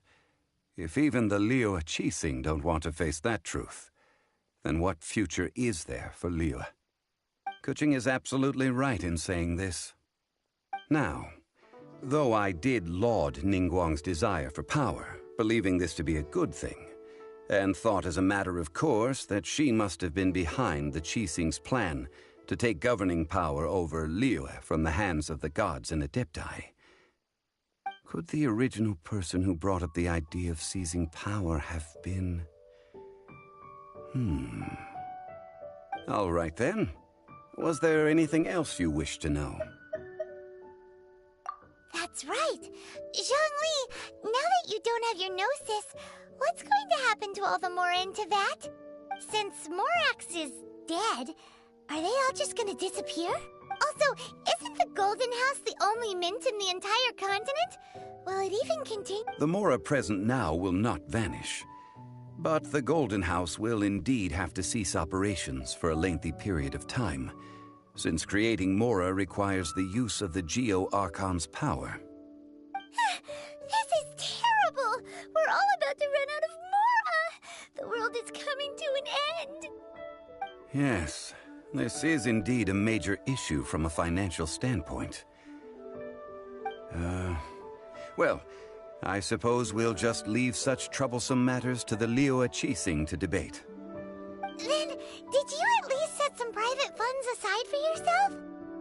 Oh, a private fund. This does seem like a good, logical, common-sense idea. It's a shame. What's a shame? It's a shame that I didn't think of it at the time. All right, then. Was there anything else you wished to know?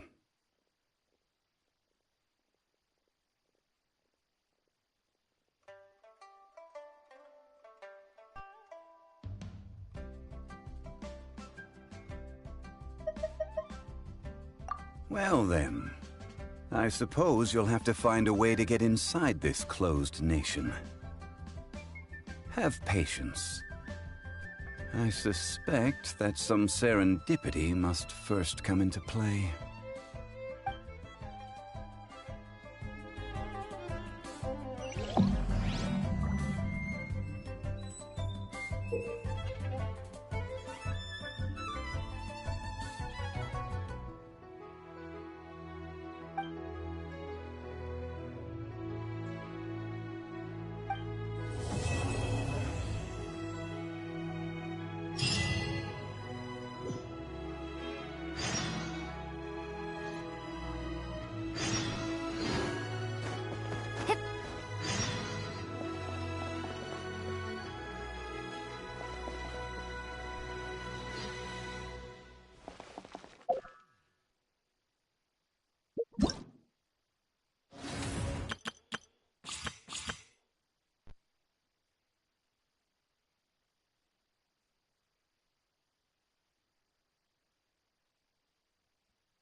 I have gathered everyone here today to make an important announcement.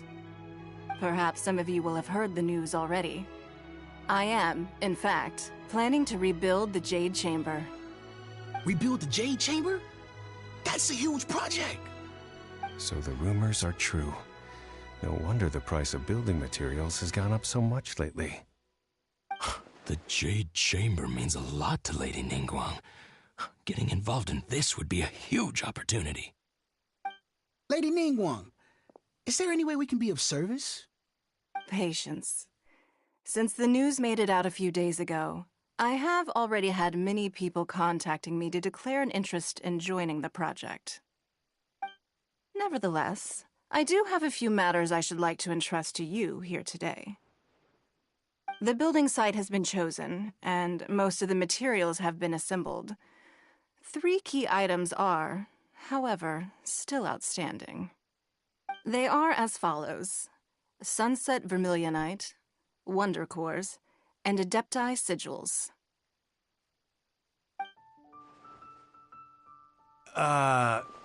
Excuse my ignorance, Lady Ningguang.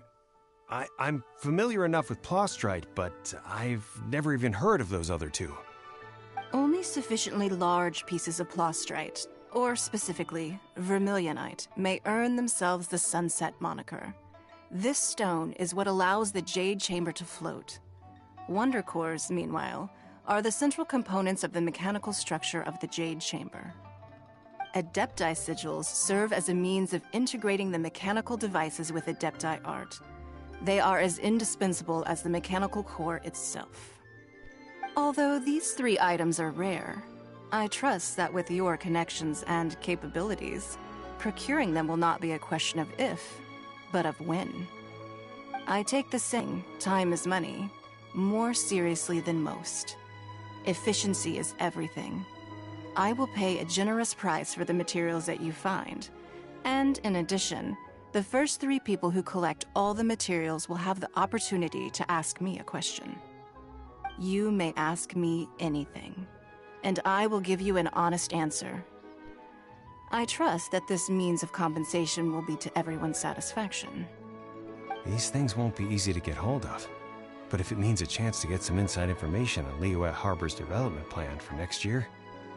Then it's the deal of a lifetime. Information from Lady Ningguang is priceless. Whoever gets to it first takes the market. Haha, what a coincidence! I won't divulge too much, but I heard some murmurings about some Plostrite just the other day.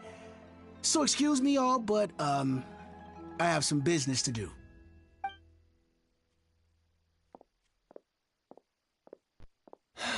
No. We better move quickly, or this opportunity will be snatched away from us.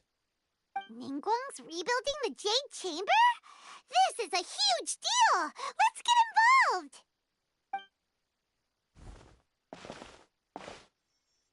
So you heard my announcement, did you?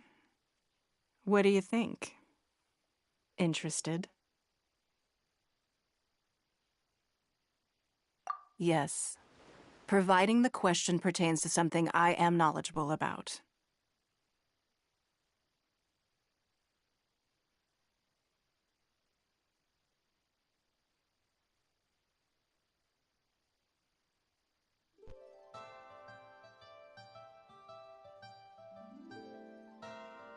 Really? Ooh, then Paimon will ask you about how to run a business! Then we'll never be short of Mora ever again. Of course.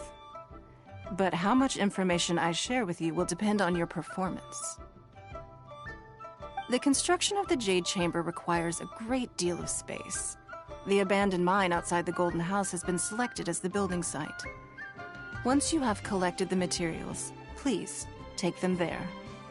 I have other business to attend to now. Otherwise, I would gladly escort you to the site in person. When you do arrive, please seek out my secretary. Remember, this is a race against the clock. A rare opportunity presents itself to you.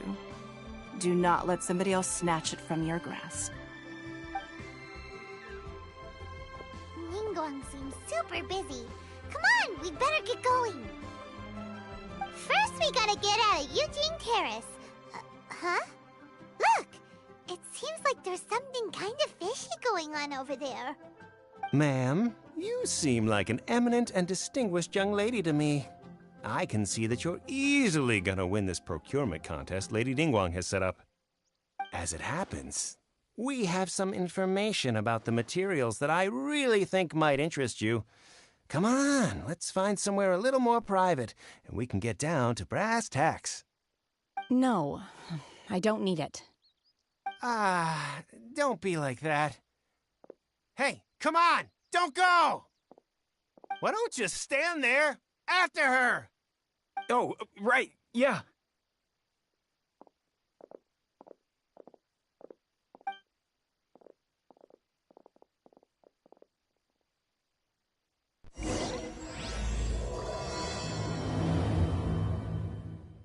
Did you hear that?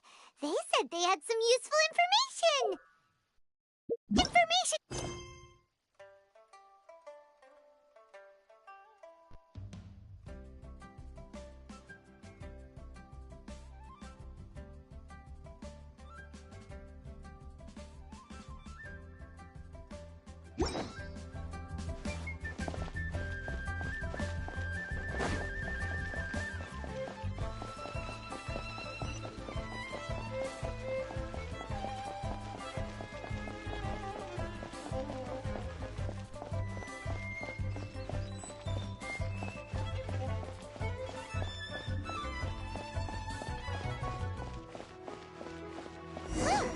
They're not here!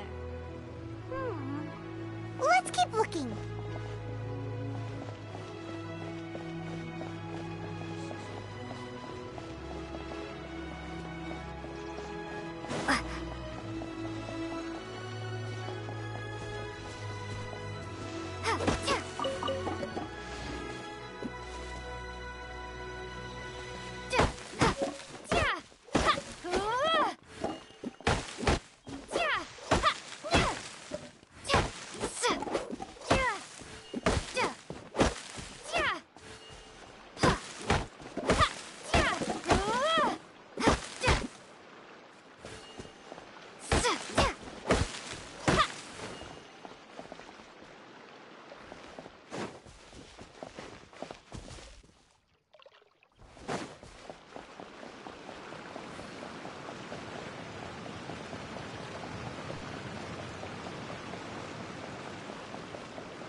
Children, come, come.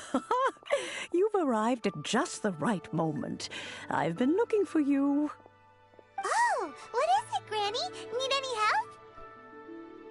Oh, no. You've done so much for Liyue Harbor already. I could hardly ask for more.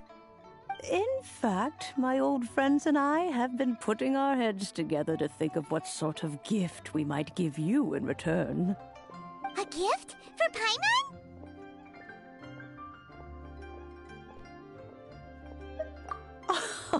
Oh, child, you are so very mock. When you traversed my old teapot in search of the cleansing bell, I heard your little friend mention that you often camp out in the wilds. That simply won't do. Especially since I imagine you still have a very long journey ahead of you.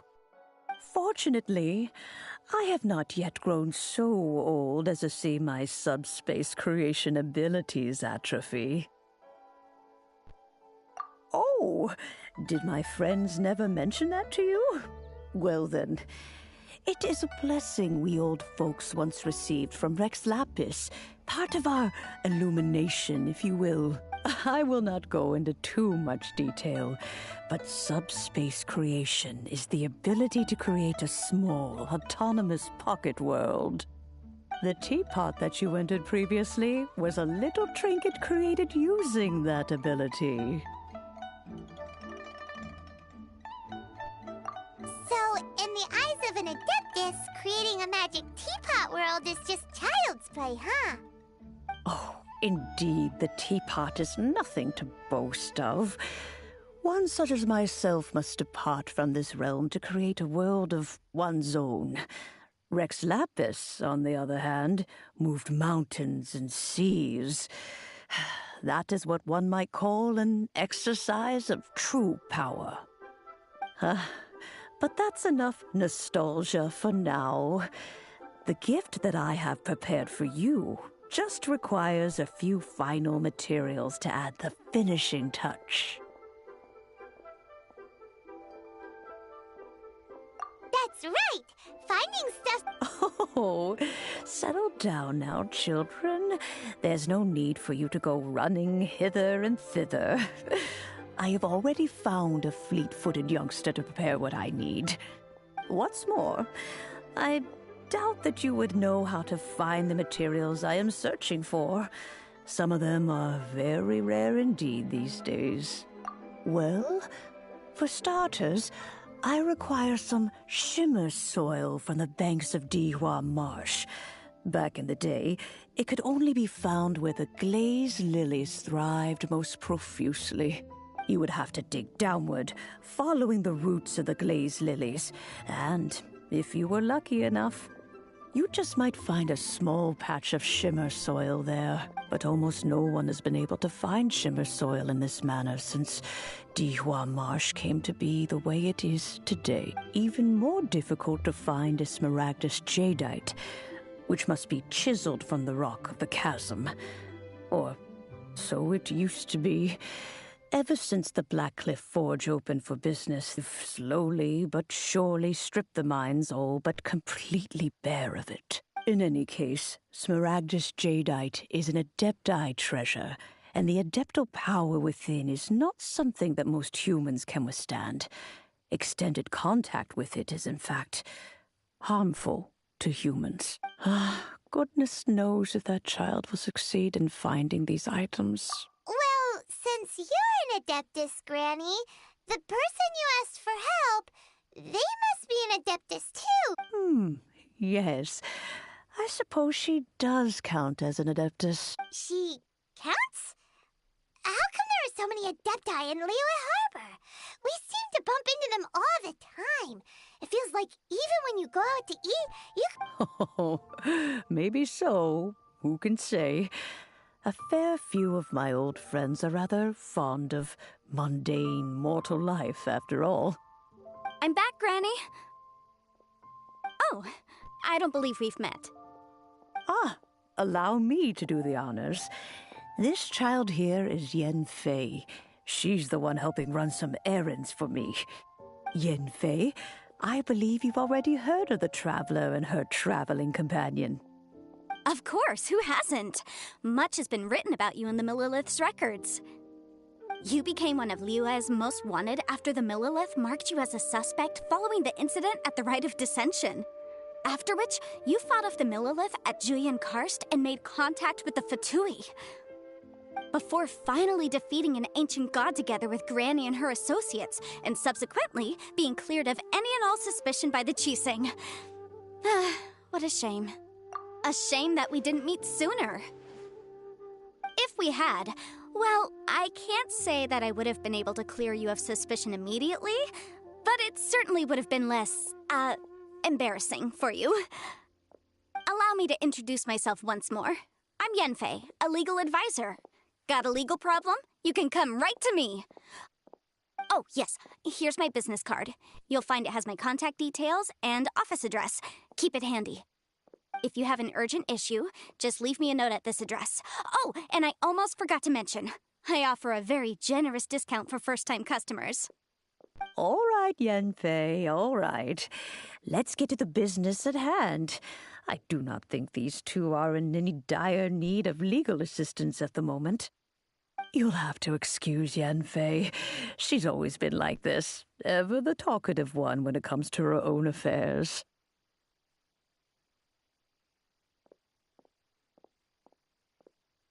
Paimon was gonna ask the same question. You seem An Adeptus? I guess. Kinda. My old man said he was one anyway.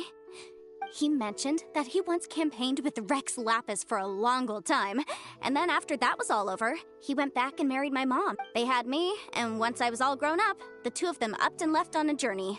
Well, that's a bit casual for an Adeptus. Aren't you guys supposed to sign solemn contracts to protect— Well, my dad did say that he'd talked it through with Rex Lapis, and that he was fine with it. Even contributed towards the wedding gift, apparently. Anyway, let's not dwell on that too much. So, Granny, I've got hold of most of the stuff you asked for, except for Smaragdus Jadeite. I couldn't find any at all. Is that so? But Smaragdus Jadeite is really rather essential. Yanfei, are you sure you can't find some other way? They have helped Liyue greatly, after all. It is only right that they are duly rewarded. I know, Granny, you've told me 1,000 times already. Well, the chasm's definitely a no-go, but there's still a chance we can figure out some alternative means of procurement. Hold on a moment. Let me have a look. Whoa, that's a really thick book. What kind of things do you write in there? Commercial consultancy. Or Snezhnaya. Ah, found him. Krusel. A Snezhnayan merchant who once came to me with some legal queries on certain articles in the legal codices. If my memory serves, all of them had to do with rare ores. He mentioned that he was considering acquiring some Smaragdus Jadeite to make hairpins, and wanted to know if there were any legal ramifications that he should be aware of. Said he was planning to sell them in Snezhnaya, so I guess I'll go look for him. With any luck, he'll have gotten his hands on some Smaragdus Jadeite, or might have an idea of where we can find some. Oh, you want to join me? I suppose that's no problem, but it's best if you just stand by and watch. If you try to get involved, you'll only risk placing yourself in legal jeopardy. Wow, an Adeptus imploring us to avoid incurring legal liability. Well, that's a first for sure. Best we be a little more careful than usual while we're with her.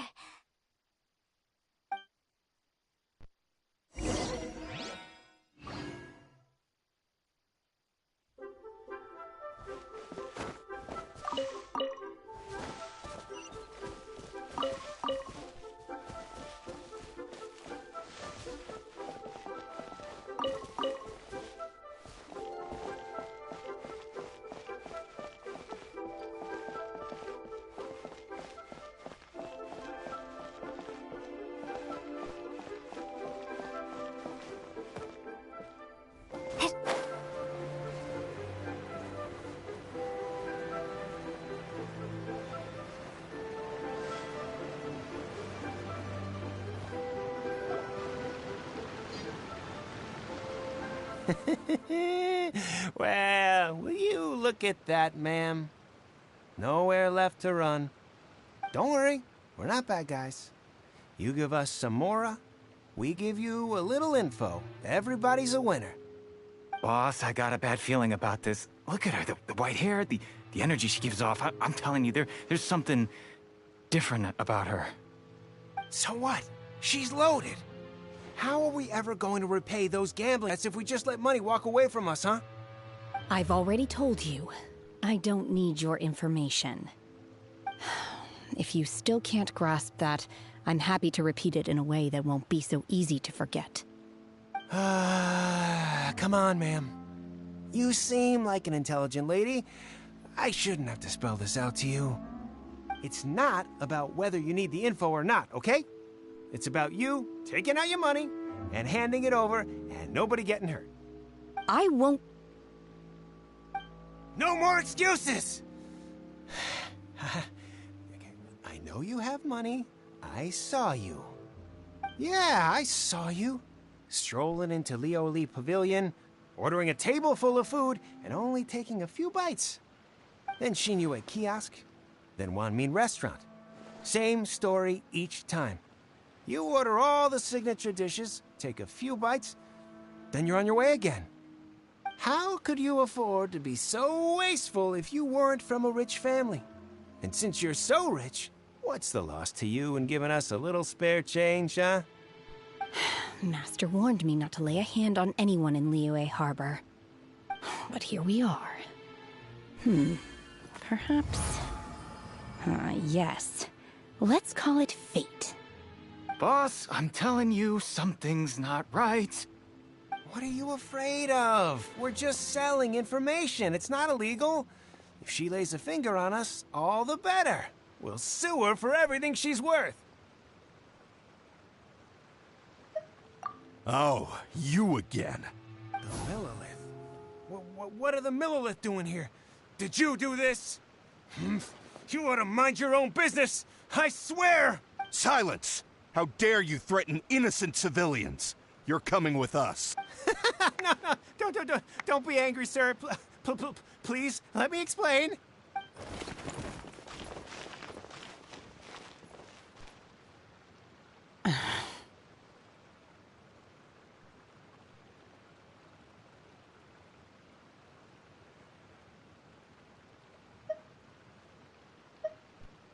Shenhe.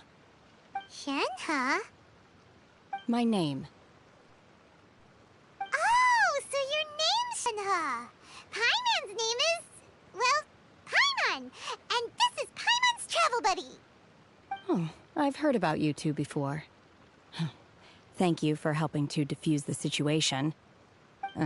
I could have dealt with it myself, though. I suspect smashing his head against the ground a handful of times is all it would have taken to get him to surrender. You can't do that. That's way too violent. This is Liyue Harbor. There are laws against that kind of stuff, you know. Laws? No. Apparently not. Really? So how exactly have you... That would be my stomach growling. I haven't eaten enough. She's so honest. Wait, that's right. They said you went around all the restaurants ordering this and that and the other, but only took a small bite of each dish. Then of course you're still hungry. So Chingson, glaze lily, violet grass. These are my usuals. Medicinal herbs? Kinda hard to explain. Anyway, Boo Boo Pharmacy's not far away. Let's take Shenhe there for a big medicinal meal. After all, you can't work on an empty stomach.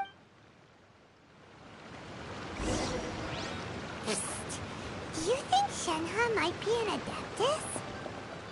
It seems like it's her first time in Liyue Harbor, and she doesn't seem to get how things... Are you here to buy some herbs? I do hope you brought your prescription. Chingson, glaze lily, and violet grass, please. Half a pound of each. What kind of prescription is this? Sounds more like a lunch order.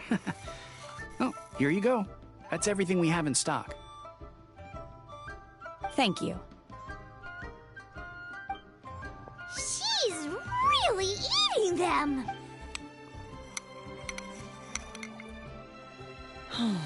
My hunger has now abated. Thank you. Rather awful.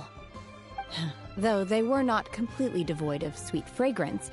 After consuming a large quantity of them, bitterness is all that remains. So, how can you chow down on these and barely touch the restaurant food?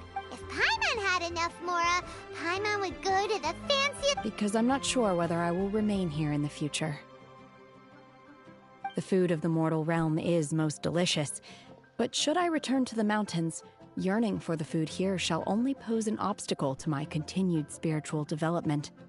Sampling each dish in order to appreciate its taste is enough. Return to the mountains! That proves it! Paimon knew she was an adept! Enough about me. What are your plans from here? Oh, right! Paimon almost forgot! We came out to take part in the Rebuild the Jade Chamber competition! And now we're probably super behind because we've been held up for some... I see. I heard something about the contest when I was passing by. Yep!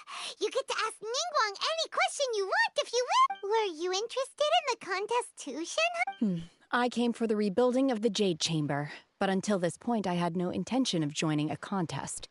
However, you have shown me your kindness, and I would now like to lend you my assistance. Oh, don't worry. I ask for nothing in return. Wow! You really don't have to. But having an Adeptus help out will make things a whole lot easier, so... Then let's not delay. I have a plan. Great! Paimon bets this is gonna be the awesomest plan ever! I am not sure whether, or to what extent, this plan can be classified as awesome. I do, however, believe it will be highly effective. We simply need to dispose of everyone who is currently ahead of us. Then, we alone shall become the victors. Veto! That is not acceptable! Not by a long shot! Really? But I hear that competition is in essence about conflict and one-upmanship. Look, we want to win this competition fair and square, okay? Sunset Vermilionite, Wonder Course, and Adept... I was wondering who I could hear arguing over there. So, it's you. Baizhu? What are you doing out here? Lady Ningguang wishes to purchase a large batch of wound dressing. We're running low at the store, so I came out to fetch the ingredients. Huh? How come Lady Ningguang needs so much wound dressing all of a sudden? I'm not too sure. I did hear she's looking to rebuild the Jade Chamber. Maybe for its first aid on site? Oh, and she also borrowed Chi-Chi. Meaning Boo Boo Pharmacy is very short-handed right now. I don't suppose any of you are looking for part-time work by any chance? No, we've got other stuff to do. While you're here... Ah, the variety of plostrite used in the Jade Chamber, yes? There is some mention of it in the Seven Mountain Treatises. When activated, Sunset Vermilionite rises up all the way into the clouds. It's very rare indeed. As far as the records show, virtually all Sunset Vermilionite in existence has been mined and taken possession of. But the Feiyun Commerce Guild would know far more about this than I do. Okay then, let's go ask at the Feiyun Commerce Guild. Thanks, Baizhu. You're quite welcome. Good luck to you all. And if there's anything further you need from me, just come to the Boo Boo Pharmacy.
Master Xingqiu, thank goodness you're finally back. Oh? Why do I detect an urgency in your voice? The guild has had a whole string of strange orders in recently. Everyone's been completely caught off guard. Your father gave me specific instructions to ask you to stay and help out if I happen to see you. I see. Have someone sort the orders by type for now. I'll deal with them myself shortly. Oh, how wonderful. Thank you, Master. With you on the job, I can breathe a sigh of relief. Hey, Xingqiu! Glad you're here. We want to ask you for some information. Traveler, Paimon, please wait a moment. Shu, I need to entertain some guests. Please continue with your work for the time being, and we'll discuss the matter of the guild's orders in more detail. Understood, Master Xingqiu. Then I will leave you in peace. I wasn't counting on finding you here today. What's going on? And how— Xingqiu, have you ever— Oh, I see. So you've entered Lady Ningguang's contest— As well? Do you mean— The truth is, the Feiyun Commerce Guild is in possession of some Sunset Vermilionite, but only one piece. We are holding it on behalf of someone who has asked us to put it up for auction. and a lot of interested parties have already come to us inquiring. At the end of the day, it all comes down to supply and demand. In this case, I'm guessing the final transaction price may be in excess of 500 million mora. 500 million?! Honestly, I would recommend that you don't bother bidding on this one. The price is greatly inflated, and it's just not worth it. But without any sunset vermilionite... Don't panic. I don't suppose you... Who? Sea Gazer was once very close to Mountain Shaper, but if I am not mistaken, he has already passed away. Yes, precisely. I didn't know anyone else knew about him. According to records of drifting clouds, Sea Gazer once built an abode to store his rarest and most exquisite treasures, among which was some sunset vermilionite. After Sea Gazer passed, the abode was abandoned, and its location was lost to time. Luckily, I came into possession of a stack of folk history books just recently. They make some oblique references to this lost abode, and after cross-referencing them against each other, I'm now fairly certain that it is situated in the Lisha area. That's great! But wouldn't it be a little, disrespectful? With him being an Adeptus? You needn't worry. As far as I understand, Sea Gazer was very open-minded. Even while he was alive, he wouldn't have let something like this bother him. Open-minded? I have not heard of Sea Gazer being described in this way before. May I ask where you read that? Just a rumor I heard out in the mountains. All right then, let's go. There's something about this young lady that reminds me of a good friend of... Oh, I almost forgot. Adepti abodes tend to have very ingenious designs, especially when it comes to their defense mechanisms. Plus, it's likely to be crawling with monsters after being abandoned for so long. Okay, we will be. Thanks, Xingqiu.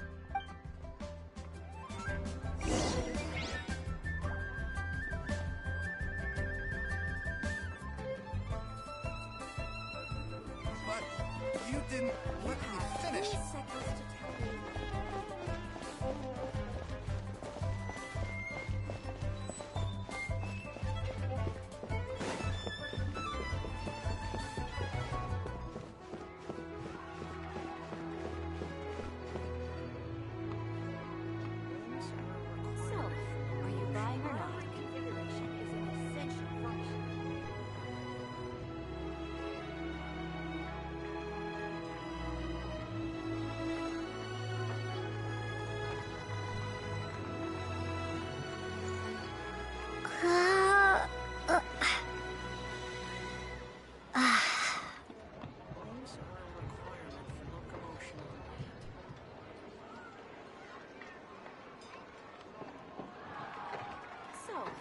Buying or not, configuration is an essential function.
Hello, Mr. Crossell. How's business been? Oh, good, very good. All thanks to your advice, Miss Yanfei. What brings you here today? You're too kind. I was simply doing my job. Now, I believe that the last time we met, you mentioned that you were looking to source some smaragdus jadeite to make hairpins. Have there been any further developments on this front? Well, yes. As a matter of fact, in the end, I did acquire a small piece of smaragdus jadeite and had it fashioned into a pair of hairpins. Miss Yanfei, might I presume that you have an interest in the hairpins? I must apologize. I've already rented them out to a lady named Zhi. If you'd like to inspect them, you may have to wait quite some time. Wait, isn't smaragdus jadeite really rare? Aren't you worried about the hairpins getting damaged or lost while they're being rented out? No, I'm not worried in the slightest, because I signed a contract with Miss Zhi before renting them to her. The contract makes it quite clear that if she loses or damages the item in question, she must compensate me for its full original value.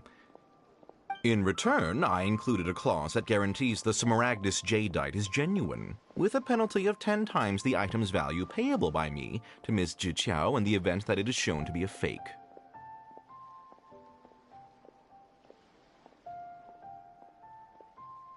Guaranteed genuine, with 10 times the value payable if this claim is shown to be false. Yes, these terms are very clear indeed. Of course. This way, both the client and I have the assurance we need. To ensure fairness, each of us has retained an original copy of the contract. In that case, might you know where Miss Chow lives? We'd like to pay her a visit and have a look at the hairpins. Oh, of course. She wrote her address down when we signed our contract. Here, I'll mark it on your map for you. Thanks a lot, Mr. Crossell. We'll be off now.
Oh, whatever shall I do?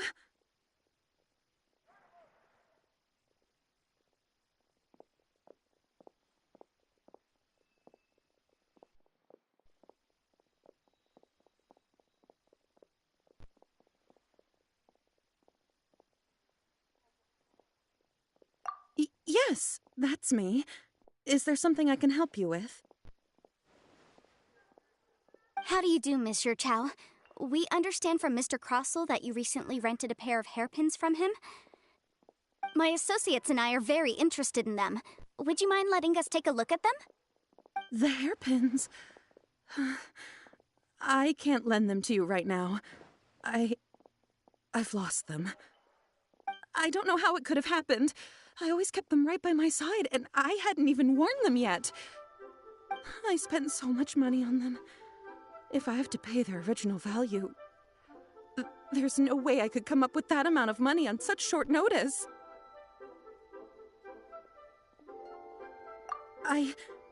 My family is in the ore business too, but business has been suffering ever since the chasm was sealed off. We now have a backlog of paid-up orders just sitting around, so we've been having to purchase some stock from other ore merchants to complete them.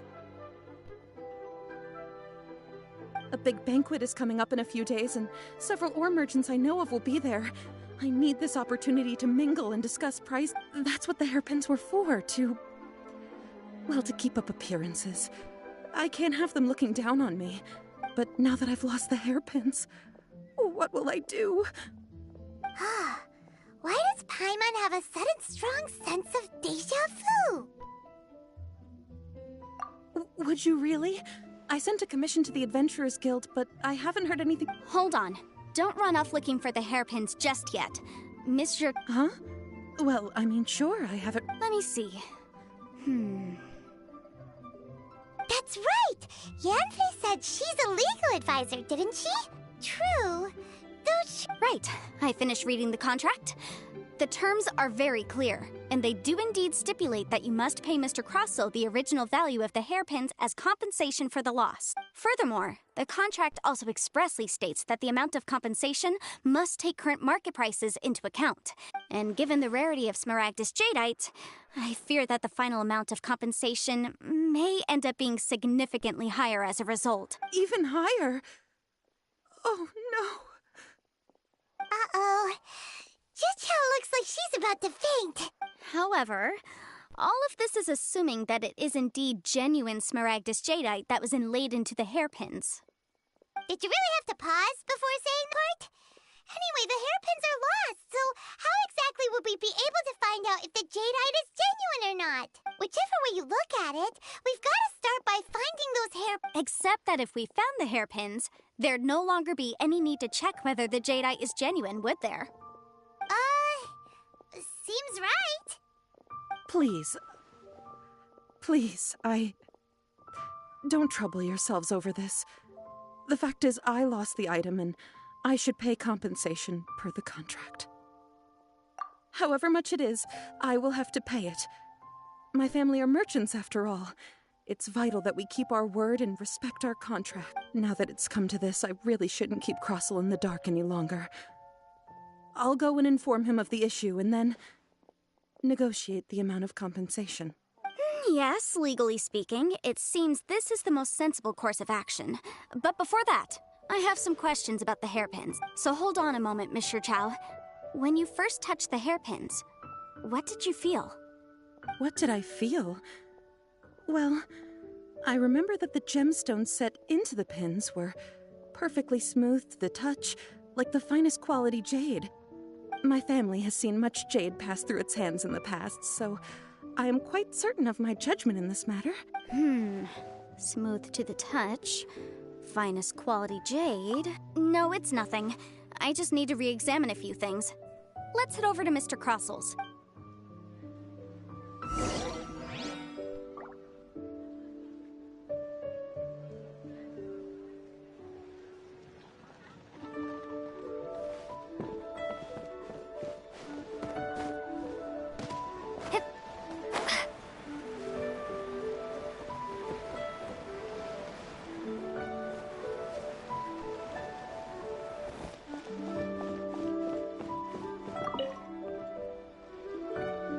Ah, Miss Yanfei, you've returned.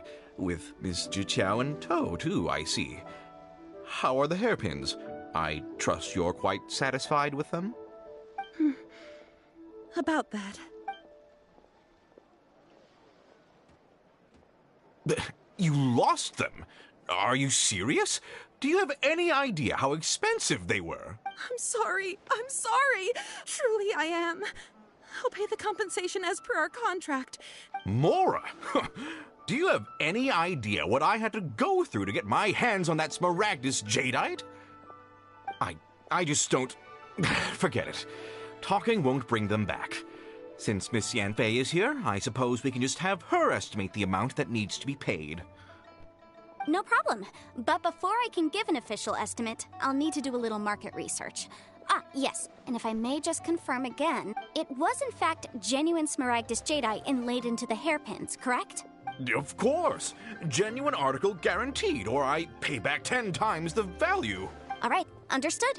I'll conduct some market research, and once I'm back, I'll provide an official assessment of the sum owed by Mr. Chow in compensation. Please wait here, Mr. Crossell. Thank you very much. How could she lose my hairpins? She'd better pay every last mora that they're worth. Looks like I'll have to find some way to raise that money. Please wait, Mr. Chow. I have something to discuss with you. It's not convenient to speak here, so let's find somewhere that we can sit and talk in more detail.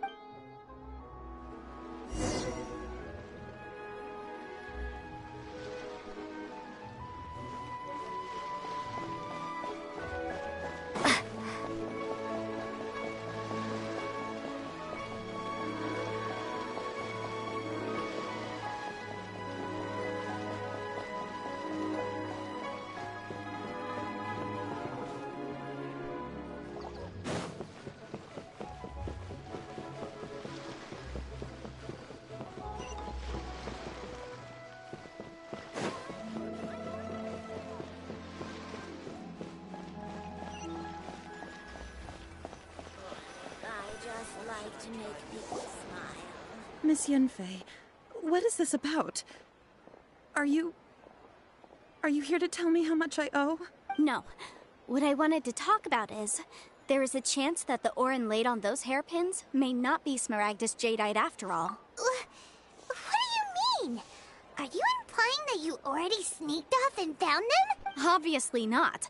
I'm no adventurer, let alone a member of the guild. I don't run thankless, time-consuming errands for a living.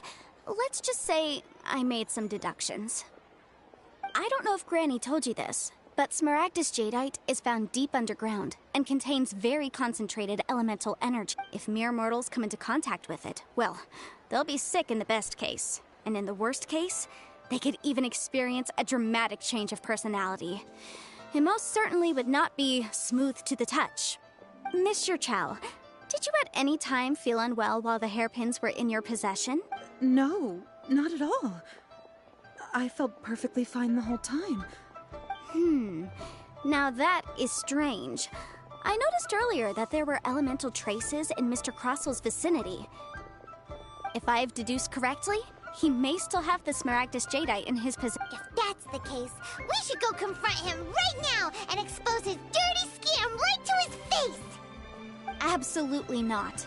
If we were to confront him now, there's no way he would admit to it. Eventually, he would find some argument to compel us to leave. And then, he'd throw the Smaragdus Jadeite into the sea the moment we were gone. After that, he would simply insist that Mr. Chow pay up per the contract. He would lose nothing. Meanwhile, we would have to look under every stone in Liyue, hoping and praying that the hairpins do actually still exist somewhere in this world. So vivid that Paimon thinks it might be experience. Oh, it certainly is. I've seen my fair share of situations like this, and brute force methods are certainly one way of resolving them. Fortunately, I have far more elegant solutions at my disposal. I'll share them with you in due course. Well then, since you're so experienced in dealing with problems like this, perhaps you could help me, Miss Yanfei. Oh, that won't be a problem. But first, Mr. Chow, could I ask you to please sign this contract? Huh? Does there have to be a contract for everything? Paimon can't... It feels like Yanfei is even more concerned with them than a certain someone else. These are my formal terms of engagement. Everything prior to now has just been pro bono advice. Any work commissioned, not bound by a contract, cannot be relied upon. I understand. Then I will be glad to place this matter into your capable hands if you will take it, Miss Yanfei. No problem. Just sign here, and I'll sign too. Okay. Now write your address here, and then sign on. And I'll also need your signatures on pages 5, 7, and on the very last page. This contract has so many pages. Paimon's all out of brain juice again.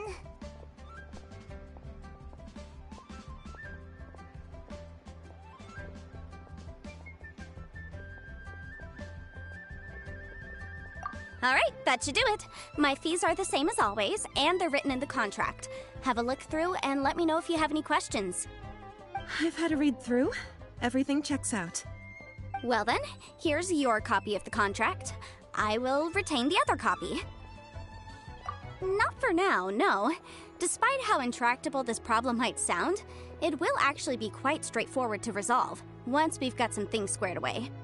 I don't believe you have been part of an investigation like this before, in which case, hopefully this should be quite the experience. Miss Yanfei, I have to ask, why are you helping me?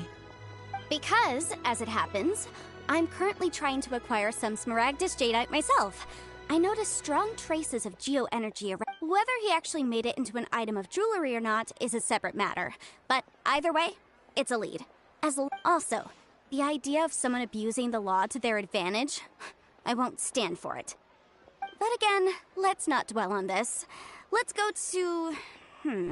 where can we find someone who processes... I've got it!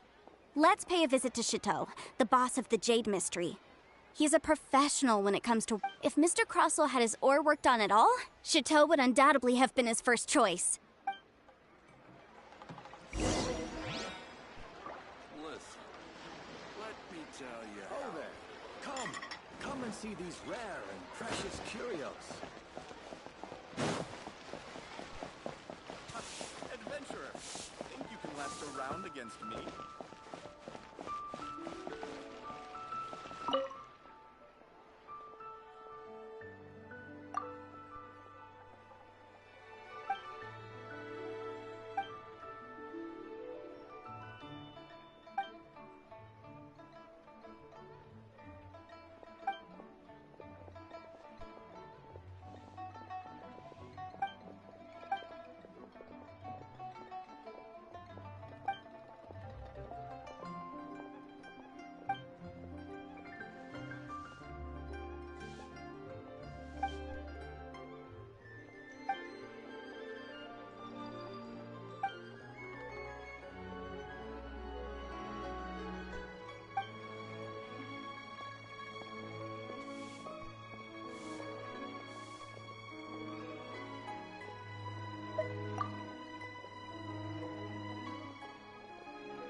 Ad Astra Abyssos.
error